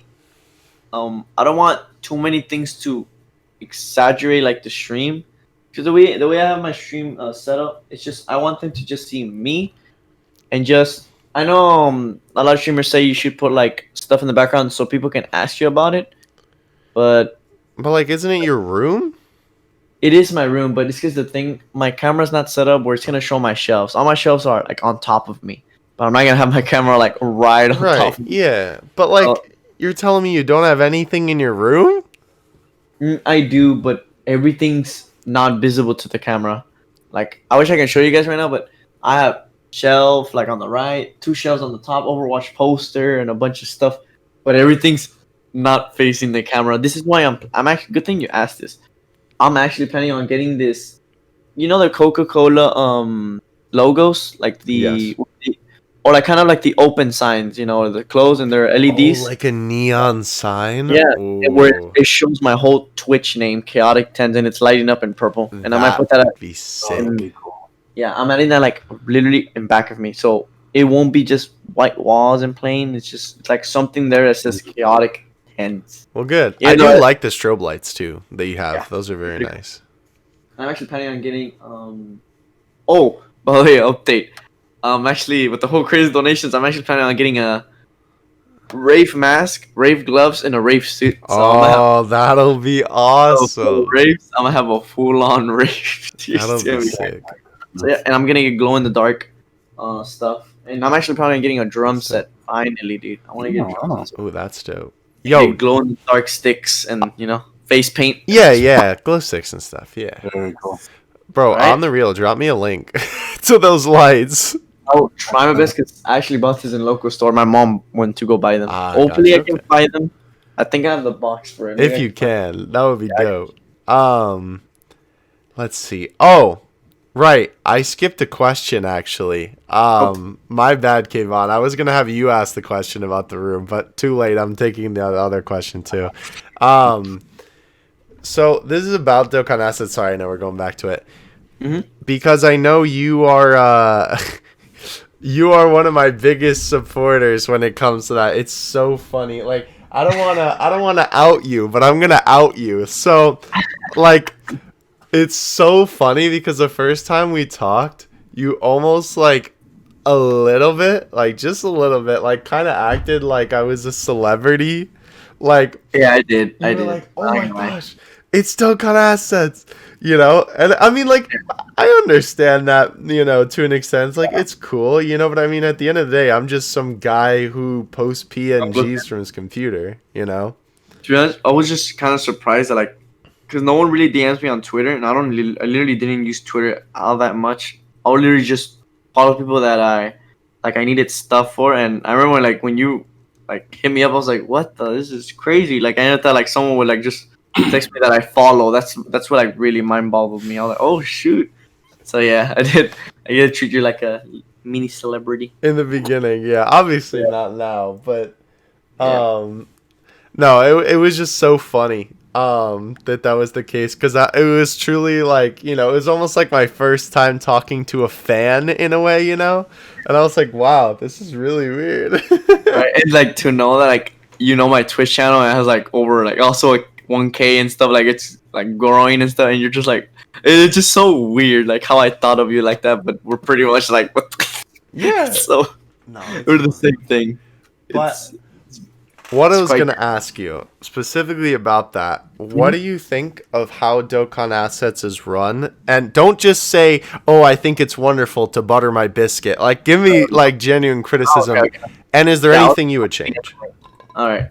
So the way I love like the way you do it, that I don't. This is why when you show even how to get Dokkan assets, right? Mm-hmm. They are not in a million years gonna be doing it the way you do it. The way you put a whole what is it called on Twitter? Where you put a Thread? thread. There we go. Oh my gosh. Oh, So and the Imgerlings too? yes, you put the Imgerlings and you legit give us a whole. And I mean, you put them all together. I love the way you even put the specific name. So in case you want to search up for a specific asset, Mm-hmm. it's right there. Even though Twitter sometimes messes it up because, well, the wiki, you know, they give you wrong. You know, if you want to Yeah. search, like, it's not. Or it's Like, like perfect. English translation Yeah, and I posted as translation. Japanese, yeah. But I do love that you put the whole name. So if you want, like, in case someone wants to go back to an asset, you know, they don't have to scroll all the way down. They could just type in the name and you legit appear as the only one that has posted that name. Yeah. So I like how organized you are. Mm-hmm. I try anyway. And if I were to change anything, to be honest, no, I'm not. No, I don't think I would change anything. I just like the way you do it. Yeah, I would also, and the way I like it is that you have two different Twitter accounts for your two different things. You know how we had that conversation? You know, we ain't gonna say anything, but yeah. the combos, where you have your epic Mewtwo for that content. Mm-hmm. You know, your YouTube content creator, and your Dokkan assets for Dokkan assets. Yep. Not for your YouTube content creator. Yep. You know, and of course Unless it relates, yeah. yeah, and of course it doesn't. Like if you, of course, you use your Dokkan assets to plug in your epic Mewtwo. You know, there's nothing wrong with that, of course. But you would rather do it on your main channel, your main Twitter epic Mewtwo to grow it more. So Yeah. Of course, Mm. I like how you do that. It's nice. Thank you. Perfect. All right. I've been hogging the limelight. Kayvon, ask the second to last question. I mean, Just do it. Just do it. Just go for it. Tell us more about your endeavors with Clone Hero. Oh, wait, what? Oh my goodness, I'm falling apart. Yeah, thank you for my voice. Well, all right. You can leave. Step out. I'm the host now. Basically, like, I just wanted you to talk about more, like, how you found Clone Hero and, like, why you do that on your channel. Because, like, Okay. I can certainly say I don't think I've ever met someone who does a combination of Dokkan and Clone Hero. You know? Okay. I've been on the community for Guitar Hero for over 10 years, so yes. Over 10 years, yes. I'm How not do even you like. find that though? Like, cause I'm like everybody knows Guitar Hero, but I don't like. I think you're in like a community, like within the community. Yeah, Clone Hero came out after Guitar Hero died. It sadly died because they were washing up the games. Every freaking literally not year, like 6 months, there was a new Guitar Hero game because they were for money. They're getting money greedy, Right. Yeah. and unfortunately, the game died. The series they stopped making guitars, but then these Is it made by fan Activision? yeah, no, Yeah. Activision bought the whole. That's when they came up with Guitar Hero 3 Legends of Rock. Activision bought it because they were seeing that it was popping off, and then they came up with Who Guitar Hero made it Legends of Rock. originally? I think it was Neversoft. I think that was the company. Interesting. Not too sure. Yeah, Neversoft. I think I don't really remember, to be honest, but yeah. And then I just started dying. But then fans and like companies started teaming up together, and then the fans made Clone Hero, custom made songs. The community can upload their own custom charts, and pretty much streamers and YouTubers can try them out. And then I mean, as long as you have people that can make charts for you, you got custom made songs. Pretty much everything's there. I mean, I searched up Dokkan Battle music, it's there. It's not all of it is there because of course, this is why I'm trying to later on. I'm gonna try to host, not a host, but try to get the Dokkan community involved into Clone Hero. So people that know how to make charts, I want them to make Dokkan Battle That would be sick. OSTs. Now imagine I would be the Super only. boosting. Literally, no one does this. Imagine I would literally be the only one that is playing Clone Hero, and I'm playing the newest OST that just came out. But I'm playing it day one. Imagine, dude, no one's doing that. I think I can make that happen, but I need to find someone that can chart, because it takes talent or time, hard work. I don't know how the hell they do it, timing every single button to the song, dude. I don't know how the hell you do that. Don't ask me. I'm the wrong guy, but I'm gonna hire someone that can maybe do that. And imagine a new OST came out. I got played on stream showcasing it early access, and then I upload it on YouTube. So then I won't have to really upload. Of course, I'll still upload the OST, but I'm uploading something different now. Yeah. I'm playing it on Guitar Hero, And it's your content. Yes, and I'll play 2 different versions. Guitar version, I'll try to 100% it, of course. And it without promotes your stream. This is a Yes. genius idea. Wow, that question just mind blown me because I didn't even think of this. Now I just thought about it like right now. So, oh shit. Oh my god. Bro, I'm sorry. No, it's okay. It's okay. Bro, I gotta stop. this is content, though. You just came up with content. It's okay. YouTube doesn't even look in the video like 3 hours in. You're fine.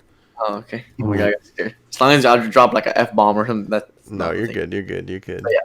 Yes, that's so A great fun idea. bomb? I don't know what you're talking about. So yes, the OSTs, I'm thinking about that, playing it on Clone Hero. And I have a couple. I have like the Super Saiyan 4 Gogeta, the Super Saiyan 4 Full Power Goku, the AGO Blue Goku transforming physical Vegeta, but I want to do the new ones, as soon as a new OST comes out, I have someone that charts it. They can chart it literally in one day. That's how really good these people are. That's dope. And I get it. Wow. Maybe I can find a fiber person I can make. But I'm not too Oh, there's an idea. sure. I'm gonna try. So Yeah, no, yes. I'm trying. That's a good question. Thank you. Thank You just made me come up with like the ideas. Got you, bro. Big brain. All right. This is our legendary final question that we ask every single person on the podcast, okay? This is how we like to capstone our podcasts. Yes. Do you, can be anything, have a question for us? It can be different for me and Kayvon. It can be the same question. It can be anything. It can be anything. Yes, anything. Okay. So you guys watching me today on stream. Yes. Have I made you guys think of a whole different perspective of like content creation or just streaming in general? Like I made you guys like see like a whole different side on Twitch or like basically on the Dokkan community, like how different like streamer can be, or like I don't know if I made myself clear. I don't really know. But yes. Yes? Yes. Yeah, Kayvon, you go first. I mean, do you have more of an answer than yes? Because I have a little bit more I could add to that, but Go ahead. I'm sorry. I'm no, you're good. All these Not jobs, podcast bro, professional. I'm sorry, SMH. everybody. It's 6:30 in the morning. Give me a break. True, fair enough. So, well, hey, I just want to say you definitely have the world record for answering that question the fastest, because nobody has like answered that question so quickly. Everybody's like, ask that you a is true. question, and they think about it for like 5 minutes. Bro, that was good. I have to give you a little round of applause for that. You broke But, one world record here today, if not two. yeah, oh yeah. As for the content thing, I mean, well, maybe not today's stream necessarily. I just think in general, because obviously I've watched a few of your streams now. But I think 100%, you have some of the most unique, even just like ways of streaming, not even necessarily like Dokkan Battle, excuse me. Like, obviously the raves are really, really interesting because it's like, it's a different concept than I think I've seen anyone else do. Excuse me, I don't know why I'm going. And it's very fun to see them be a Oh part yeah, of. and I mean, like, I think it's a blast. Like, I understand not wanting spam, and like sometimes it's frustrating because like I'm about to type you a message, and then the rave starts, and I'm like, well, guess I gotta wait like 10 minutes for the raid to end, or the rave to end. Which, it's fun. But it's like, everybody's having fun, everybody's spamming emotes in the chat, like you're dancing. I mean, being goofball, what's not to love, And like, I think it just makes it more engaging too, right? And not only this, I will say from a business standpoint, because as much as I know you're not thinking about the money, you have to have a little bit of the green on your mind, know. Every content creator / streamer has never in their mind not ever thought about, can I make this a career and stuff. Everyone thinks like that. Like, yeah, it's natural. It's something you love. You want to make it a job. Like, right? Heck, exactly. I would love to be a full-time streamer. Yeah. And if it's possible, of course I will take the opportunity. But do we like talking about it? Not really. Yeah, it is kind of weird how that's a touchy subject. Yeah, we don't want to be looked as the person who's just into the money, and I get the point. But yeah, I got money all around. Anyway, no, but I mean that is good for business too. The rave things, because it's like, oh well, if I donate, then I'll get a rave or whatever. I activate this, and it's funny. Yeah, or like the active skills, or whatever. Like that's marketing, exactly. Yes, but no, it's a lot of fun. And I mean like. You're also pretty enjoyable just to like watch you play the game too. Mm-hmm. And like, go ahead, what were you gonna say? Like, I'm not just playing the game. That's like I'm trying to say. Because if you scroll on Twitch, how many people are just playing the game? They're just playing the game. Like, you can do that yourself, but they're not doing anything different about it. Like, man, I mean, I have like I have a YouTube browser thing playing at the bottom of my... that's what I was just going to say. Yeah, I think that is such a cool thing about your stream. I don't know if you remember, the first stream I came to, I pointed that out. I was like, wow, there's Dragon Ball on the screen. This is so cool. Sometimes what I'm going to do, I think for like 15,000 Krabby points, you can request a video. Of course, it's not gonna have audio, but you can request a whole thing that you want. Just be careful with that. But I do think that is a good idea. I always press links for nothing.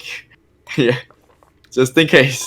Yeah, you can always do a thing where like it has to have Dragon Ball in the title or something. But I mean, even then, you could still get a sus video. But but no, I mean that's a great idea, and I mean I don't know. I think it's unique because then it's like. I don't know. I mean, if you get bored of watching Dokkan, you can always just watch some anime, I guess. A lot of people, like when I put the BoJack and Gohan movie, or like the Dragon Ball Super movie, Dragon Ball Super Broly movie, they're like, dude, I'm literally just hearing your voice and watching the movie at the same time, and it's like the best thing. Because they don't feel like watching Dokkan. Sometimes we get annoyed of just watching Dokkan Battle. Even though that Vegeta, though, everyone was hyped because that was crazy. My gosh, that was so much fun, yeah. Oh, I'm going to definitely go back in a bit. I'm going to go like, oh. Yeah. Honestly, you could clip that whole run and make it a YouTube video. I could, to be honest. You should. I'm not the one telling you that. Obviously, do it. But no. I'm going to make it a highlight. Yeah. I'm gonna make like a 20-minute highlight video because I could Yeah. definitely. Yes. No, that would be dope. But yeah, no, I think your streams are very unique. From that to the whole rave thing to just like the way you interact with the audience. I mean, even in your Yes. face cam, like the lights and the fact that you wear like the Dragon Ball coat and the That glasses is whenever you do the literally. raid. That is actually my signature jacket I use for raves. This is my rave jacket. That's how people say it. I keep saying And- raid, I mean rave, but yes. Did you Rave. get that at Hot Topic, by the way? Yes, I did. It was. I knew it. I've seen it there before. I almost bought it. Yeah, I remember I got it on a deal. It was literally, so the first one was gonna be $74, right? Yeah. But the next item was gonna be $10. So what my cousin did, we're like, wait. We even asked him, wait. So you mean to tell me if we buy this jacket, the same jacket, that one that was 74, it's gonna be $10? He's like, yes. I'm like, you're out of your mind, right? You're dumb. You guys are losing money, dummies. And then we did, dude, let's just split the money 40-40 and we get 2 jackets. That's actually really smart, yeah. And dude, we literally got the same jacket. It was a crazy. Look at the quality on that jacket is insane. Oh, yeah, it's really good. Yeah, I've examined it before, yeah. It Oh, was, that's dope. It was very comfortable too. Yeah. Oh, yeah. No, that's cool. But yeah, no, I really like your streams. And, like, that's another reason to kind of capstone us off here. That's another reason why I really wanted to have you on, because personally, I think you deserve more viewers. And again, I'm not just saying that because you're your friend. I'm your friend. I genuinely I think that. appreciate it. Yeah, like, I think I even said that first stream. Like, Yeah. you know, I watch streams occasionally, and like, but I They don't don't think really I've ever. make you stay, right? Yeah. Yeah, and I've never been like as engaged in a stream as I have, like, not for a really You're long so time. engaging too. You were like talking a lot. I'm like, oh. Yeah, you know, talking in the chat and like, And it's a good feeling when like the streamer's always like right there with you, right? Like tell me Yes. that it just feels yeah, It feels like- very nice. they're noticing you. Like they're not just Yeah. Right. reading your comment and that's it. Yeah. Like I generally give a response to Yeah. every. It's like you're single- talking to them. It's like you're sitting in a room with them. I'm sitting in your crack house strobe light room. And I don't know if you noticed, but even for the simple comments, I remember someone commented like, they asked me like a, no, it was just literally like a statement, dude. Like I really love. Oh no, I pulled, Super Saiyan 2 Vegeta on this multi, and then I go, oh damn, that's actually really cool. Like, and then I go on, I literally have like a 15-second conversation with them. I'm like, I really wish I could have pulled them, but I actually managed to pull Super Saiyan 4 Vegeta LR, and then I explained like what I did in that stream that I did, and just so they can get an idea of what I got as a multi, and I just be like, oh damn, that's cool. And go on to the next, like that's it. He's probably gonna be like, okay, doesn't really, you know. I give him like a whole plus, you know, I'm interested. Like, what else did you pull on the multi? Right. There we go. That's what I do.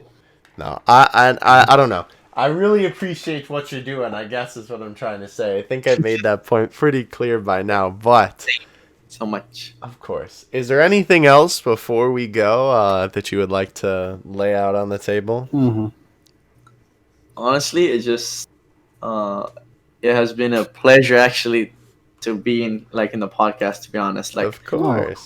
especially It's a because pleasure having you here. Yeah. yeah, it really means a lot to me, especially because like we're both I wouldn't want to say like we're crazy big or anything, but like we're both like the same type of like community and stuff, like the Yes. Dokkan community. Yeah. And like being able to just collide and stuff, like I really like just enjoyed this. I'm sorry if I stutter sometimes, but No, you're good, like you're the good. collaboration, it's amazing. I just Yeah. love it. No, I've always wanted to have like a group of people where I can like always like be a part of, like a community of. So you guys being there is just Here it's you are.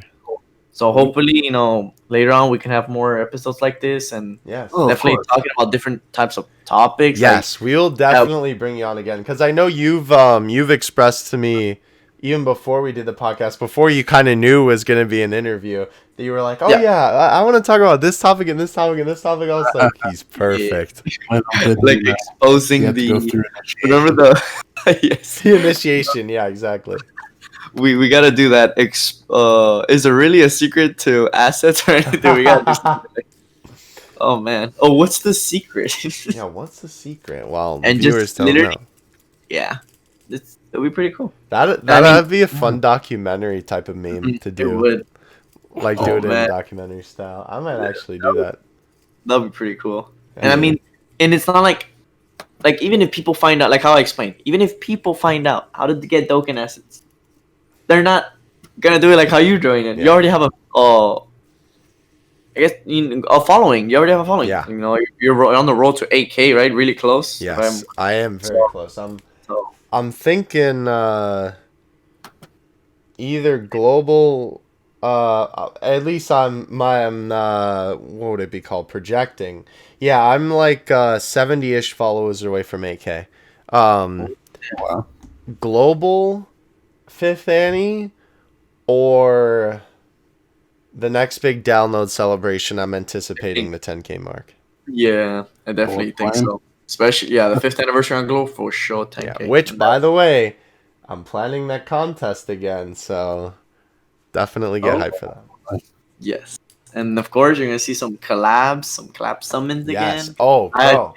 Heck yeah. I am gonna do hopefully some summons on global when it comes to the anniversary. So definitely look forward to that. We could is this what you're telling me? Are you asking me if you want to collab? Because the answer is yes. Yeah, especially because I'm actually saving stones on JP, and I'm actually gonna buy more. Right now I have like 200 some. So next big banner, just know I'm ready. All right, that. Especially because I'm gonna buy more. So yes. Okay, whale. Yeah, I'm becoming a little well. But, you know, it's because people love seeing summons. You know, they donate, they support the channels. I might as well give them what they want, summons, and they love. I mean, summons. you can play with the unit too. Then you reap the benefits. You know. Yep. Like if I pull them, even better. Let's go. More content, and I love running different teams. Oh my god! But yeah, honestly, thank you, my boy Kayvons, and of course Epic Mewtwo. Of course. So thank you so much for having me. Like, you guys don't really have to plug me or anything. Like, I really Too late. Go check out ChaoticTense on Twitch. I really My don't. streams are fire. You're already in the description, don't worry. Yes, you're already in the description. Link to his Yeah. YouTube channel will be in the description as well, and at the end card at the end of this video. Definitely go check it out. His streams are so much fun. I highly recommend go checking them out. Turns out that I'll just happen to be there all the time now, so if you want to talk to me too, there's some incentive for you to go over there as well. Okay, I have one question. This is the last question from me to you guys. Yeah. Okay, I'm not trying to throw shit on anyone, but was this one of your favorite podcasts? Listen, I think we gotta go. I'm just saying. No. This was a good time. Yeah, I had a lot of fun. Hey, Yeah, it was fun. that's what's up. That's what's up. This is honestly why I started the podcast in the beginning, because of interactions. You get different opinions and stuff on different subjects. I like it. And the wholesome really melts my heart. Oh lord. Oh man. On that note, thank you guys so much for watching. Definitely go check out the boy Chaotic. And from all of us here at the Extreme Z podcast, we will catch you in the next one. Later, everybody. Peace.